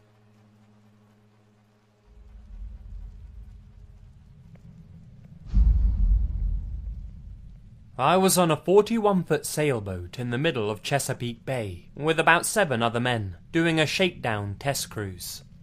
We planned to be out there for about 12 hours. It was the mid-1980s, not as reliable weather prediction resources. We get caught in a tropical storm, winds gusting into the 50 miles an hour range. We had just barely rigged storm hawsers and storm sails, because the one fellow on board, who was the best sailor, sensed that the storm was almost on us. Otherwise, we would have died. During the storm itself, I expected to die at any time. In fact, we made a security call on the radio. If you've spent time at sea, you'll know what I'm talking about. For what seemed like 15 minutes, we were in a maelstrom. No visibility. But then, thankfully, it passed, and we would live. This was at about 3 p.m, and although there was cloud cover, of course, the ambient light was such that you could see for 2 miles in any given direction. If you're familiar with the sea, you know that such storms, particularly in shallower depths near land masses, dredge up a lot of things from the sea floor. We're all on deck, working lines and checking damage, and the bay around us is choppy and churning and foaming. Old-timey sailors often use the saying, "the sea is confused." I look about 15 feet off the starboard side, and something swims to the surface, breaks the surface, looks at us, and then submerges again. It was like a thin man, with humanoid shape, arms articulated like a man, a human head, but its skin was covered in scales like a snake. It looked at us, blinked its weird, heavy-lidded eyes, and then dove back under. So, maybe you need to know a few things about me at that moment. No drugs, no alcohol, no injuries. I was elated because I was glad to be alive, but my senses in that situation were sharpened, not dulled. I had, at the time, about 6 years' experience on ships and fishing boats, and had seen squid, octopi, flying fish, sharks, skates, everything, all around the world. I wasn't the type of guy to see a patch of seaweed and call it a sea monster. I made an instant decision that I wasn't going to say anything. What could I say? I just saw a strange creature, take my word for it. The men on this boat were all mechanics and engineers and professionals. Why get a reputation as a flake? At the time, it was important for each of us to get D-Skipper or OOD qualifications, and saying something like that would be frowned upon. And as I stood there in my life vest, soaking wet, hooked onto the steel lifeline, glad just to be alive, one of the other sailors, a USN captain with over 30 years' experience in the surface navy, piped up and said, "I just saw a brown thing pop up on the surface. It looked like a lizard man with a scaly face. It blinked at us with these big eyes and then went back under." "Yeah, I saw it too," I said. No one else said that they had seen it. We sailed back to the pier later that day and didn't speak of it again.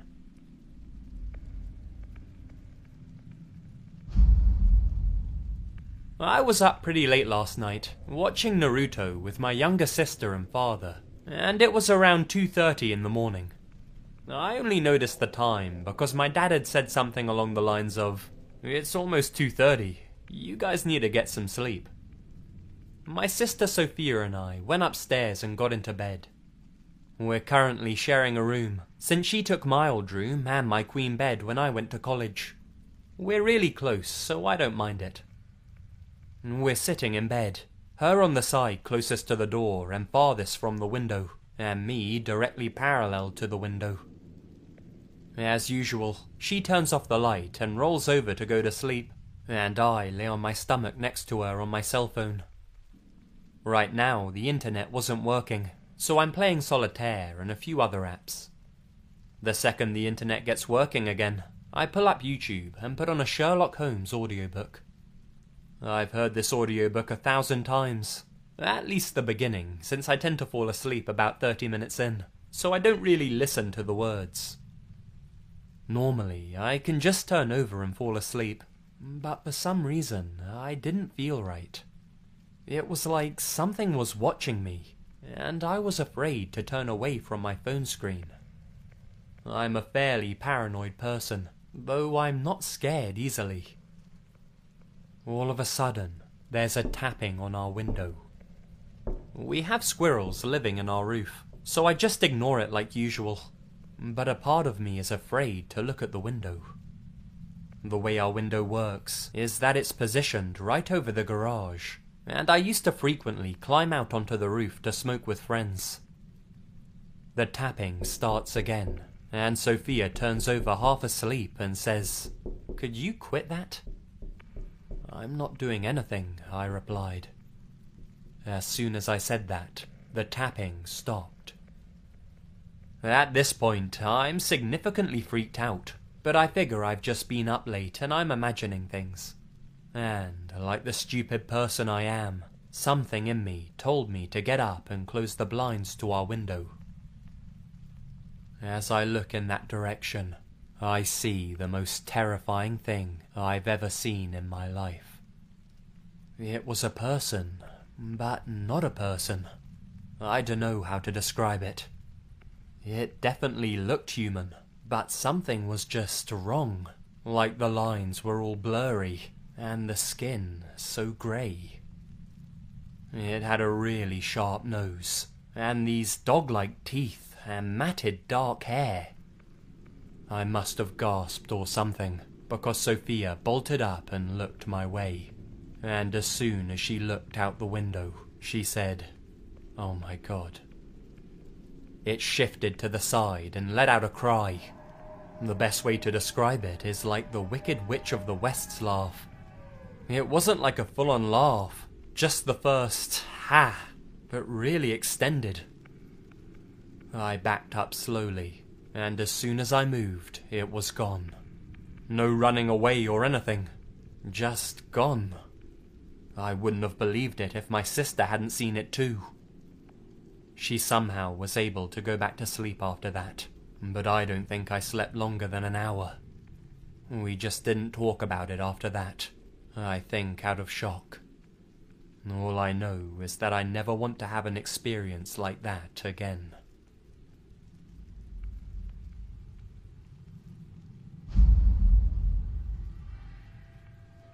This happened to me in mid-August 2015.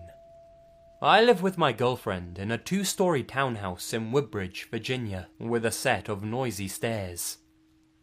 On this afternoon, I had the most bizarre experience I've ever had. I was downstairs making a late breakfast for myself and my girlfriend, who slept in that day. It was maybe a little past 1 p.m, and I had just finished cooking eggs and oatmeal. As I plated the food, I saw out of the corner of my eye my girlfriend enter the kitchen.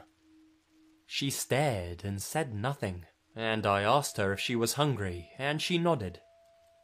We sat and ate, and I talked to her about how the car was making a funny noise, and about what a lazy day it was, but she just stayed quiet, listening and eating.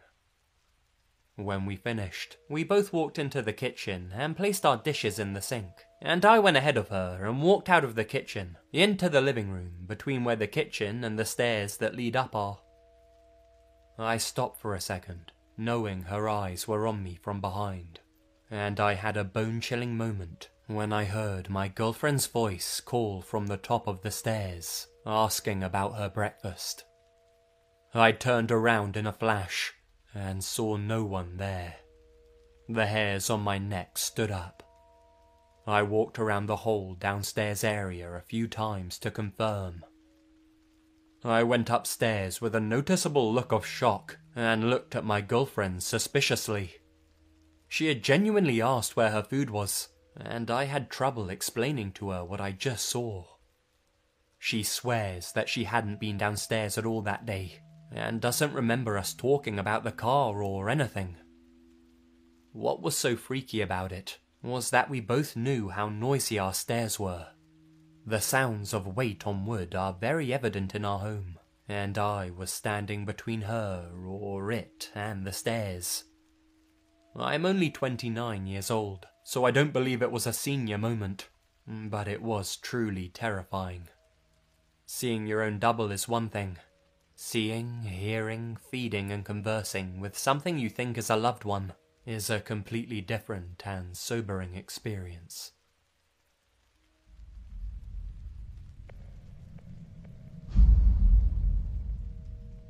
I'm not exactly sure what it was, but I saw something strange in the woods outside of Homer, Nebraska. There's an old graveyard out here that's infamous for having a witch buried there, and is kind of a local spot for kids to go and scare themselves.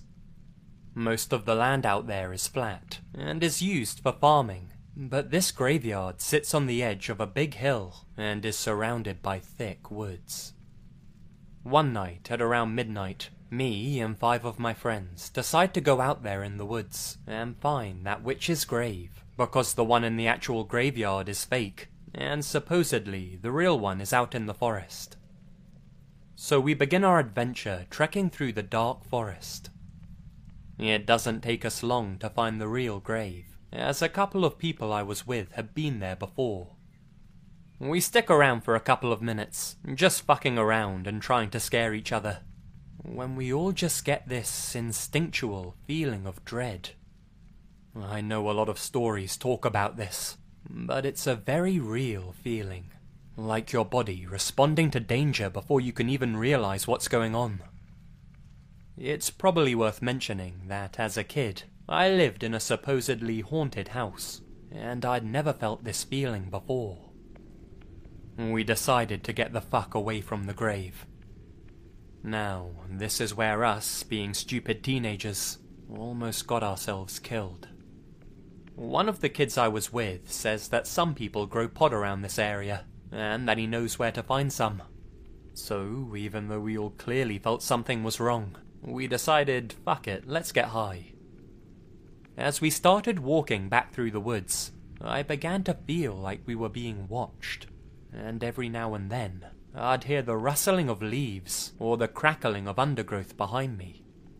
I told my friends we needed to move faster, but they were all just saying I was trying to fuck with them. Eventually, as we keep walking, we stumble upon a clearing, and we can't really see anything ahead of us. When all of a sudden, my friend starts taking off for the other end of the clearing, and we all go after him. All around us, we can hear cattle freaking the hell out. After we get a couple of 100 yards away from the cows, something scares them way worse than us. I mean, I've never heard a sound like that coming from an animal. It was a horrible mix of the cows being scared to death by something, and an unearthly, ear-shattering scream. Now, by this time, I realized that we were lost in the middle of the woods at 2 a.m, with something stalking us. I finally convinced everyone that we should change our direction so that we can get to the road, and about 30 minutes later, we're making progress, as someone spots some headlights way out in front of us that we can see on top of the hill we're on.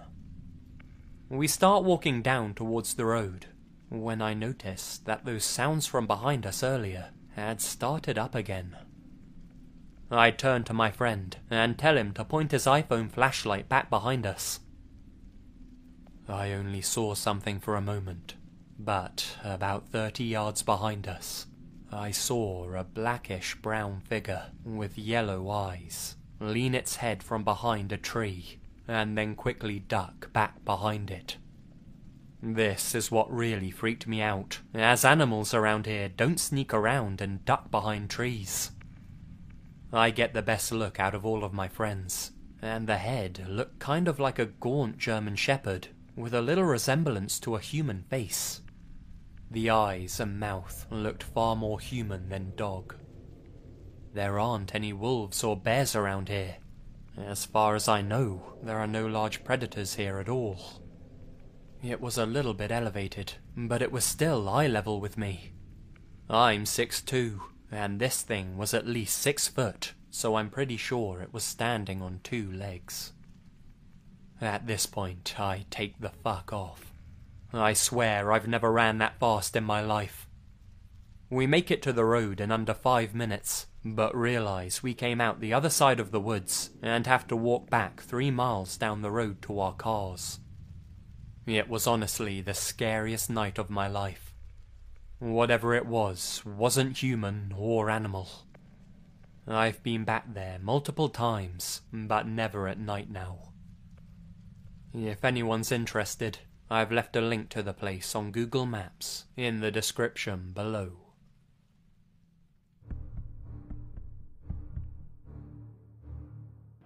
Hey guys, Lazy here, and thank you very much for listening.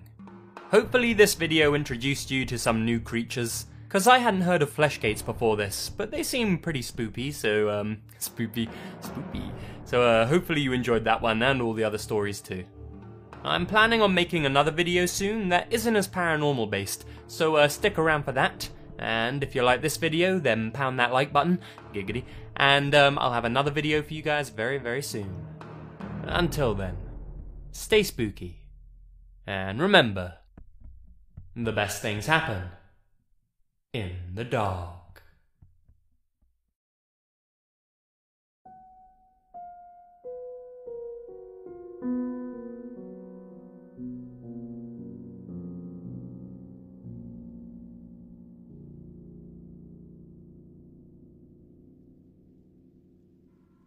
Number 1.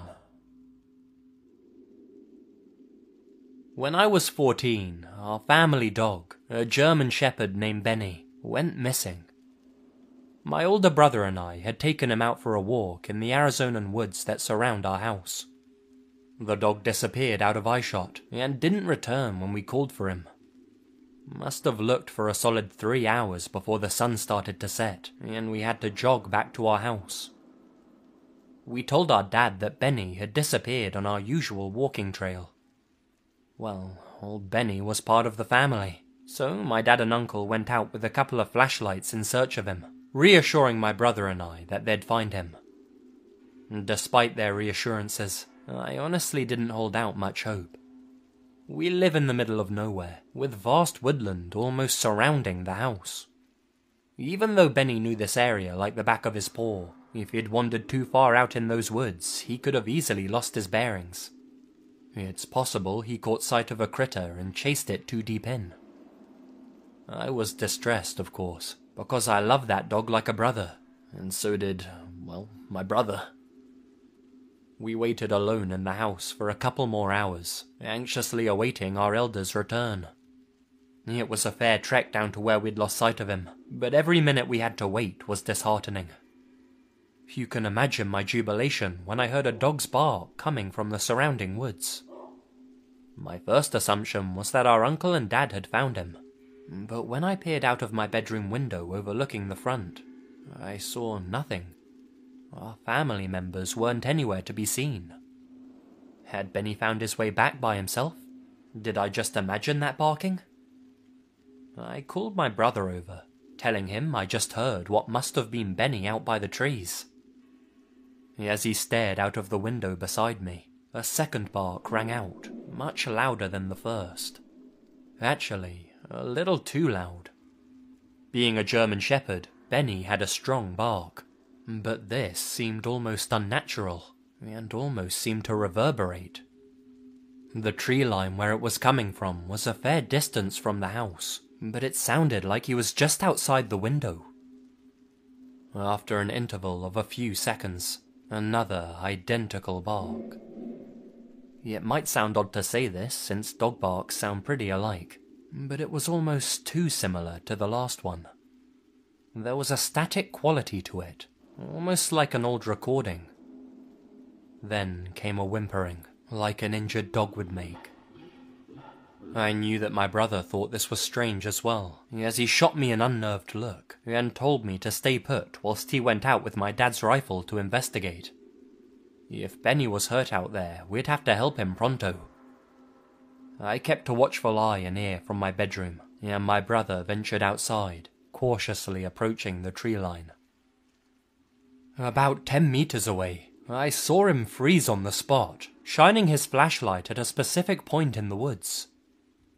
He lowered it and aimed his rifle at the same spot.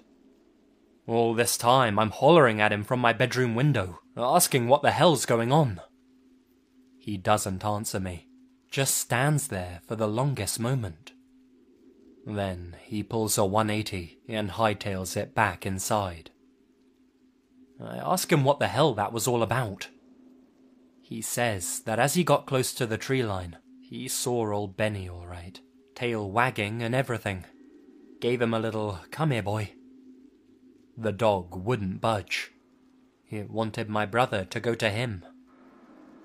When my brother shone his flashlight on Benny, he knew something wasn't right with the big guy. Aside from his moving tail, he was standing stiff and rigid, and looked more like a taxidermy statue. His sides didn't even expand or contract to breathe.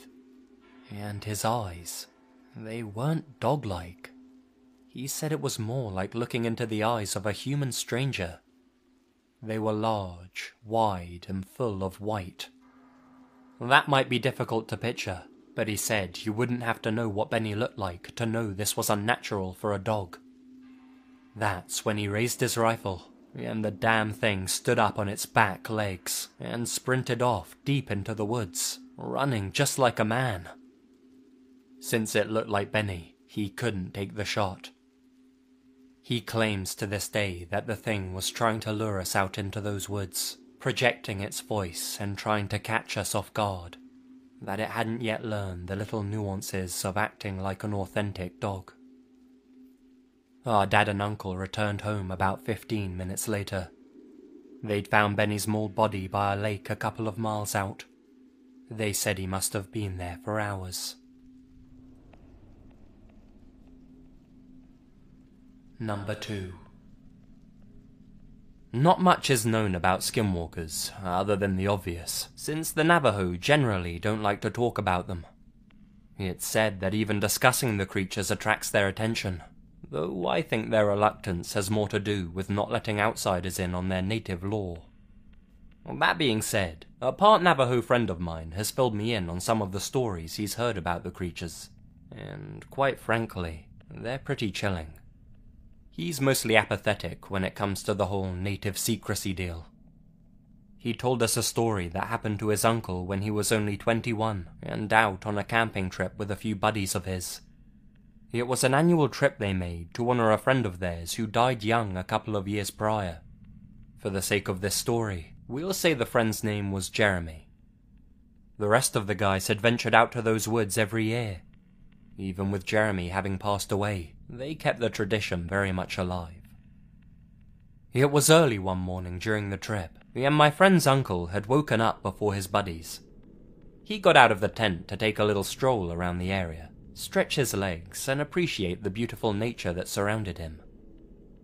He walks for about 5 minutes, and other than his friends, he's miles away from the closest human beings around. He's hearing nothing but birdsong and the breeze.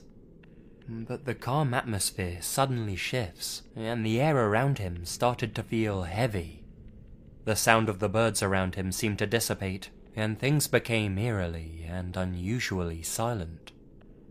A strange sense of dread overcame him, and compelled him to turn around. There, standing on a raised area, was Jeremy.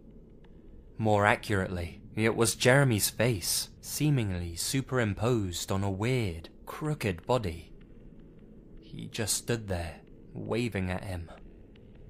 Looking at Jeremy's face closely, his jaw was slack, and his eyes were colorless and glazed over, like there was a thin, translucent film covering them. His expression never changed. His limbs were torn and bloody. My friend's uncle sprinted back to the tent and alerted the others. They knew the stories of skinwalkers, and wasted no time in packing up and cutting their trip short. Now, some people might be compelled to think that this was Jeremy's spirit, coming to hang out with his old camping buddies one last time. My friend's uncle knows otherwise. He says this was a malevolent entity. It was likely native to the area, and had seen the boys on a previous trip. That's how it knew to take Jeremy's face. Number 3. I don't belong to any UFO groups or anything like that, but this actually happened to me. I've told a few trusted friends about it, but never bothered writing it down. I'll try to relate it as accurately as memory allows. In 1990, while I was working as a paramedic in Anchorage, we got called out on an alarm for a man having a heart attack at the state jail in Eagle River. He was a native man in his 70s, and after I got him stabilized with IVs, O2, and cardiac drugs, my partner and I began to transport him to the native hospital in Anchorage. En route to the hospital, I had time to talk to this gentleman who was an Aleut from the native village of Port Graham, a remote village on the lower end of Cook Inlet. Well, as usual with me, the topic eventually drifted to hunting and fishing, and I casually mentioned to him that I was once weathered in at the upper lagoon of Dogfish Bay, only a few miles from his home in Port Graham. The lagoon was about as beautiful and wild a place as I had ever seen in my 35 years in Alaska. Well, when I said that I had spent some time in Dogfish, this old man sat up on the gurney and grabbed me by the front of my shirt. He got right up to my face and said, "Did it bother you?" With that question, the hair stood up on the back of my head. You see, I knew exactly what he was talking about. I said, yes. "Did you see it?" was his next question. "No," I replied. "Did you see it?" "No, but my brother's seen it. He had chased him."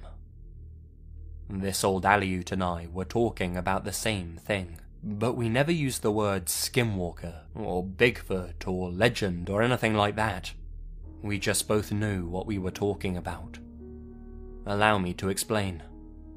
In August of '73, 3 of us were bow hunting for goats and blackies in what was then a remote wilderness of Lower Cook Inlet. A sudden storm forced us to take shelter in Dogfish Bay Lagoon.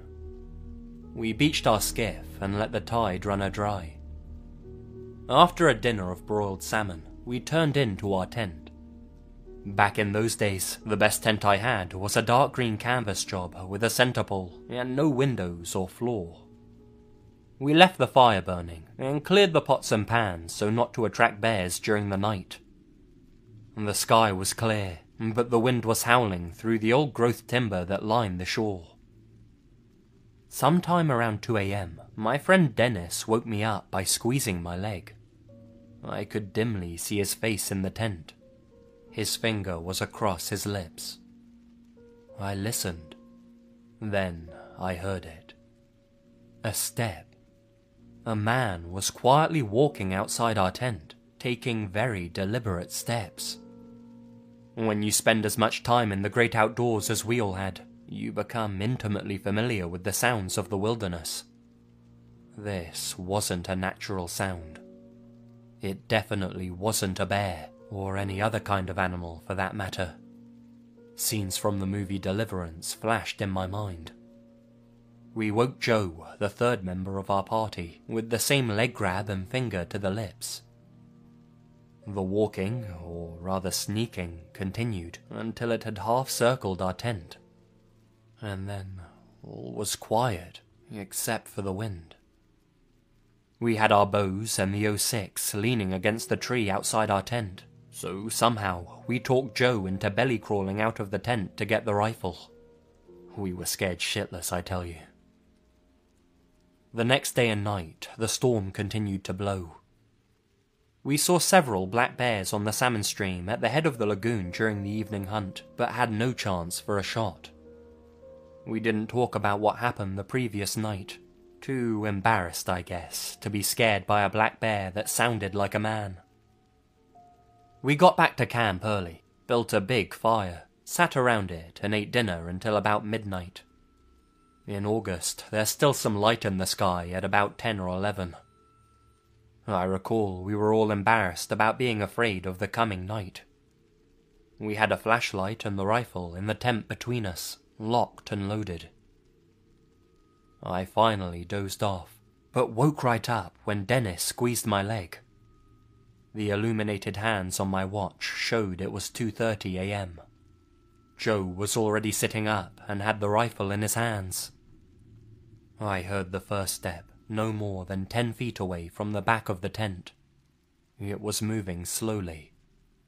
Then we heard another, and another. Whatever this was, it sounded like it was walking on 2 feet. It made the same semicircle around the tent. When we finally mustered enough courage, we crawled out of the tent and turned the flashlight on. We saw nothing. No tracks. Nothing. The third night, we decided if it bothered us again, we'd come out of the tent shooting. We were actually scared. It never came back on the third night, and the following day we had a break in the weather and got the heck out of there. Never told anybody about the experience for several years until about 1979, when I happened to be reading an old Alaskan Sportsman magazine, published in 1935. In the letters to the editor, a woman wrote that she recently found a letter written by some distant relative of hers, who was a schoolteacher at the cannery in Portlock Bay, a rugged fjord adjacent to Dogfish Bay. The year was 1905. She quoted from the letter.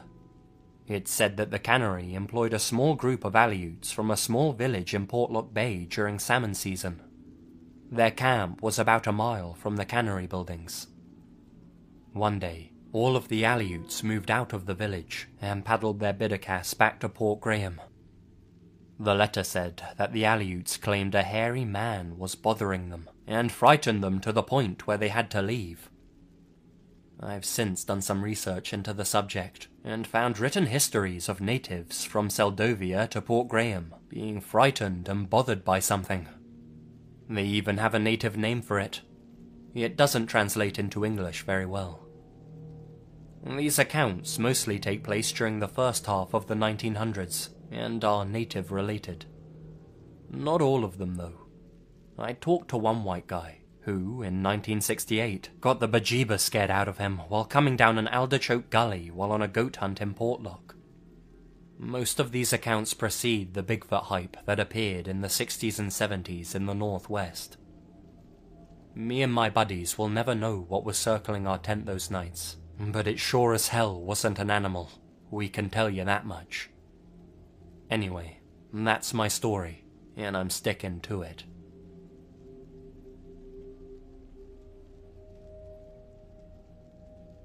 Number 4. My roommates told me this story a few times, and I want to see if anyone else has had similar experiences. As he tells it, he was driving home super late at night, maybe 3 or 4 a.m., in a suburb of Phoenix, Arizona, both times this occurred.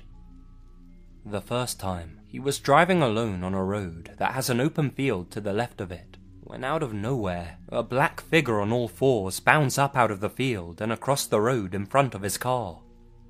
As soon as the figure got to the other side of the road, it stops with inhuman quickness, turns around and looks directly at my roommate. He described the figure as looking simian, completely black except for the face.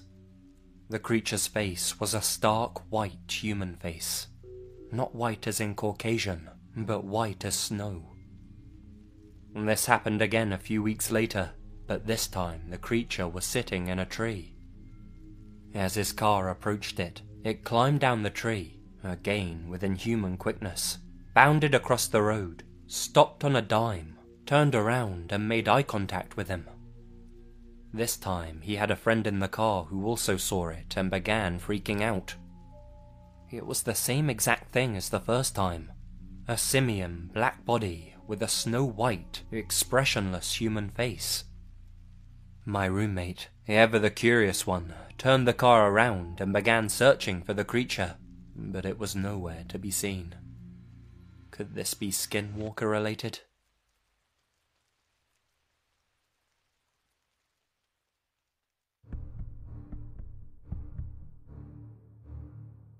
Hey guys, Lazy here, and thank you very much for listening. So thank you to everyone who voted on my Twitter poll for the next video, and coming up next will be some kind of unsolved mysteries type thing. I'll see what I can find, I'll do some digging.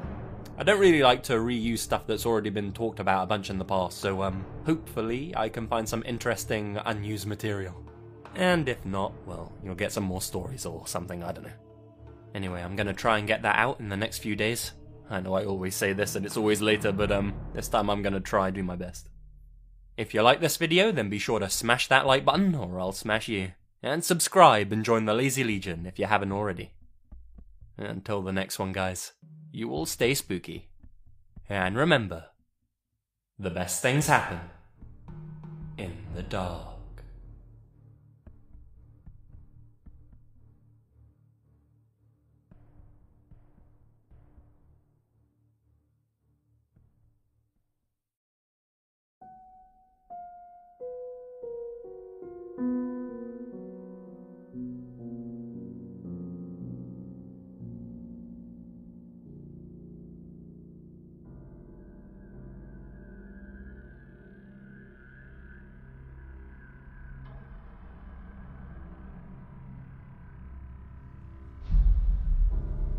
As a half Navajo and Hopi, I've had my share of experiences on and off the Navajo and Hopi reservation.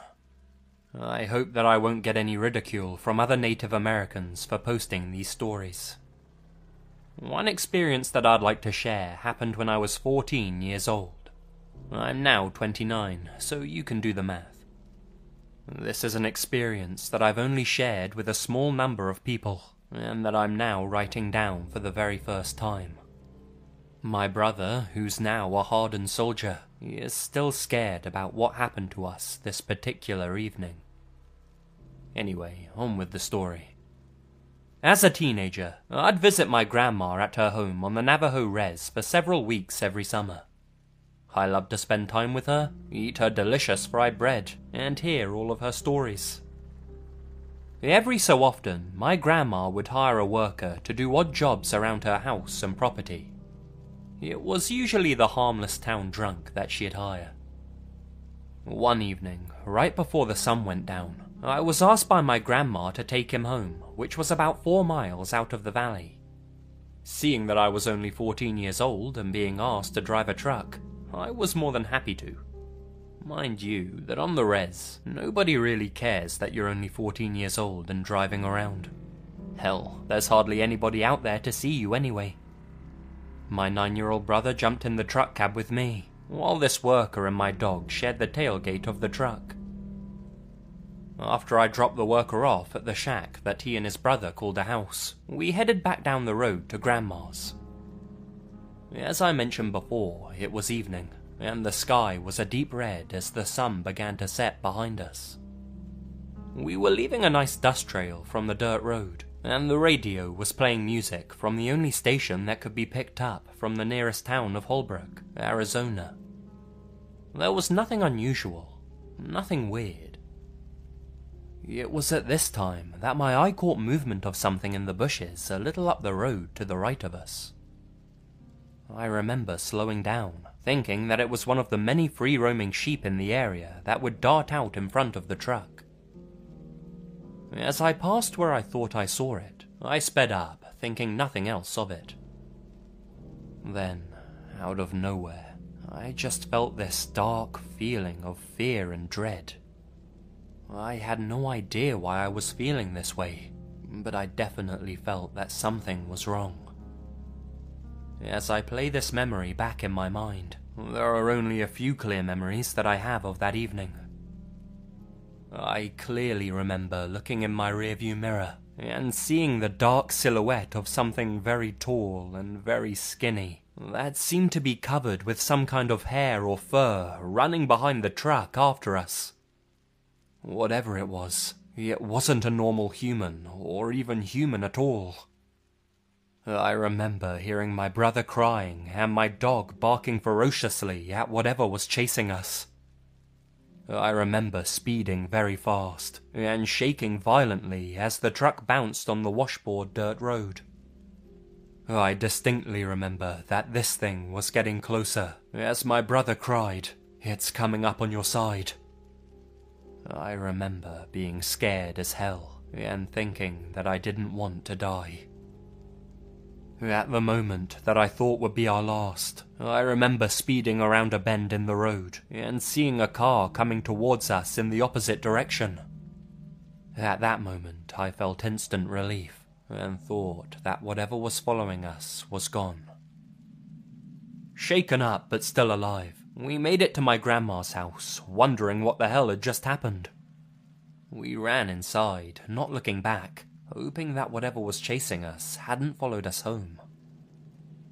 As we told my grandma about our experience, she didn't seem too surprised, which in turn surprised us. She continued by repeating stories that we had already heard at one point or another, talking about black magic, witches, and something that the Navajos call Yi-Nadlushi, skinwalkers. Without going too deep into explanation, I'll just say that these skinwalkers are evil men and spirits that use black magic for evil doing. One can only become a skinwalker by killing a close friend or a relative, and us Navajo don't like to talk about them because it's believed that once you acknowledge them, they'll find you. I tell you that as far-fetched as it sounds, they are real. I believe that if God and his greatness are real, the devil is equally as real, and also has his way of showing himself. Needless to say, I didn't even want to look out of any of the windows for the rest of that night. As a matter of fact, I never drove on the reservation at night again until I was 21 years old. This may not sound particularly scary to some, but what happened that evening really did happen, and scared the living crap out of me. I invite anybody to visit this part of Arizona if you have any doubts, or want a huge scare. I promise you that you won't be disappointed.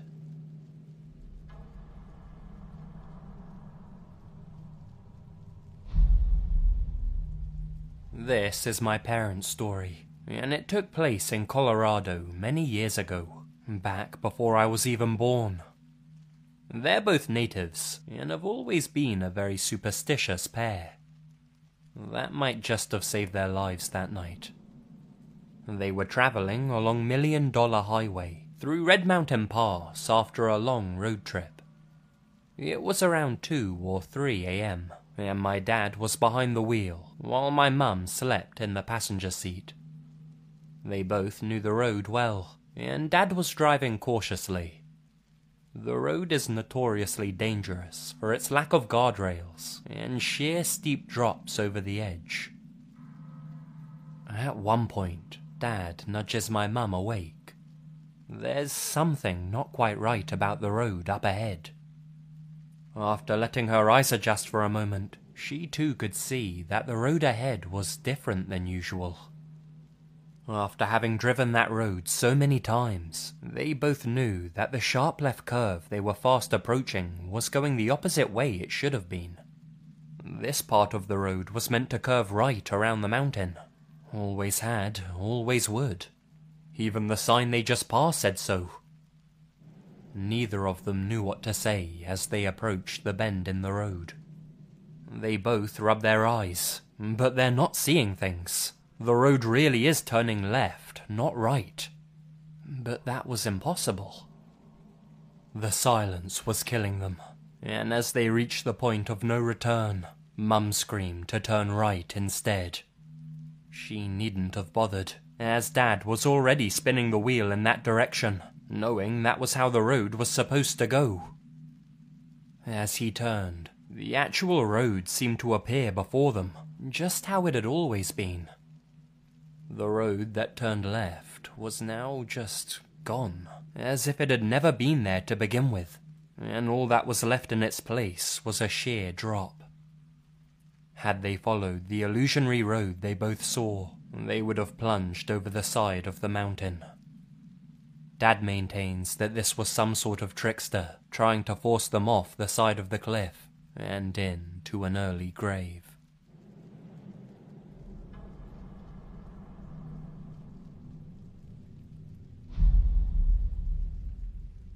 Fort Washakie, around 1990, and a few young kids had committed suicide here. No one knew why until one kid decided not to go through with the act and told us about this strange figure. What he said was this clown had apparently been talking to him and told him that on the other side of death it's beautiful. This clown had been the one talking to the kids in the area, telling them to kill themselves. The parents asked him about the figure. "Is he like a circus clown?" they asked. The kid said no. He's just a man with long hair and dark glasses. Another kid said he'd seen the clown turn into a deer. Word spread, and all of the parents were telling their kids not to talk to strangers in the area. No one really knew exactly what this supposed clown man was, until one evening at the tribal housing called Charlietown, an old man heard some kids yelling something about a clown. The old man asked the kids what they were talking about. The kids said that the clown man was out in the field trying to talk some other youngsters into killing themselves. The old guy said he grabbed his eagle feather and walked out to the spot.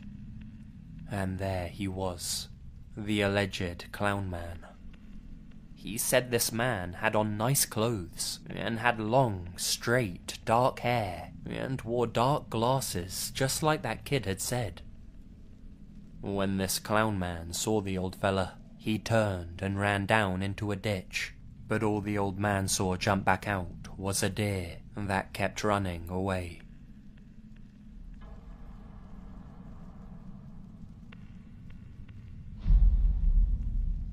I'm searching for answers about something that happened to me this morning. I've posted this in several other forums I've found on Google. I just need some answers. I lost my sister this February to suicide. I'm still not convinced that she killed herself though. She left no explanation for anybody, and didn't tell me anything before it. Being a year apart in age, we were both extremely close. Now to the event this morning that has me extremely rattled and upset. I was asleep in bed with my girlfriend when I was awoken by my phone ringing. It woke her up too, which is how I know it wasn't just me dreaming. It was 3:37 AM. I know this because when it rang, I looked at the screen to see what number was calling me, and I saw the time. It was a private, unknown number. Usually I won't answer these private calls, but being half asleep and guessing it was probably a drunk friend ringing to be picked up, I answered. I said hello, and all I could hear was this muffled, kind of static sound. No one replied, so again I said hello. Again, no response. I thought it was probably just a prank call or some shit, and was about to hang up, when I heard my name getting called. Paul. It was clear as day, and sounded 100% like my sister. I kinda froze, and in a panic, I said her name a few times, pretty much pleading it to be her. Then, all I heard was, "I'm sorry, I love you, please, help me." That last bit is what has me really shaken. Please help me. I asked where she was, and then heard this really, really loud screeching sound, and it just went back to the dial tone. When I hung up, I turned to my girlfriend. She asked why I was saying my sister's name, and it's then that I had a complete meltdown and cried harder than I ever have. I didn't go back to sleep. I just sat up with my phone in my hand, waiting. I need advice. What can I do? Should I tell my family what happened? As for the calls, I haven't received another one. I'm going to see a medium. I saw a psychic, but nothing really came of it. Also, a couple of people have suggested a Ouija board. I'm not sure about that one though, as I've heard some really bad stories regarding them. I'm just so confused and upset and scared right now. I just need answers to what happened.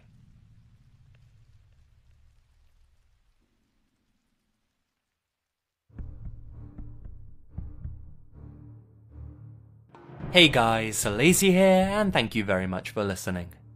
I made a video similar to this ages ago on my second channel, way back when. I think over a year and a half ago now, or something like that, I don't know.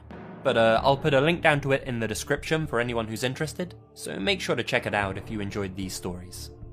Coming up next will be something a little less paranormal, but equally as spooky, so keep an eye out for the upcoming upload. But until then, Lazy Legion, you will stay spooky. And remember, the best things happen in the dark.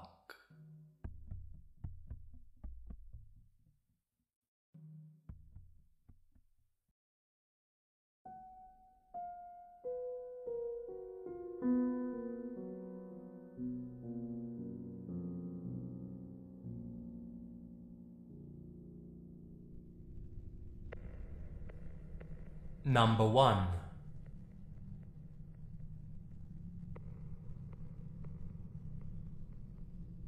I was part of a fundamentalist Christian cult known as ATI or IBLP.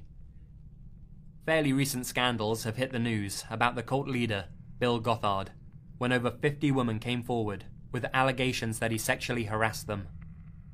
But that's only scratching the surface. Let me tell you my scariest experience.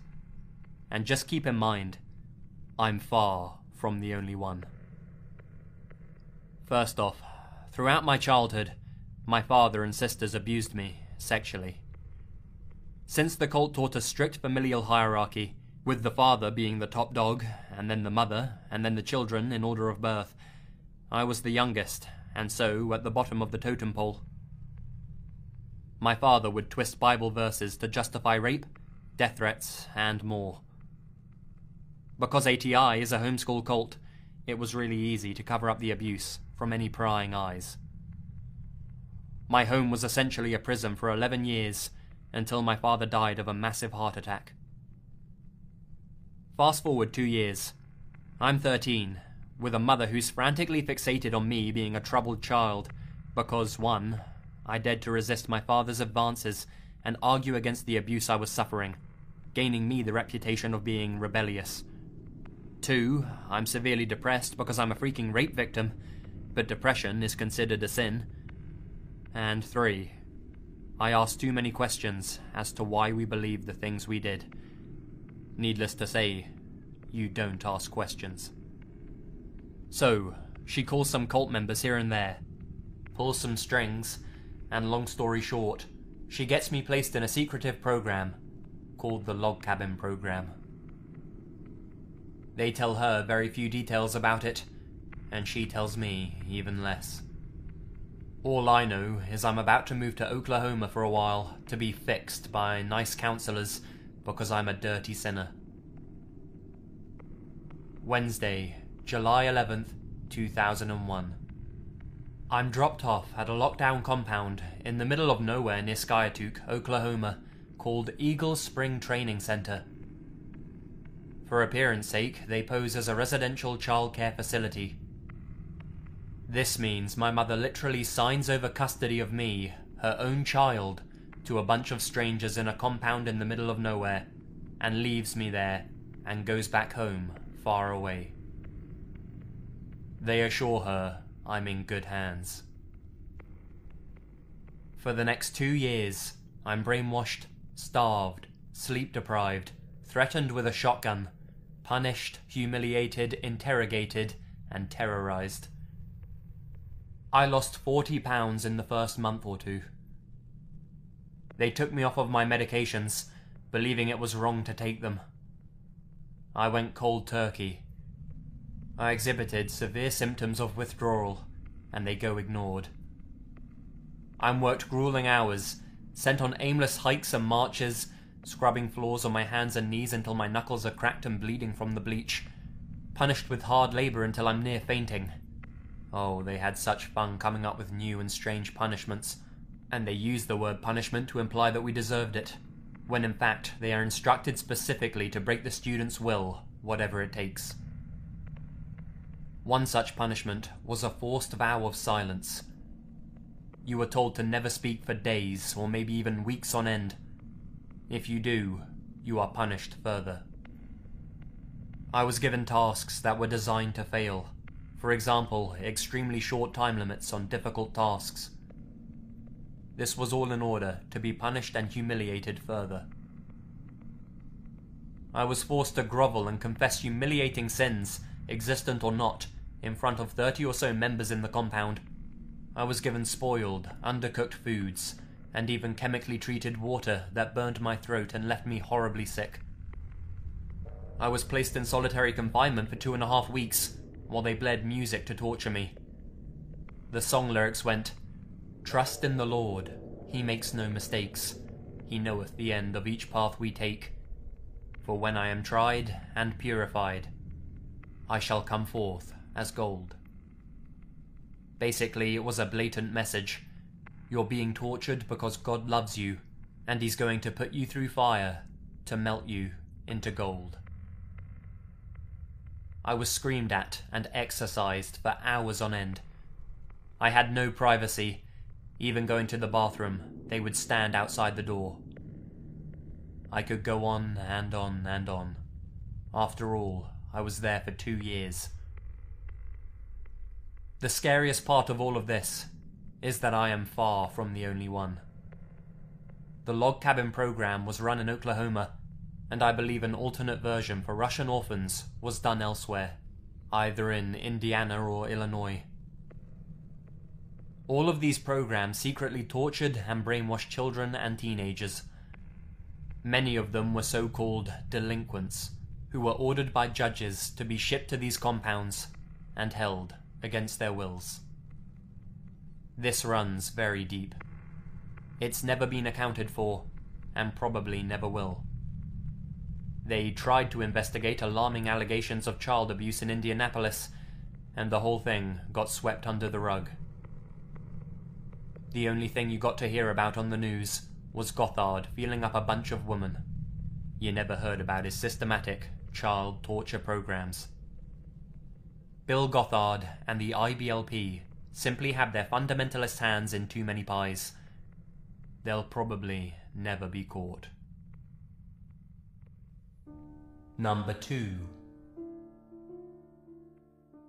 I live in the southern part of California, Orange County to be specific. My dad grew up here before moving in with my mother on the East Coast, and then eventually back to the OC. When he was a young teenager, most of our neighborhood was full of orange groves.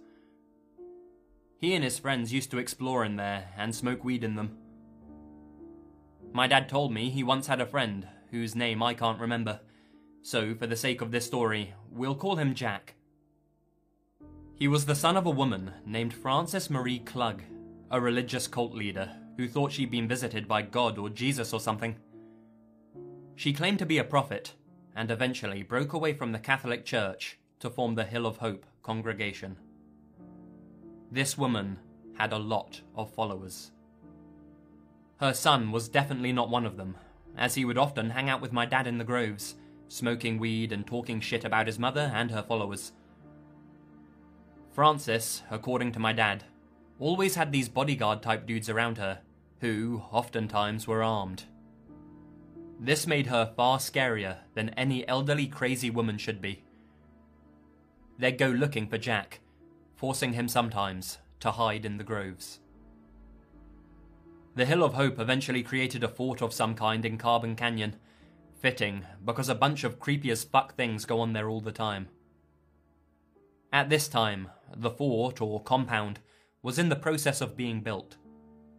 Jack and his mother had been bumping heads more often, and my dad started to notice that Jack wasn't around as often either. Eventually, he stopped making appearances altogether. Frances Klug eventually up and left with a lover of hers to another country. Some sources say that she returned and eventually died at the hill in '09. But the Hill of Hope is still there in Carbon Canyon, still guarded and still in use, I believe. They're very secretive, and they don't let any outsiders onto the property.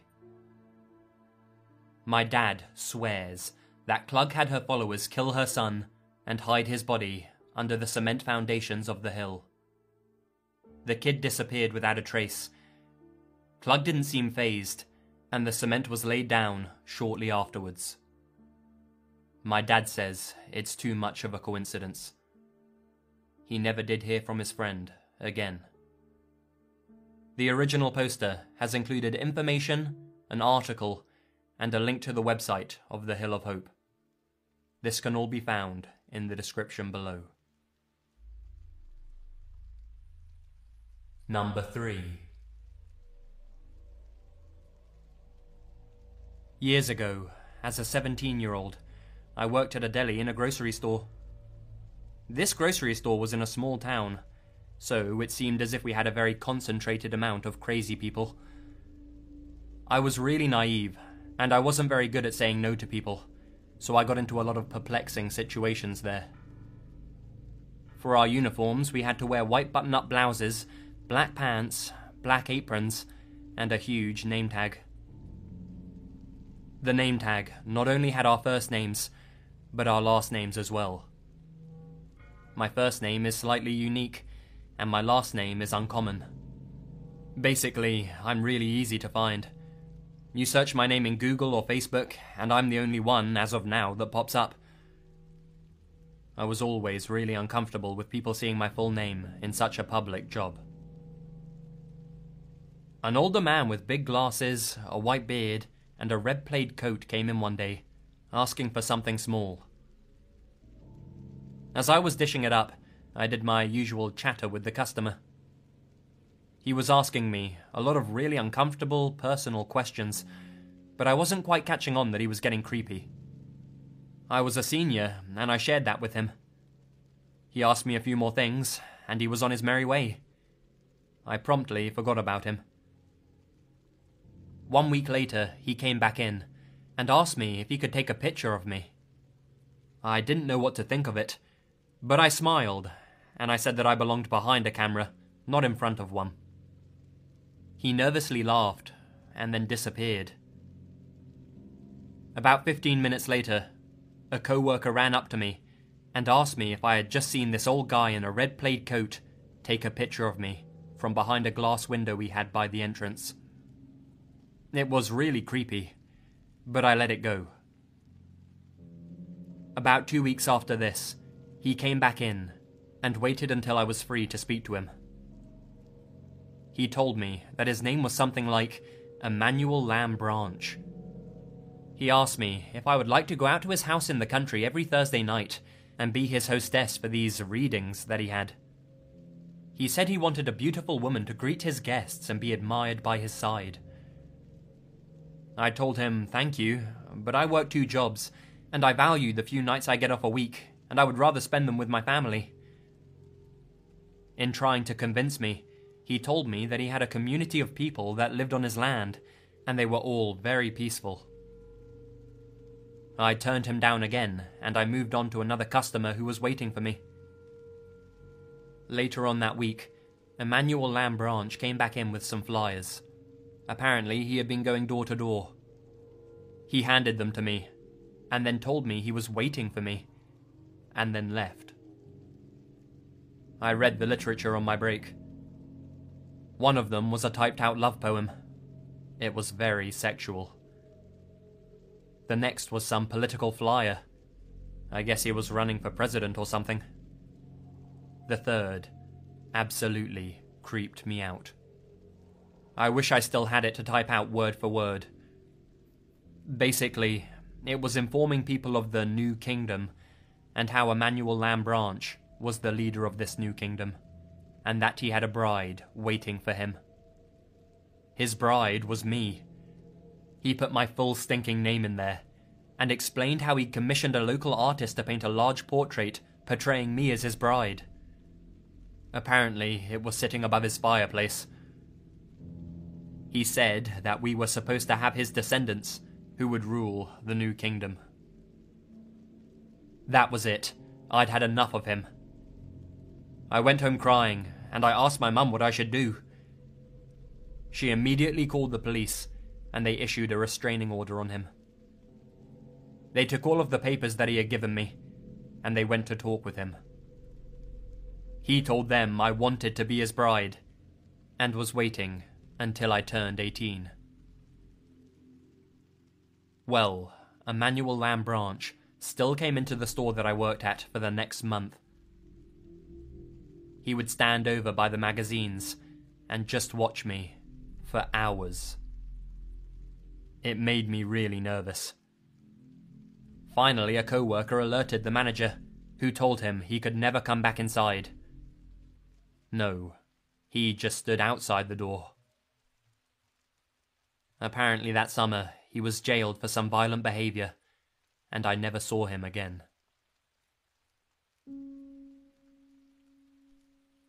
Number 4. My parents were members of an Islamic cult with a fake guru, holy man sort of thing. He used to lead group chants, and one time, while everyone's eyes were closed, chanting away in the semi-darkness, me and him locked eyes, and he realized that I was laughing at how dumb it all was. After that, he had a vendetta against me. He could apparently read the future, and he turned my parents against me, convincing them that one day in the future I would break their hearts and destroy the family. Because they were so invested in him, they started to believe it, and they treated me, a 13-year-old boy, as if I had already committed this unspeakable act. After this, he made my parents focus on my older brother more than me, lavishing him with expensive gifts such as Gucci watches, a brand new Mitsubishi Jeep with a private plate before he even passed his driver's test, and experiences like executive box seats to major sporting events up and down the country, plus more. After this, he convinced all of his followers that I was mentally handicapped and needed to be kept isolated. For most of my teenage years, I would come home from school or college or university to an empty house, many times not seeing another soul for weeks. The story of my parents' quote-unquote retarded child spread through the entire community, where it is now accepted as fact, and I can't even get married because everyone just assumes that I'm mentally disabled. After this, he bankrupted my parents and my family, making them pay all of his bills and expenses, and rewarding them with prayers. Through a too complicated to go into now chain of events, I was given the responsibility to become a full-time parent to my 2-year-old female cousin. So he convinced everybody that I was a paedophile and molesting the baby, so that I couldn't be left alone with her. He convinced my parents that I was their enemy, and that his sons were their real sons, and to ignore my entire life. To this day, I have never once been able to have a heart-to-heart talk with either of my parents. I've been working for 6 years now, and they don't even know what I do. They're only interested in what day I get paid. There's been more done to me than this short amount, but I just want to say that I'm a better man than anyone has ever understood, and I forgive my parents, now that that bastard has been dragged to hell. The most disturbing thing about this cult is that there are millions of holy men like this all over the world. The second most disturbing thing is how easy they find it to gather followers who believe that they are divinely powered individuals through nothing more than cheap parlor tricks, vague prophecies, and unprovable claims, like the time he'd visited Jupiter via spirit travel. If anybody is hearing this who is going through something similar, all I can say is that your family is ill. If they were of sound mind, they wouldn't be doing these things. Be kind, be good, be better than them. Peace.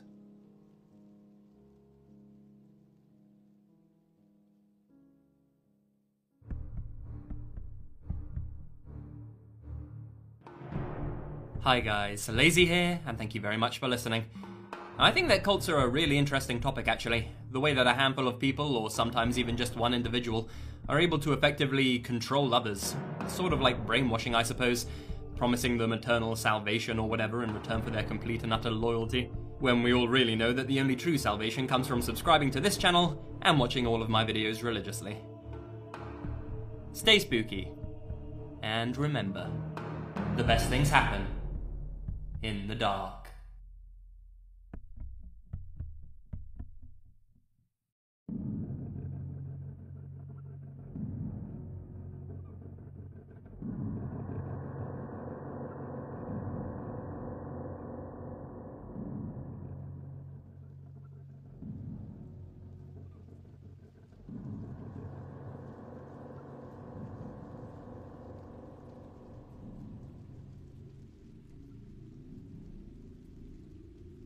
I'm a soldier in the United States Army, and I'm currently a little over halfway through a deployment in Iraq. About a month ago, they sent a couple of guys from my platoon home for various reasons.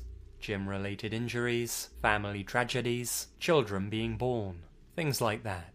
So this left us a bit short-handed.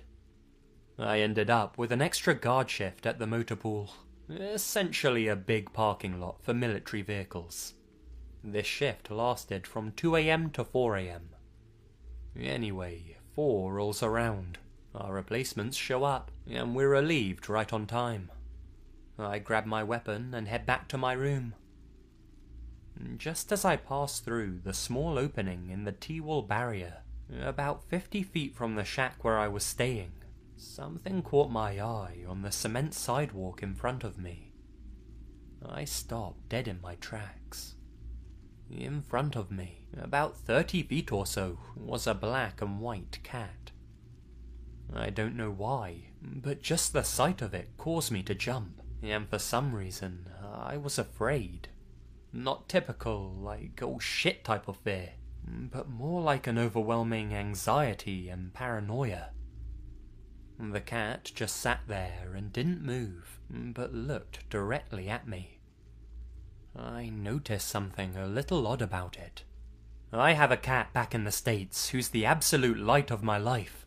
A black cat with white paws, a white chest, and a little slither of white running down the length of its face. This cat looked exactly like mine.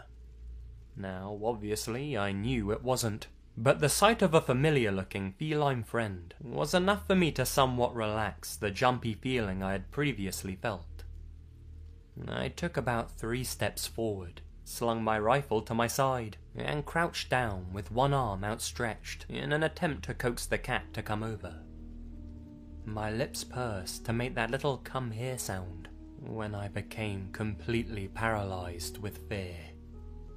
From my standing eye level of about 6 foot to my eye level crouching at around 3 foot, the animal I was seeing looked completely different, as if my visual perspective completely changed the appearance of the animal, like one of those optical illusion perspective-based art sculptures.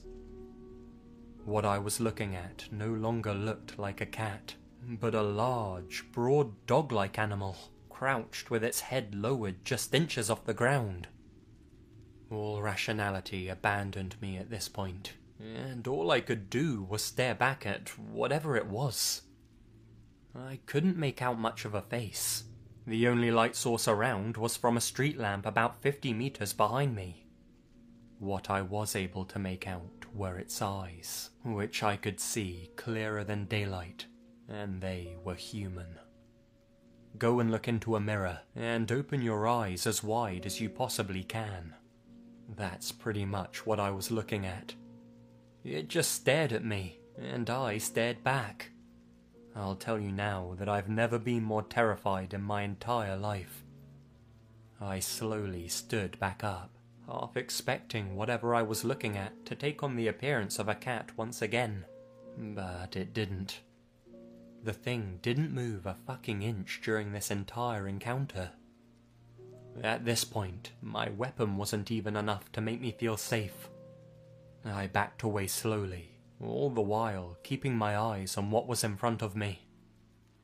I had just about reached the gap in the T-wall once again, when the thing just disappeared. It didn't back away and vanish into the shadows. It just kind of steadily wasn't there anymore.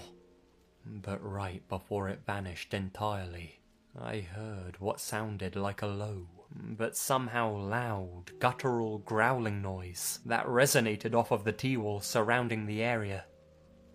Needless to say, as soon as I passed back through the T-wall, I fucking bolted. I ran as fast as my legs could carry me, back to my team leaders across the gravel road. I slept on his floor that night, blaming it on the fact that we had to get up early the next morning, and the alarm on my phone hasn't been working lately. I haven't seen anything since, but every other night or so, when I'm by myself, I'll get that same horribly overwhelming sense of paranoia and anxiety. If anyone has any information on what this might have been, I would greatly appreciate it.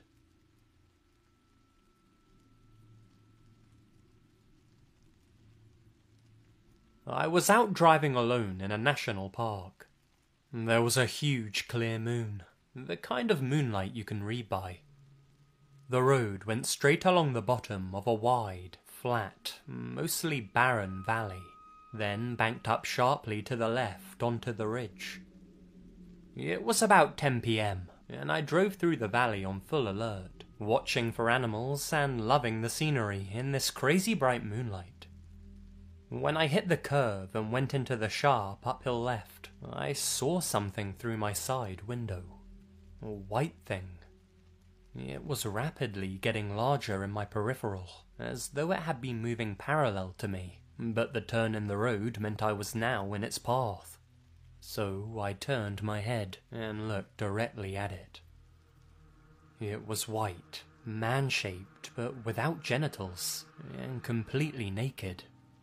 A deathly, nauseating white and greasy shine, completely hairless. It was crawling on its hands and knees, but it was half the size of the car and moving unnaturally fast. It had a rubbery face, distorted by what looked like a scream, but it wasn't making any noise. The look on its face, I can't even tell you. I can still make myself feel sick from the memory. I believe that it was intelligent, and that it wanted to tear me apart with its teeth. The speed was horrifying. It went from being a small white dot to spitting distance, all in the time it took to make that turn. When I unfroze myself and hit the gas, it was on the road, and I braced for it to run into my door.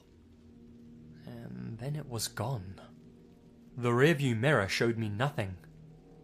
I've never told anybody. I've seen a few glitchy, ghosty things over my many years, but nothing that has frightened me like that.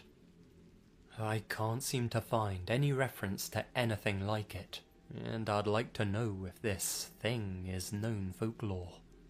I looked into skinwalkers and wendigos, and it's a case of almost but not quite. Can skinwalkers ever appear without their skins? Then maybe. Can wendigos be stocky instead of skinny? Then again, maybe. This happened in Newfoundland. Newfoundlanders have no trouble telling ghost stories, and a lot of them believe in fairies. But I've not heard of a creature like this. As for it being a bear, Newfoundland only has black bears. Hell, I even tried to tell myself it was a badly lost wet polar bear. But when I say this thing was crawling, I mean I could see its legs below the knee. I was very close to it by the end, and it looked like a crawling man. I spent a lot of time in that area, and encouraged storytelling in the bar, but nothing like this ever got mentioned. But, as I said, I never told this story either. The degree of fear involved somehow put it in its own category, as if it would be very, very bad luck to speak about it. I never thought I believed in them, but I think it was a demon.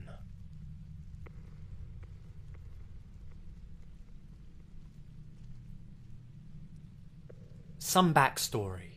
I'm Chinese, and my parents moved to the UK when they were younger. My uncle, who I rarely used to see because he still lived in Hong Kong, finally moved to England when I was 8. He worked as a policeman back in his hometown, and one day he told me this really creepy story. It was pretty much an average day for him, and he got a call to make a pit stop at the local woods, as someone got a message that there were some kids messing around there. The usual, bonfires, drinking, etc. So my uncle gets in his police car and drives down to the woods. He reaches the area, and it's already very dark at this point. He drives to where the kids supposedly were, but they must have already left, leaving behind all their rubbish. My uncle, being the nice guy he is, gets out of his car to clear the place up a bit. When he's finished, he gets back in his car. He does the usual, puts on his seatbelt, turns on the engine, checks his mirrors, and then turns the headlights on. As he does this, he begins to step on the accelerator pedal. However, the car doesn't move. The engine is clearly on, and he can hear the car revving, but still no movement. He begins to wonder if he's stuck on a rock, or if something's obstructing the car. He's about to get out and check, when he notices a strange outline in front of the vehicle. As his headlights are on, he can see everything pretty clearly. He explains to me that this outline he saw suddenly materialized. In front of his car stood the figure of a Chinese woman with long hair and her hands on the front of the car. He described her pale face, the dirty clothes she was wearing, and even noticed her sad expression. And her eyes, her red eyes, like she had been crying loads. When I asked my uncle about her, he explained that he knew she was a spirit straight away, mainly because she had just suddenly appeared, but because also he tried to gradually accelerate his car, but it wouldn't budge an inch, even when his foot was to the ground. Once he registered this though, he started panicking and tried to put the car in reverse. As soon as he looked down to do this and then looked up again, all within a split second, she was gone. He drove out of there like a madman and didn't look back. He swears to this day that that experience was true, and he'll never be able to erase it from his memory.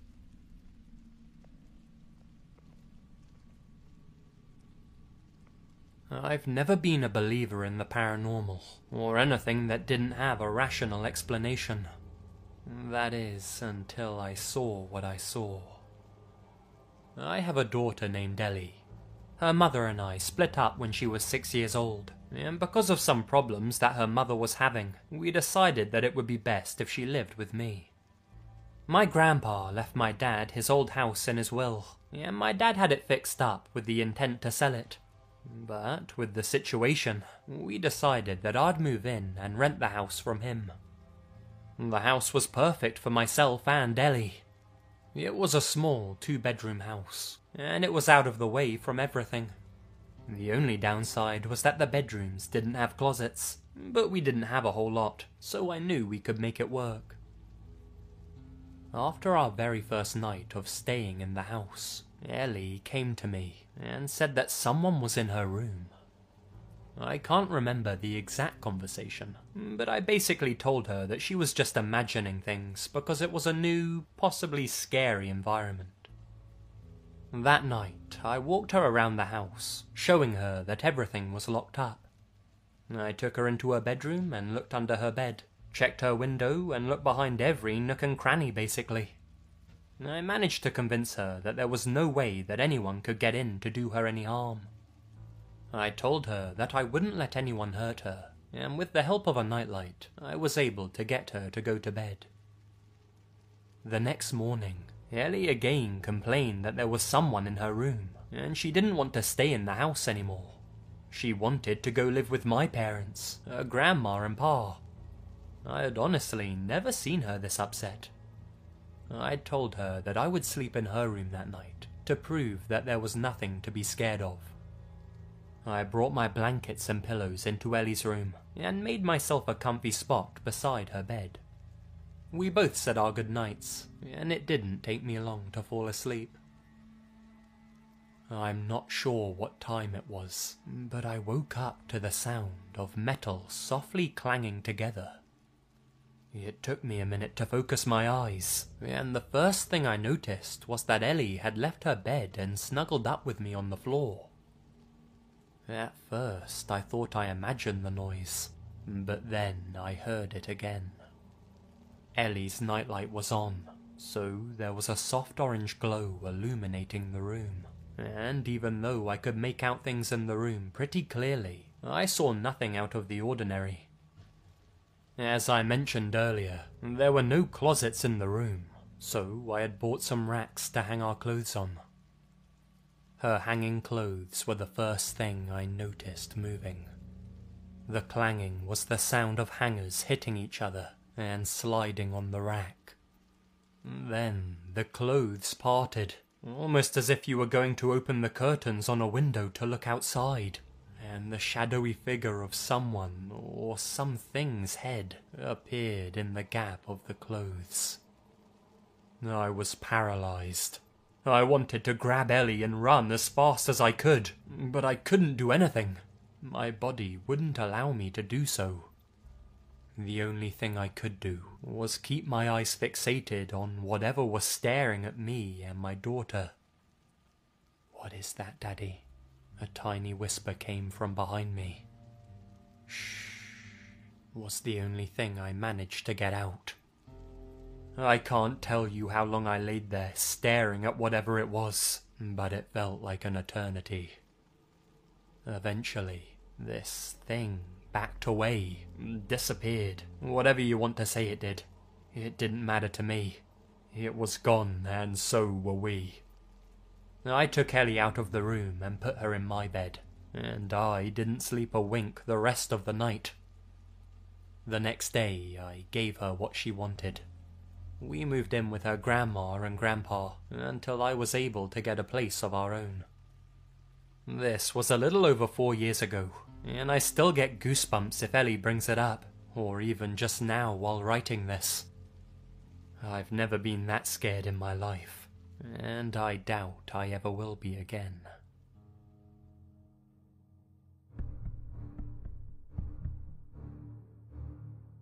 Hi guys, Lazy here, and thank you very much for listening. It's been a while since I've done a paranormal based video, and so I thought, let's go down that route again.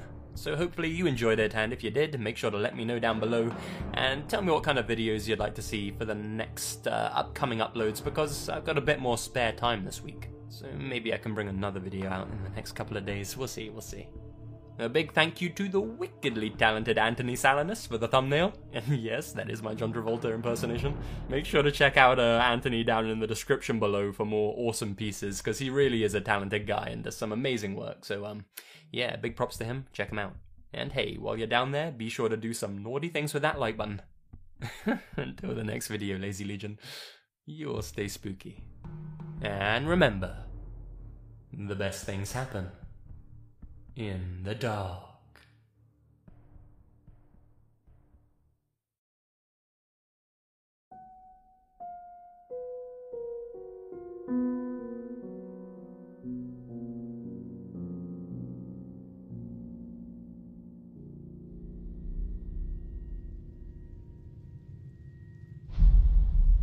Jinn are supernatural creatures from Arabic mythology. They're said to have free will, and so their personalities can vary greatly, with some being decent, some neutral, and many being evil. Perhaps their closest counterpart in Western culture would be demons, and though they're sometimes said to have a demonic appearance, they could appear as animals or even other humans as well. The following 3 stories come from people who claim to have encountered a jinn.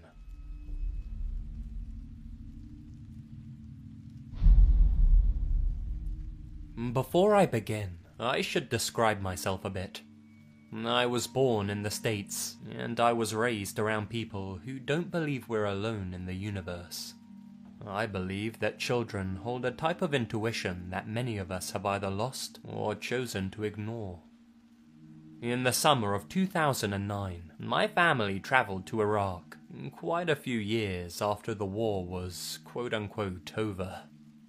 My father hadn't seen his side of the family for over 20 years, and figured it was the perfect time for us to meet with them and learn about our culture. Iraq back in 2009 was just as terrible as you probably imagine it to be. Hot, no electricity, terror groups running around. But still, I was excited to explore such an ancient country. Dark history has always fascinated me. One night, my entire family had walked 2 blocks down to visit my cousin at her house. I said I'd meet them there because I was still getting ready. When I was done, I took 2 of my cousins with me. One of them was 4 years old, and the other was barely 2, so I had to carry him. Exactly behind our home is an abandoned house that the residents of the village refer to as the Jinn House. Jinn in Arabic means genie, but not the ones that grant wishes.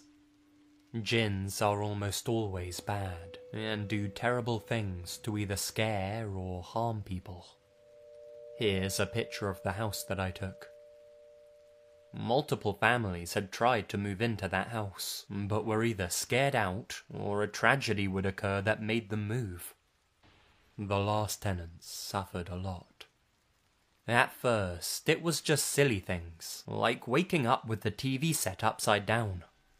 Then, every other morning, their furniture would be outside of the house. The youngest son began sleepwalking, and my cousins had even seen him doing it. He had often walked to the cemetery and back at night, without even knowing he was doing it. One night, while sleepwalking, the boy picked up a gun and killed one of his sisters. The house caught on fire, and the family had to run out. The boy doesn't remember anything, and the remaining sister is now medically insane.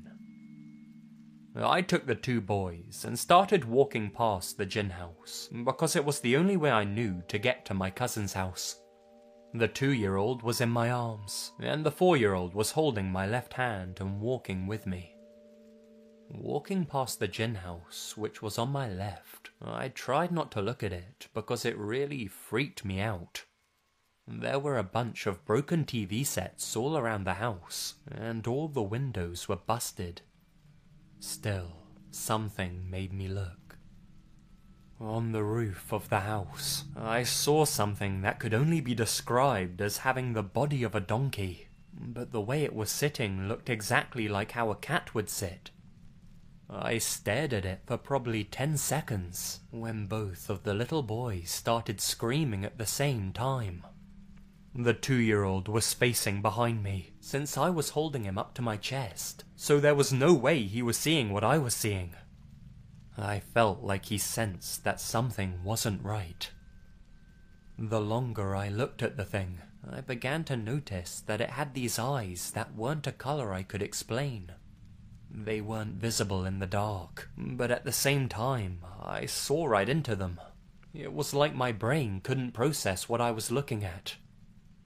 It started to stand up, and that's when I picked up the 4-year-old, who was also screaming bloody murder, and ran as fast as I could away from that thing. I rarely talk about it, because I don't want to let my brain process the memory any more than it already has. I know what I saw, and it felt like it was something above human understanding. Whatever I saw that day, I know that in that moment of looking at it, it was shifting form. It wasn't solid, not like you and I. Its shape was constantly changing, while still remaining the same. It didn't have to show itself in its entirety for me to see what it was. I know it doesn't make any sense, but I truly believe I saw something not from this world, and that's why I had trouble understanding what I was seeing. It's been 6 years since then, and I ended up moving to Iraq the year after this happened. I've been back to that house multiple times, but I haven't seen that figure since. But I do still feel a presence whenever I walk by it, even though it's been abandoned for years. I've seen some really weird things here, and I don't have logical explanations for anything I've seen so far.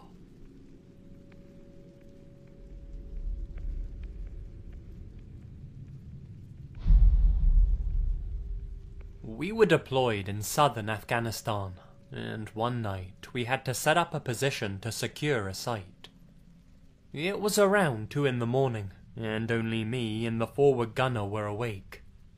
Wearing my night vision goggles on this fairly bright night, I was just scanning the area, pretty zoned out. when a figure stepped out around a corner about 75 yards away. It was man-sized, but taller than a regular Afghan. It appeared to be human. Then the thing turned and looked right at me, with eyes so bright my night vision goggles started to burn out, meaning it was so bright it was burning the system, which usually only happens when looking at some really bright shit like the sun. Freaking out a little, I pulled my goggles off, and those eyes were like neon red blood, blindingly bright like the sun. I pull my machine gun over and train the thermal optic on the thing, and those eyes were so hot it started to burn the optic out too. But its body was so cold it stood out from the background. I slowly loaded my weapon.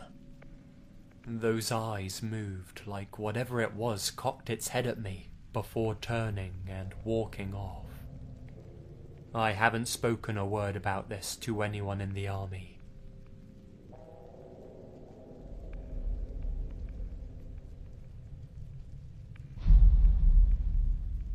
This is a real-life incident that occurred to a relative who dabbled in the black arts and paid a very heavy price. My sister was married to a Muslim guy, and his aunt was very interested in mastering certain practices that are mentioned in the Quran, which, if done correctly, can allegedly benefit you. Let me explain. Muslims believe in the concept of jinns, which are powerful supernatural entities. There's scripture which outlines the procedure for capturing and enslaving these jinns.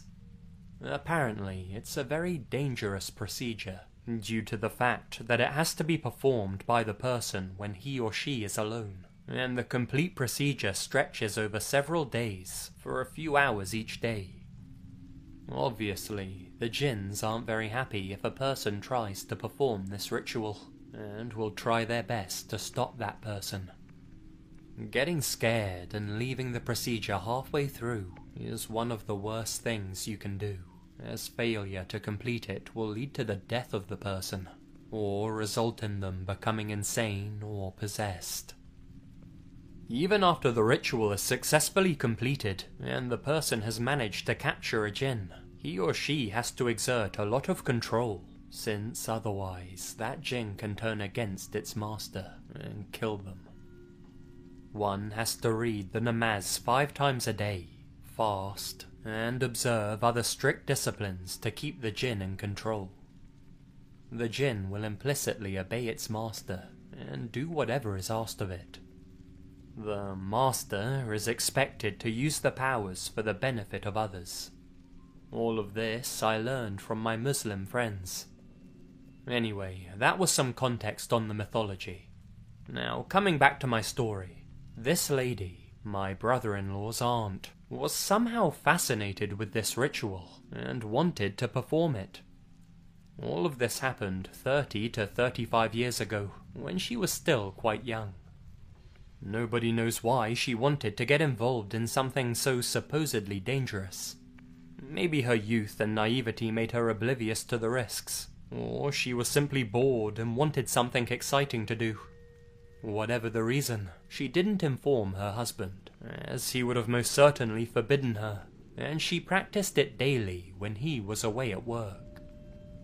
At first it went smoothly, but gradually she started encountering paranormal phenomena, such as seeing shadows and hearing whispers all around her, smoke or mist pouring in from everywhere and enshrouding her, unbearable changes in temperature, both hot and cold. At whatever stage during the process, she crossed the point of no return, and that's when these events intensified. She claimed to start seeing demonic figures all around, and hearing their frightful screams and whispers. To cut a long story short, one day she couldn't bear it anymore, and fainted out of fright in the middle of the ritual. The procedure was disrupted, and she wasn't able to complete it. This part of the story was coaxed out of her later by her husband, but she was often incoherent and there were huge lapses in her narrative. After this, she suffered from high fever for several days and was almost at death's door more than once. When she became well again, her family members noticed a huge change in her behavior. She used to be very cheerful and friendly. Now her demeanor changed to cold and calculating, even sinister at times. She would no longer laugh and have fun like before, but sit silently, brooding for hours on end. Often, her family would even catch her glaring at one of them malevolently. Apparently, she would lapse into periods of insanity and start ordering others around in a male, guttural voice. Not like she was putting on a fake voice, like it was literally someone else's. Once, her mother-in-law had the shock of her life when this lady assumed the voice of the old woman's late husband and ordered her to fetch a glass of water. Even her husband and children were scared to be alone with her. On one occasion, my sister was home alone late one evening and was waiting for my brother-in-law when this lady walked into her home and announced that she would be staying with her until her husband returned. This itself wasn't unusual, as many of my brother-in-law's relatives lived in the same building, but my sister had only been married a few months, was pregnant, and she had heard the stories about this woman from her husband. Needless to say, she was scared out of her mind, and quite relieved when her husband quickly returned. I heard about this incident 19 years ago, and it's been years since my brother-in-law sadly passed away. I don't know what happened to his unfortunate aunt, or if her strange behavior still persists.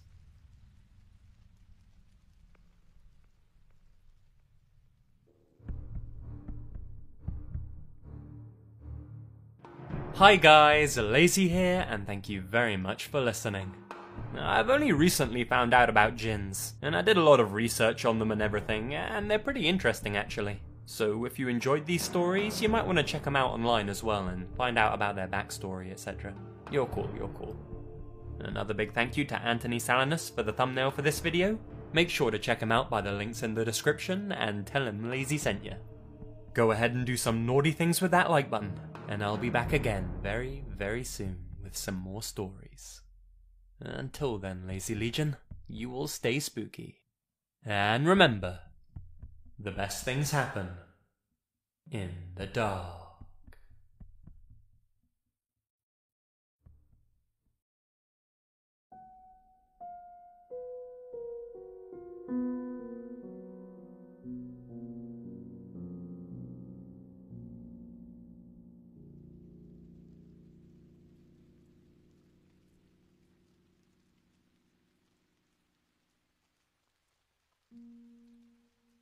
Let's Not Meet is one of my favourite subreddits, but I've noticed that most of the stories written here happened in the USA. Here is a little taste of horrors that we lived through south of the border, in Mexico. This happened to a friend of my mother's relatives, a family of 4, Arturo, the dad, Maria the mum, Eduardo the son, and Anna, the daughter, who happened to be extremely beautiful. They live in Mexico City, but as is common for upper middle to upper class families, they went to spend a long weekend in Acapulco, a vacation spot that, frankly, has seen better days, as it was overshadowed by Cancun in the 80s. Acapulco had recently been the focus of gang-related warfare, since homegrown gangs refused to cede territory to the powerful Sinaloa cartel. This inconvenience, however, did not completely stop the flow of tourists to this once gorgeous, now decadent port, and did not stop Arturo and his family from going, a decision they would later regret enormously. The family was dining in a restaurant next to the sea, enjoying the delicious seafood, when the waiter, clearly nervous, came to the table with a bottle of expensive champagne and a note. "This is from the gentleman over there," he said, pointing at a table where 4 men sat, that you could just tell at first glance were narcos, wearing gold chains, rings and the like, and drinking Johnny Walker Blue Label. Arturo unfolded the note and read, "This is for you to have a toast with your daughter, as this is the last night you will ever see her." Arturo got up, left 1,000 pesos on the table for the meal, and they went straight back to the hotel where, in terror, they made their bags and prepared to leave immediately. Along the way to Mexico City, there are several desolate stretches where all you can see is desert, and perhaps some misshapen little houses and a gas station. Arturo stopped the car at one of those gas stations to fill up. As he was filling up, 2 cars suddenly pulled into the gas station, one parking in front and one behind the family's car. They'd been followed. Several men exited the vehicles and pointed their AR-15s at the family. They came to honor their word. They came for Anna. According to Arturo, there are few worse feelings than being powerless as you watch your daughter, screaming and kicking, being dragged into a car, which then speeds away over the horizon, never to be seen again. Unfortunately, most of these incidents go unreported, since the fear of retaliation is too great.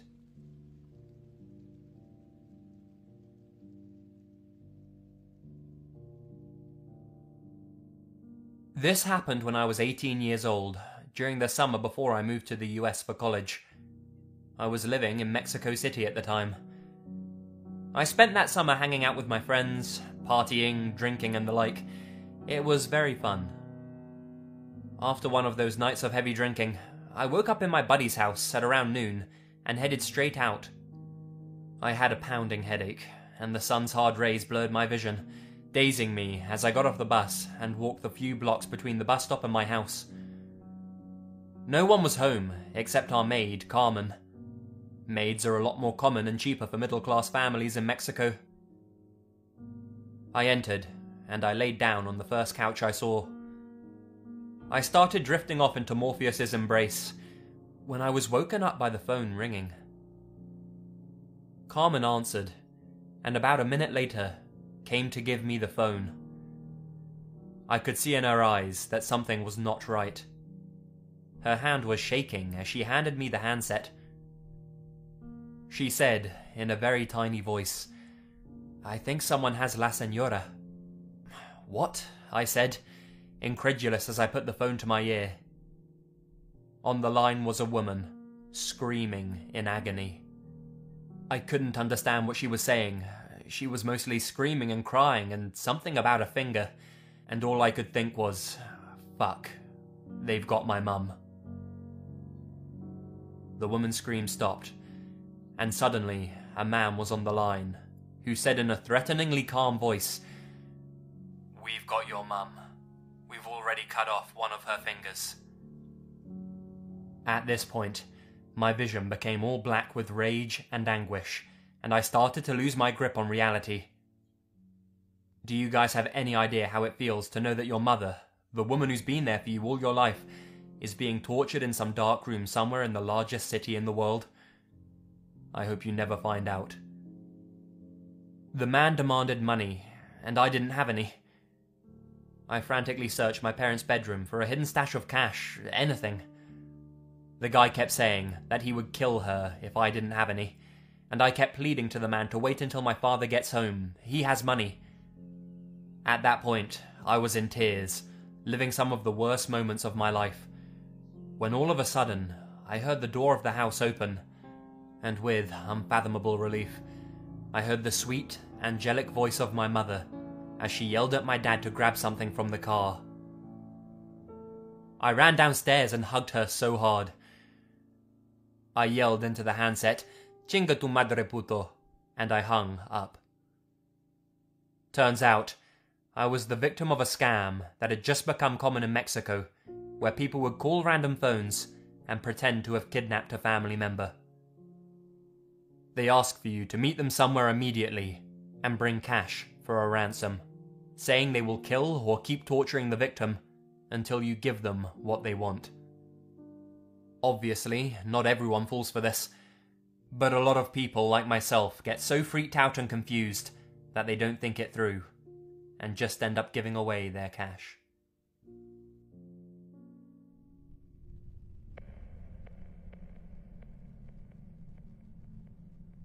My mother grew up in Mexico.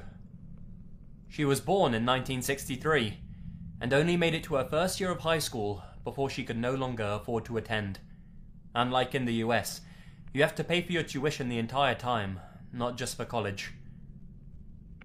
She decided to start working in order to help support her aging father. Now, this was a very rural, little town in Mexico, and my mother didn't have any indoor plumbing or any sort of heating or air, so she certainly didn't have a car. As a result, she ended up having to walk everywhere, or, if she needed to go to work, take a bus. Oftentimes, when she'd get out late, she'd end up stuck sharing the bus with the nighttime weirdos and pervs. Now, my mother has always worried about me, being her only daughter. She doesn't like me ever being alone or wearing any sort of revealing clothing, and I always assumed that it was just due to her being an overprotective parent. It wasn't until she told me this story that I fully understood why. There was a certain man who would ride the late-night bus who enjoyed bothering young women coming home from work. He'd make lewd comments, or even try and grope or harass them. My mother tells me that at this time, there was very little recourse for a harassed woman in an old-fashioned town like this. Men were always right, and if a woman was molested, it was obviously her fault for wearing slutty clothes or hanging out with unmarried men. Stupid, but what could you do? Even if the police weren't corrupt, as they often were, it was a woman's word against a man, and the man would win. So, this guy would mess around with the young woman who happened to be riding alone, and usually, they just had to take it.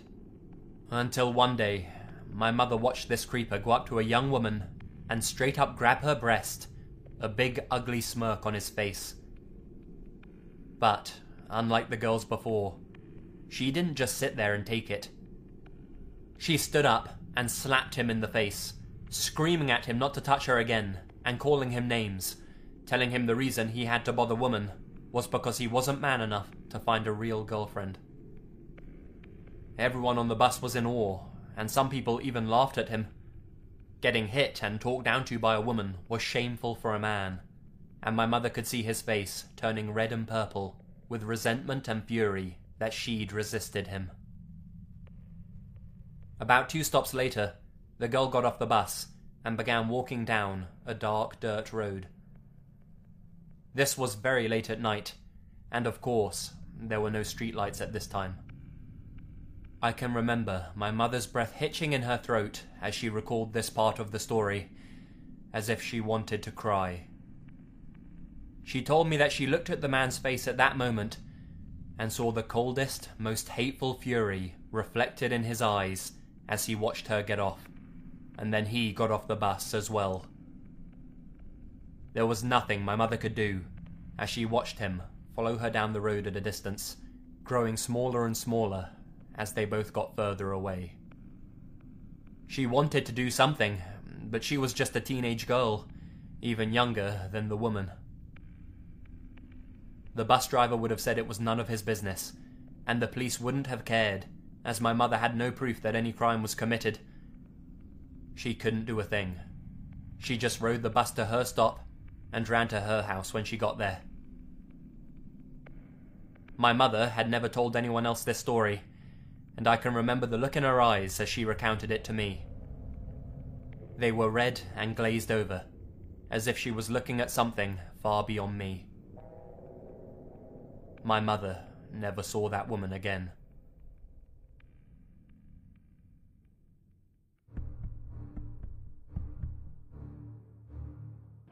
Hi guys, Lazy here, and thank you very much for listening.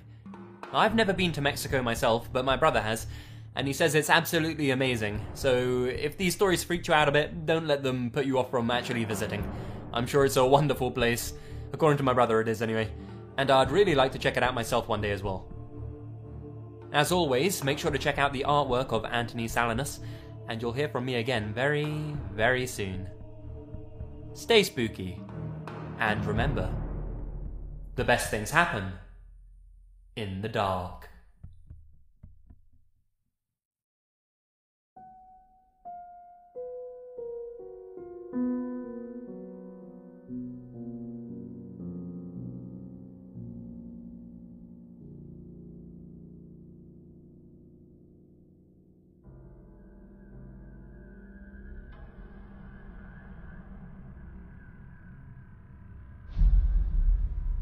Growing up in the mountains of North Georgia, camping and hiking were things my brother and me did so often it became second nature.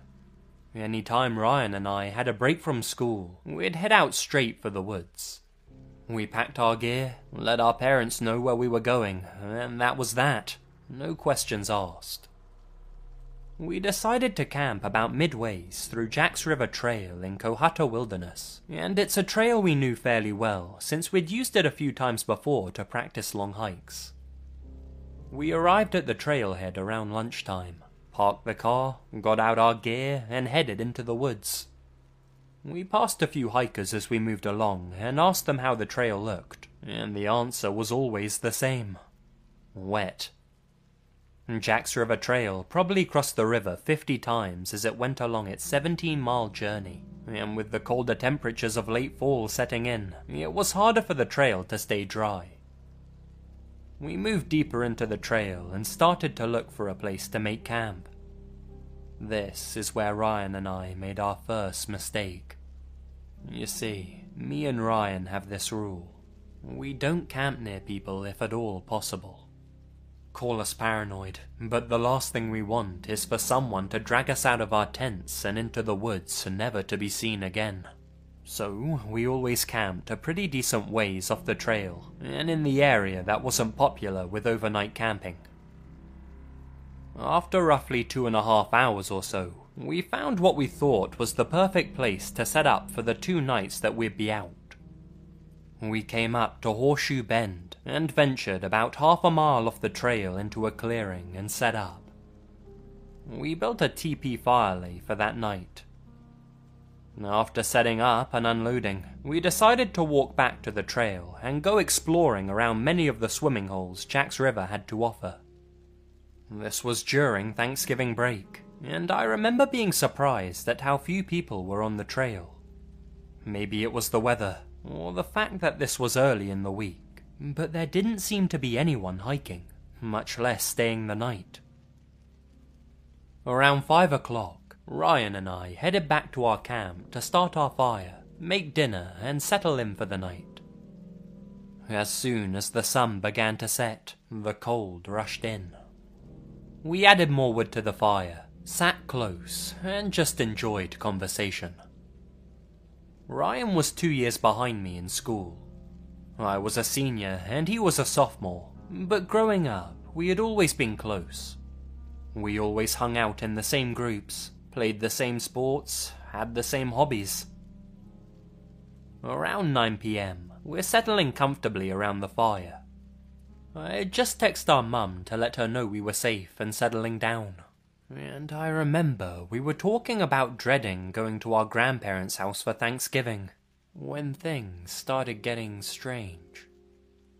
We were no strangers to sounds in the woods, and these woods were full of animals, from deer to black bears, and even the random wild boar. If you're in the woods enough, you learn to distinguish certain sounds, and what we were hearing, I can only chalk up to as odd. What Ryan and I heard was what sounded like someone sneaking around slowly, just out of eyesight. With an animal walking on 4 legs, you hear a tighter group of steps, but what we were hearing sounded like a human walking slowly, or trying to move without making much noise. We both pulled out our flashlights and shone them in the direction we thought the sounds were coming from. But that's what's so weird. Whenever we'd fix our lights on the spot, the sound would suddenly change, as if it was multiple people walking around us. That's when the whistling started. At first, I thought it was the wind, and I remember thinking maybe the wind is just throwing leaves around, and what we thought we were hearing was nothing but the wilderness around us. Ryan looked at me and asked if I was hearing it too. I didn't answer, and was trying to focus hard on each individual sound. 2 consecutive notes with roughly a 3 to 4 second gap, and then 2 more consecutive notes, over and over again.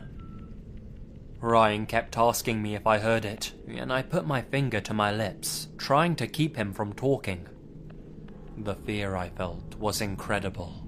My jaw was tight, my fist clenched, knowing I wasn't ready for whatever was out there, if it was anything at all. The whistling continued for what felt like forever.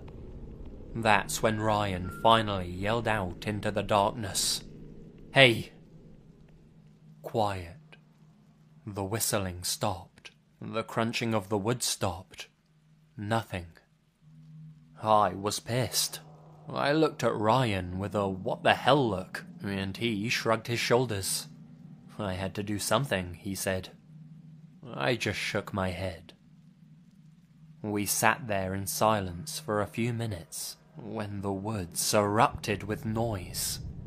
Something or someone was running in a circle around our campsite. The whistling came back. 2 consecutive notes with the same 3 to 4 second gap, and then 2 more consecutive notes again. How could someone whistle this loudly without cracking, while running at the same time? I was done. I stood up, shining my flashlight in all directions, trying to catch a glimpse of whatever was screwing with us. Nothing. It felt close enough to touch, but we never saw a thing. That's when the movement stopped, but the whistling was still constant. It was so loud, inhumanly loud. I looked at Ryan and told him to call the police. Now, this is the part I'll never forget, the part I never like to talk about. While Ryan was on the phone with the dispatcher and telling them our location and what was going on, I stepped around the fire towards my tent. Inside my bag, I had a 6-inch fixed blade that I always carried, and thought I'd feel a bit more comfortable with it in my hand, more so than just with my flashlight at least. As I went to unzip my tent, trying to keep my eyes towards the woods, I heard some movement directly in front of me. I swept my light up in front of me, and for maybe 2 seconds, I saw it. Whatever this person or thing was, it was about 5 feet up in a tree. Everything about it was long. Its arms, legs, neck, fingers, everything. And it was fast. As soon as the light hit it, it launched backwards off of the tree. I heard it land, but it either jumped an impossible distance or landed in a thicket, because I heard it but never saw it. I don't think I've ever yelled so loud. I ran back to where Ryan was and sat down. He kept asking me what I saw, but I couldn't answer. I just kept thinking about it. Maybe 10 minutes later, we saw a couple of flashlight beams coming through the woods, and about 3 guys came into view asking if everything was okay. I settled a bit, and started asking them if they had seen or heard anything. All they said was they heard a lot of movement, and then heard my scream, and that's when they headed in our direction. I tried to explain what happened without sounding crazy, but it didn't seem to work. One of the guys walked around a bit, came back, and said he didn't see anything. Ryan told them that we had called the police, and roughly 30 minutes later, a park ranger showed up. Ryan and I tried to explain everything to him, but he just chalked it up to some curious animal or some campers trying to mess with us. Either way, Ryan and I decided we weren't staying the night. We packed our stuff up and walked out of the woods with the ranger. He took our statement, and we got in our car and drove home. Ryan and I don't talk about what happened that night, but neither of us have been back to Jack's River Trail, and probably never will go back.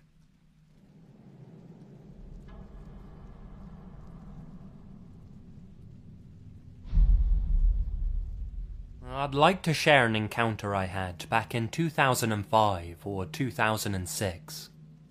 I was 10 or 11 years old at the time, and it happened on my grandparents' property, out in the country near Denmark, which is southeast of Green Bay. It's a lot of farmland out there, with patches of woods. My grandparents own a few acres of land, and on the far right corner of their yard there's a thick patch of woods and swamp that goes on for a bit before hitting another farm field. I was standing on the back deck, shooting cans with my BB gun. It was a hot and muggy morning in July, and all morning outside, I just had a really eerie feeling which I couldn't shake. It was like I was being watched, but every time I looked around the yard, I never saw anything. I just kept going back to shooting cans, when I felt the feeling again. I started scanning the tree line of the woods this time, and that's when I saw it. It was standing next to a tree, and it was absolutely massive. When I got older, I went back to that tree to try and estimate its height, and I'd say it was around 7 to 7.5 feet tall. The only way I can compare the body is to that of Arnold Schwarzenegger's. It's unreal how big its shoulders, arms, and chest were. It was covered in grey fur, really shaggy and thick on parts of its shoulders and down part of its body.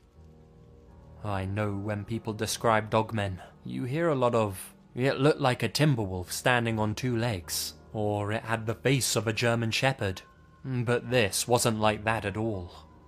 The head and face looked like a wolf. It had pointed ears on the top of its head, and its eyes were yellow and almost seemed to glow even in the daylight. It was snarling its lips open, and it almost seemed to be smiling. The look and smile on this thing's face was pure evil. Sinister is the only way I can describe it. I don't recall if it had a tail or not, and I feel like the legs looked like that of a human's and not bent like a dog's. However, I was mostly looking at the head and body. After what could have only been 10 seconds, which felt like hours, without warning, it broke eye contact with me and took off sprinting to its right.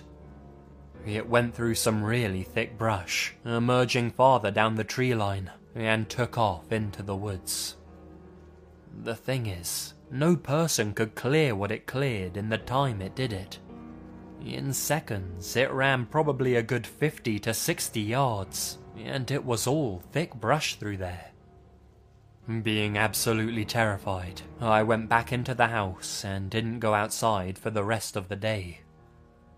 Funnily enough, my aunt came up to me later and said, "I heard some strange things outside last night. I've been meaning to tell you, but I didn't want to freak you out."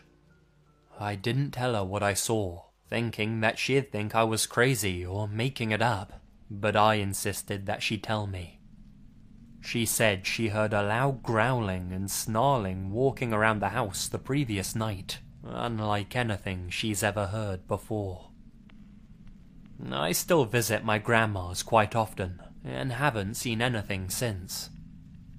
I haven't heard of any other reports from the area, but I know there was a Bigfoot road crossing back in the 60s or 70s, just down the road from their house.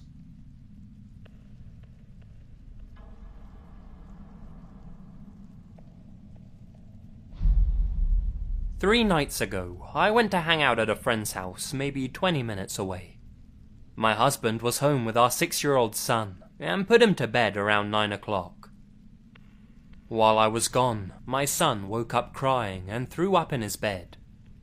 My husband sprang into action and got him cleaned up and put him in our bed, taking my son's sheets off his bed and hauling them outside to spray them off. It was about 10:40 p.m. at this time, and it all happened less than 5 minutes before I pulled up.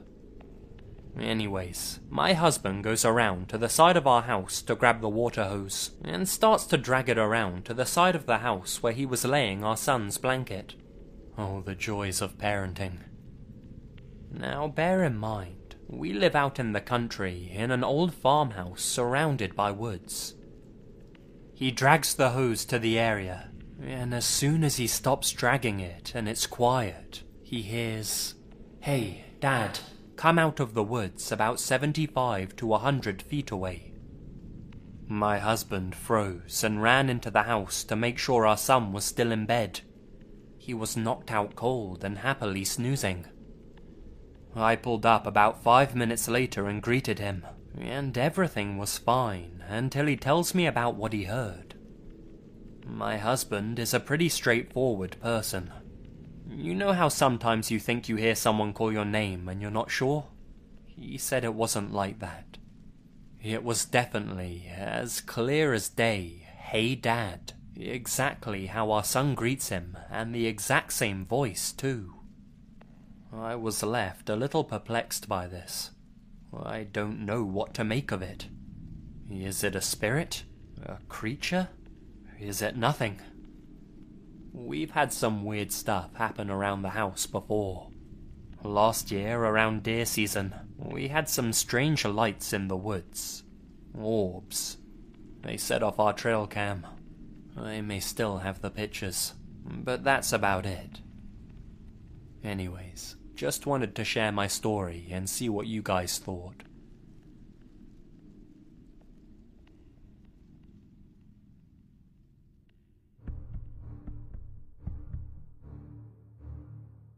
Hey guys, Lazy here, and thank you very much for listening.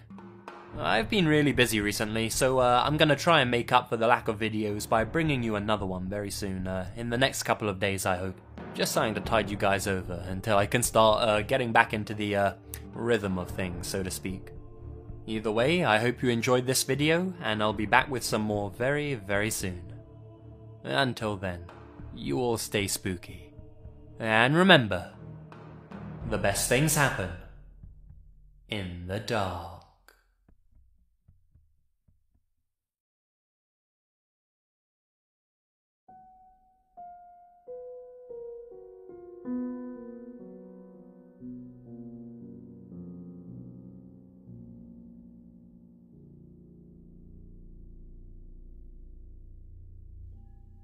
Number 1.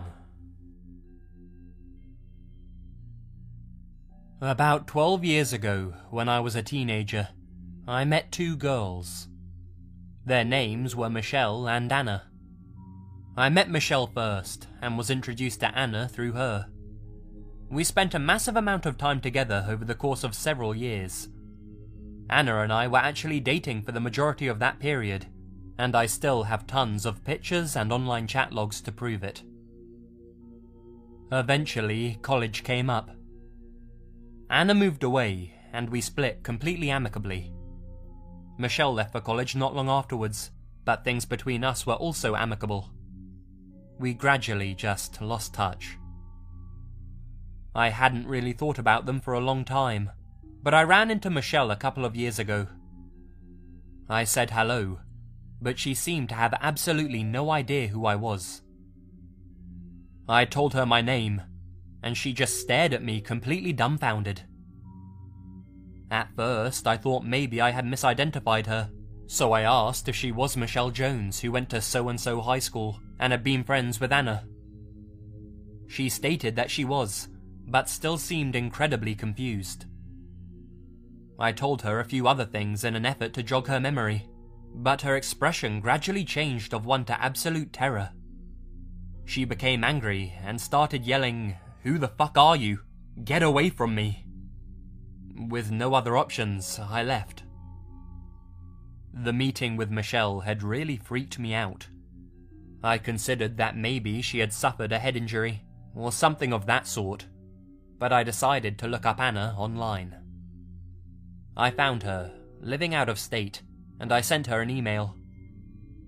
She verified who she was, but also seemed to have absolutely no recollection of me. I gave her my phone number and I asked her to call. She did. I tried to make her remember, but she continued acting clueless. I mentioned that I had dated her for almost 3 years, but she just laughed at me. "That's ridiculous," she said. "I was dating Mike through most of high school." Who the fuck is Mike, I wondered. She accused me of trying to play a trick on her, and she hung up. The whole situation bothered me for a while, but I managed to let it go. Then, a few months ago, I started going through some CDR backups I had made of old computer data. On one disk were audio recordings from early 2002, recordings I created by recording my answering machine message into a computer microphone. That might sound weird, but I'm autistic. I have a definite inclination towards saving and categorizing things that feel important to me. Much of the disk had been corrupted, but 2 of the messages which remained intact were from girls. Judging by the file names, one was named Jessica, and the other was Heather. Both girls declared that they loved me, but I didn't recognize either of their voices. In fact, I hadn't known anyone by those names since grade school. Yesterday, I called up a few people who I had been friends with back when I was a teen. None of them had any idea who Michelle or Anna were. Neither did they remember Heather, but they all mentioned how I'd spent years absolutely in love with a girl named Jess. Apparently, they had all met her at least briefly. They told me that I wouldn't ever shut up about her, and I was absolutely heartbroken when she broke up with me. Nobody recalled her last name, where she went to school, or any details I could use to find her. They were able to give me a physical description, short and slightly chubby blonde-haired girl, and told me that she had a squeaky, high-pitched voice. The girl in my recording does in fact have a voice that fits that description perfectly. How did I lose Michelle and Anna? How did I gain Jess? Who even is Jess? I have pictures of Anna and myself together, so I know this isn't all in my head. Has anyone else experienced this kind of thing? Number 2. Oh boy, you guys would love where I work. Weird things happen here all of the time, but I'll just talk about one of the creepiest moments I've ever experienced here. I work as a security nighttime attendant at an apartment building. It's 24 stories, and one of the oldest buildings in the city. One night, I'm sitting here when the phone rings at about 3 AM, and I answer with, "Hello, this is Sam at the front desk. How can I help you?" The voice on the other end sounded female, but was totally garbled, and the only bit I could make out was 23rd floor. I tried to tell the person that I couldn't understand them, and asked what apartment they were in. But again, a garbled response, and 23rd floor. After the 3rd time of trying to understand them and the same response, I said that I couldn't understand them, but that I'd come up and meet them in the hallway. So, I go to the main elevators, and both of them are up on the, surprise, 23rd floor. Luckily, we have an older service elevator, and that one's only on the 7th floor, so I call it down. I get in, and I hit the button for the 23rd floor, but it won't move, and the inner door won't close. So I go to unlock the reset panel, and boom, we start going up, door still open. I'm freaking out, and the elevator is shaking because it goes really fast and is quite old. As I'm going up, I just stay towards the back, and finally, I reach the 23rd. I step out, and the door closes just fine. I look around the hallway. There's nobody around. I walk along slowly, trying to listen for anyone awake who might have called, but there's nothing. So now I head the opposite direction, and I go towards where the regular elevators are. And when I get to them, they're just sitting there, with their doors open. I was pretty freaked out, but I knew it could just be the elevators on the fritz. So I get in, and I figure I'll just reset them when I get back to the first floor. That's when I hear the sound of the back stairwell closing. So I quickly get out and I go to the stairwell, and lo and behold, no one's there. But the maintenance door to the machine room is ajar, and at that time, I'm the only one in the building with a key. At the top of the building is a large machine room, housing all of the really loud machinery, and allows access to the roof. I don't like going into it, because it's creepy as fuck, and no one ever goes in there. So at this point, I'm seriously freaked out, but I muster up, and I head in. I shout hello, and there's no response. The lights in this room are the shitty fluorescent ones, so I can't see well either. But at the end of the room, I can make out the roof access door, and sure as shit, it's slightly open. So I slowly continue forward, checking the space in between each machine as I walk by, and there's no one there, so I open the roof access door. I can't see anyone ahead of me on the roof, but there's a slight wraparound, and if there was a jumper or something, I needed to be sure, so I step out, and I leave the door like it was. Almost immediately, the door is pulled shut. Now, I might have written this off as the wind or something, but this door is hard to shut, and hard to open. I mean really hard. I immediately grab the handle and yank it open, slam it behind me, and run straight for the maintenance room. It automatically locks when it's closed, so I slam it shut too, and I go back to the 23rd floor hallway. I get into the elevator, for which the doors are still open, and I go all the way down to the first floor. I go back to the main lobby, and as soon as I sit down, the phone rings. I pick it up, and I don't say a word. And sure as hell, a garbled voice again, only audibly saying, 23rd floor. I hung up the phone, turned the ringer off, and I spent the rest of the evening just staring at the parking garage security monitor. There's been a bunch of creepy things happen in this building. It's basically the Overlook Hotel at night. I walked past a dark room here on the first floor once, and swore I saw myself standing inside it. The next night, as I'm inside said room cleaning, the lights flip off, and I turn around to see a quick flash of myself walking past. I don't know if this is a glitch or paranormal, but it's creepy as all hell. Number 3.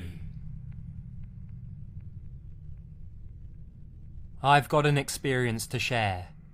It didn't happen to me though. Let's call the person it happened to Bob. So, Bob is nearly 50 years old. He's a self-made man. He's one of the most rational people I've known in my whole life. I was very surprised to hear this story from him. But here it goes. When Bob was working somewhere else a few years ago, he used to have a very close friend and colleague. One Saturday they met with each other. Let's call his friend Phil. Now, Phil was a man known to keep his promises and stay true to his word. He was a man of great honour and pride. What I'm saying is, he would always follow through with what he said. So, on Sunday they part their ways, and Phil promises to meet him in the next week. On Wednesday night, Bob has this weird dream, where he sees Phil walking towards him with a serene smile on his face, wearing all white and barefooted. He speaks to Bob at length, and then says goodbye and goes away. Bob wakes up and reflects on such a vivid and lucid dream, but he quickly dismisses it and gets ready for work. At work, one of his colleagues comes up to him and, in a very low tone, says, "I just heard it. I'm so sorry, Bob." Bob looks surprised at this and asks, "What happened?" The colleague says, "Oh, you didn't hear? Phil passed away yesterday." That's when Bob realized Phil had kept his promise.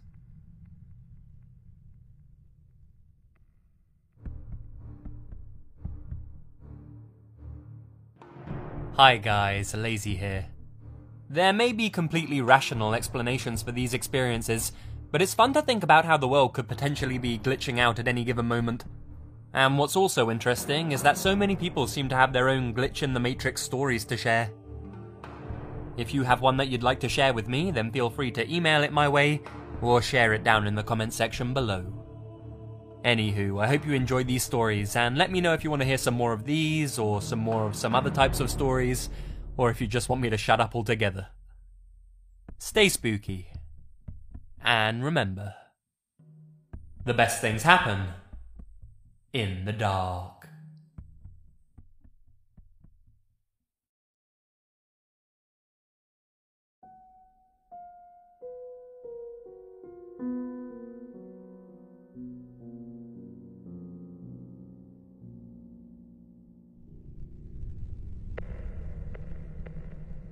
Hey guys, Lazy here. Before I start the video, I'd like to say a few big thank yous. Firstly, thank you to all members of the Lazy Legion for helping me reach 200,000 subscribers. I never imagined the channel would grow this big, and it's really humbling that so many of you have chosen to support me. Secondly, I'd like to also thank Anthony for all of the artwork he has provided me. He's an amazing talent, and you should really check him out if you haven't already. And finally, thank you to Corpse Husband for working with me on this video. He makes a lot of awesome horror content, so make sure to check out his channel after this video, where you'll find another collaboration between the two of us. Now, on with the stories. Years ago, I was travelling solo on a cross-country trip to a family reunion. I was supposed to make it to a friend's house, but the weather was so horrible that the traffic was slow moving. Then, a terrible accident happened just ahead of me, and I was stuck for quite a while. All told, I was 5 hours behind schedule. I was exhausted, and in need of the bathroom and a shower, so I pulled into a little strip motel off of a fairly backroad state road. It was obviously small and dirty, but it would work in a pinch. There was a window to the outside where check-in was. I was a girl, college-aged. The guy at the desk eyed me up and asked if I was travelling alone. I went to hand him my ID and credit card, but he insisted cash only. Red flags were going off at this point, but I scrounged together just enough cash, and he tossed me the key. The room was dirty, barely bigger than the bed. The first thing I did was go to the bathroom. Then I flipped up the mattress. Dirty, signs of bedbugs. A moment later, I spied a cockroach. That was it. I was out. I decided I would use the parking space at least, and sleep in the back trunk hatch of my SUV. I curled up, using a suitcase for a pillow and random clothes for a blanket, and I fell asleep for an hour. I woke up, aware of someone talking on a phone outside. I glanced out to see the guy from check-in standing just outside. This must have been around 3 AM. He finished up his call, and then walked quickly to my room, unlocked the door, and walked in. The lights didn't turn on, and a minute or two later, he came back out, slamming the door behind him, and cursing with another guy. I hadn't seen this second guy enter, so I still have no idea where he came from. They angrily talked for a moment. Then, check-in guy walked over to my SUV. I covered up my head quickly with a shirt. After he tried the locked door, he peered in the back seat. but between my tinted windows and blending into the general mess, he didn't notice me in the hatch. The two guys walked away to the far side of the lot, talking more, and one of them gesturing across the street to where the diner was. While they were distracted, I climbed up to the front seat and started the SUV. They turned around in surprise as I pulled away. I called my friends back home and told them, but I didn't want to worry my family, so I said nothing to them. When I got back home some 3 weeks later, we figured out the name of the hotel thanks to Google Maps and called the local police. The place name was something like Mountaintop or Mountainside Motel. They told me the place had been closed down only days before I called.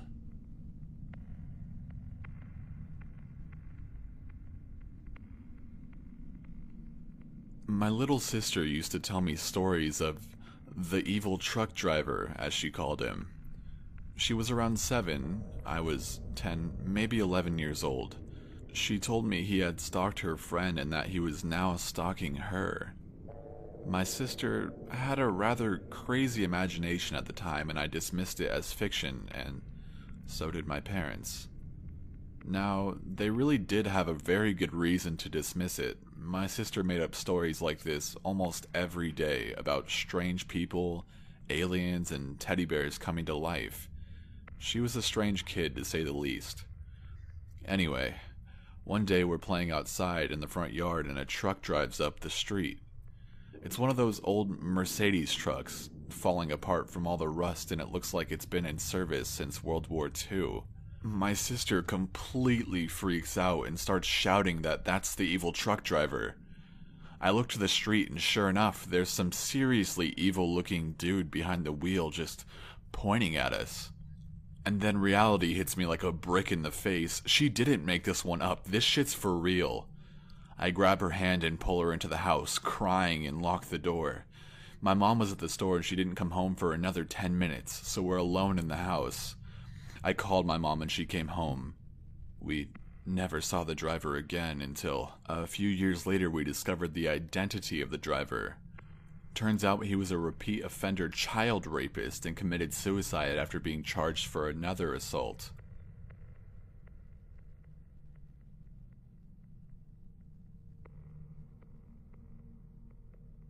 This story isn't about what I've seen. It's about what I heard. It was early one morning, about 7 years ago. Me, and everyone else in my house, were awoken by the sounds of someone screaming. It was much more agonized than anything you'd expect. The voice sounded raged, as if it had been screaming for days. We lived out in the sticks, so, naturally, we assumed it was a bear attack. Upon calling the police, we found out that they had been receiving calls about the same sounds, almost 9 kilometers away from our house. As such, an animal attack in our area was unlikely. It wasn't until later that we found out that the screams were coming from a gas station attendant who was being dragged underneath a stolen car up and down the main highway by 2 arseholes high on something who ran him over simply for trying to get them to pay for their gas. The victim's name was Grant DePatey. That main drag was a ways away from us. People aren't meant to make sounds like that.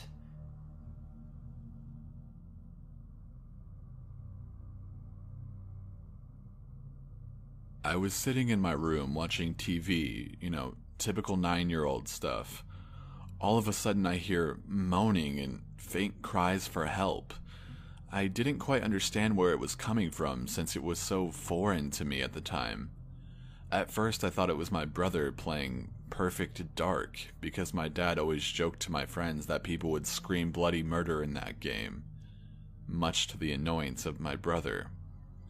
I wanted to see this in action, so I ran into my brother's room all excited, only to find that he wasn't there. I still heard it though, and still couldn't grasp what was going on. I followed the sounds through the house and stopped at the door to the garage. Right then, My gut twisted as I realized what was happening and what would be on the other side of the door. I opened the door to find my mom on the ground with a puddle of blood around her head. She was up in the attic moving stuff around, tripped, and fell through an uncovered part to the garage floor 12 feet below. I walked up to her and couldn't say anything. The only thing she could let out was, "Get Dad." And once it clicked, I ran downstairs to find my dad watching a movie with my brother at a blaring volume level. I told my dad, "Mom's hurt," and he responded, "What? What do you want?" I yelled, "Mom's hurt! Go into the garage!" And my dad's eyes widened and he sprinted upstairs. I had never seen him run that fast before. She ended up being alright, just a broken collarbone and a concussion. The experience itself was scary, but the thought that I may have saved her life is more scary to me. My mom told me after how when I found her, she was just about to lose consciousness. Had I not found her when I did, she would have lost consciousness and not been able to yell. My dad and brother couldn't hear her with the movie on, so it would have been at least 2 hours before anyone found her. Now it's just one of those things where I re-remember it and think, oh yeah, that did happen. But every once in a while, the memory makes my heart skip a beat.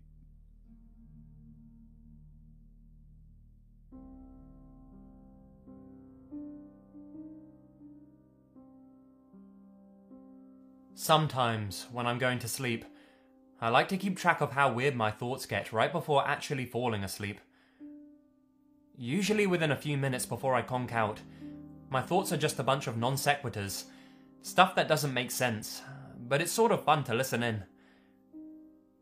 A year ago, I was going through a pretty bad time.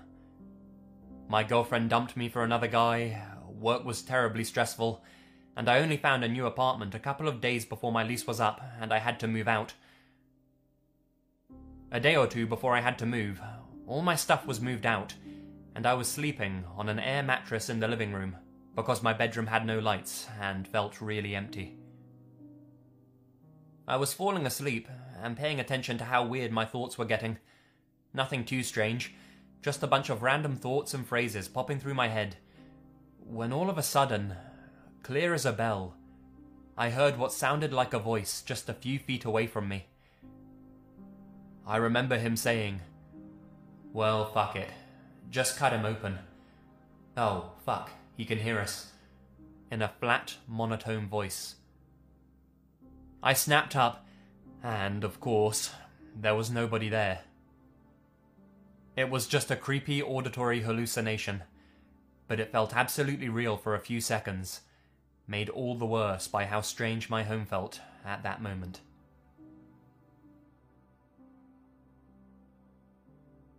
On my 12th birthday, I was on the way to the bike shop to get a new bike. I was with my dad, his girlfriend, and my brother. We were still about 10 minutes away from the town center, so nowhere near the bike shop. Some random, old, creepy-looking guy came up to us, looked down at me, and said, "You buying a bike?" I looked at my dad, confused and kinda scared. We told him that we were on our way to buy a bike. He then started going on about how I must get a helmet and wear it all the time. We were a little freaked out, but we just assumed he was a weirdo and just forgot about it. A few hours later, I was riding through the park on my new bike and I fell off. I didn't fall very hard and landed on the grass, so it was fine. As I went to get up and brush myself off, I looked up and he was just standing there looking disappointed and shaking his head. He then pointed his index finger at me and said, "I told you to wear a helmet." At this point, I just shit myself and rode as fast as I could home. What is even weirder, though, is the fact that I have moved about 40 to 50 miles away since then, and I still see him every once in a while. I don't believe in guardian angels or anything like that, but it just creeps me out.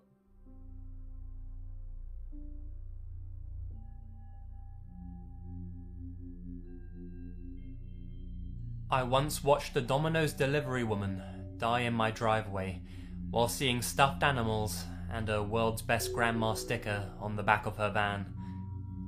2 teens were hanging out in front of our house. They ordered pizza to be delivered there, shot her, and stole $22. There was a 3rd teen who wasn't involved directly with the shooting. From what I understand, he talked them into it. They had robbed delivery drivers before, but this was the first time they shot someone. They were 15, 16, and 18 years old. They were all caught, and all found guilty.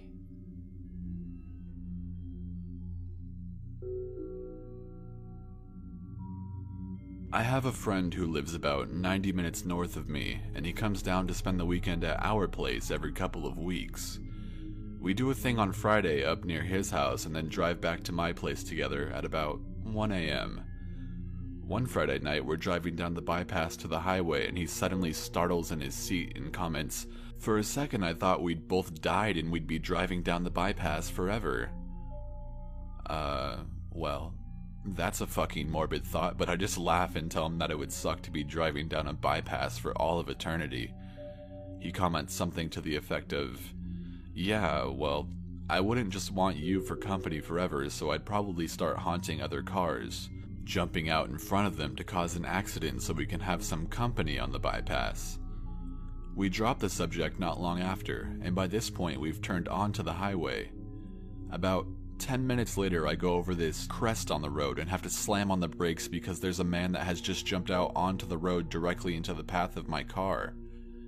At first I think I planned to stop, and then I guess I either got spooked by it or realized I couldn't stop in time to avoid hitting him, and I pulled into the other lane to go around him instead. I look in my rearview mirror to see what he's doing, preparing to speculate on it. I think I started to say something like, "Wouldn't it be creepy if he just disappeared?"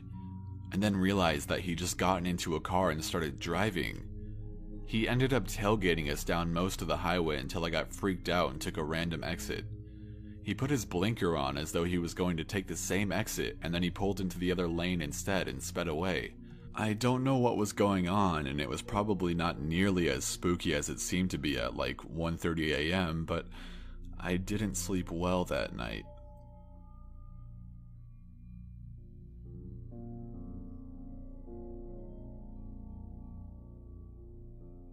When I was a youth, there was an explosion at a chemical plant down the street from my house.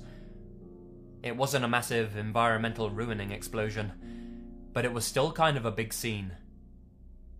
I remember being on my porch, playing my Game Boy, and looking up to see 2 men on fire, their skin practically melting off their bodies, running down the street and shrieking like banshees.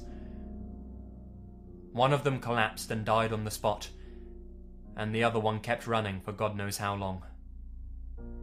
I had nightmares for weeks.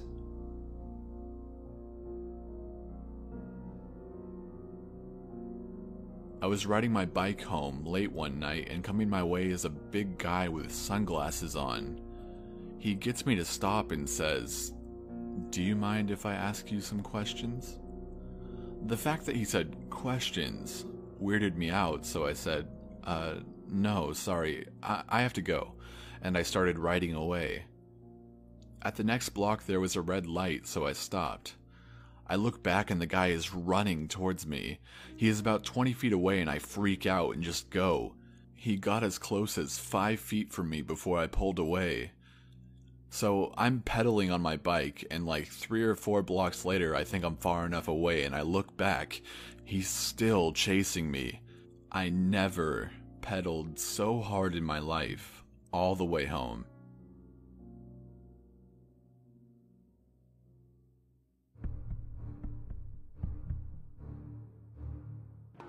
Hey guys, Lazy here, and thank you very much for listening. Don't forget to check out Corpse Husband, he makes some great horror content. Leave all your experiences and video suggestions down in the comments, and you'll hear from me again very, very soon. Stay spooky. And remember, the best things happen in the dark.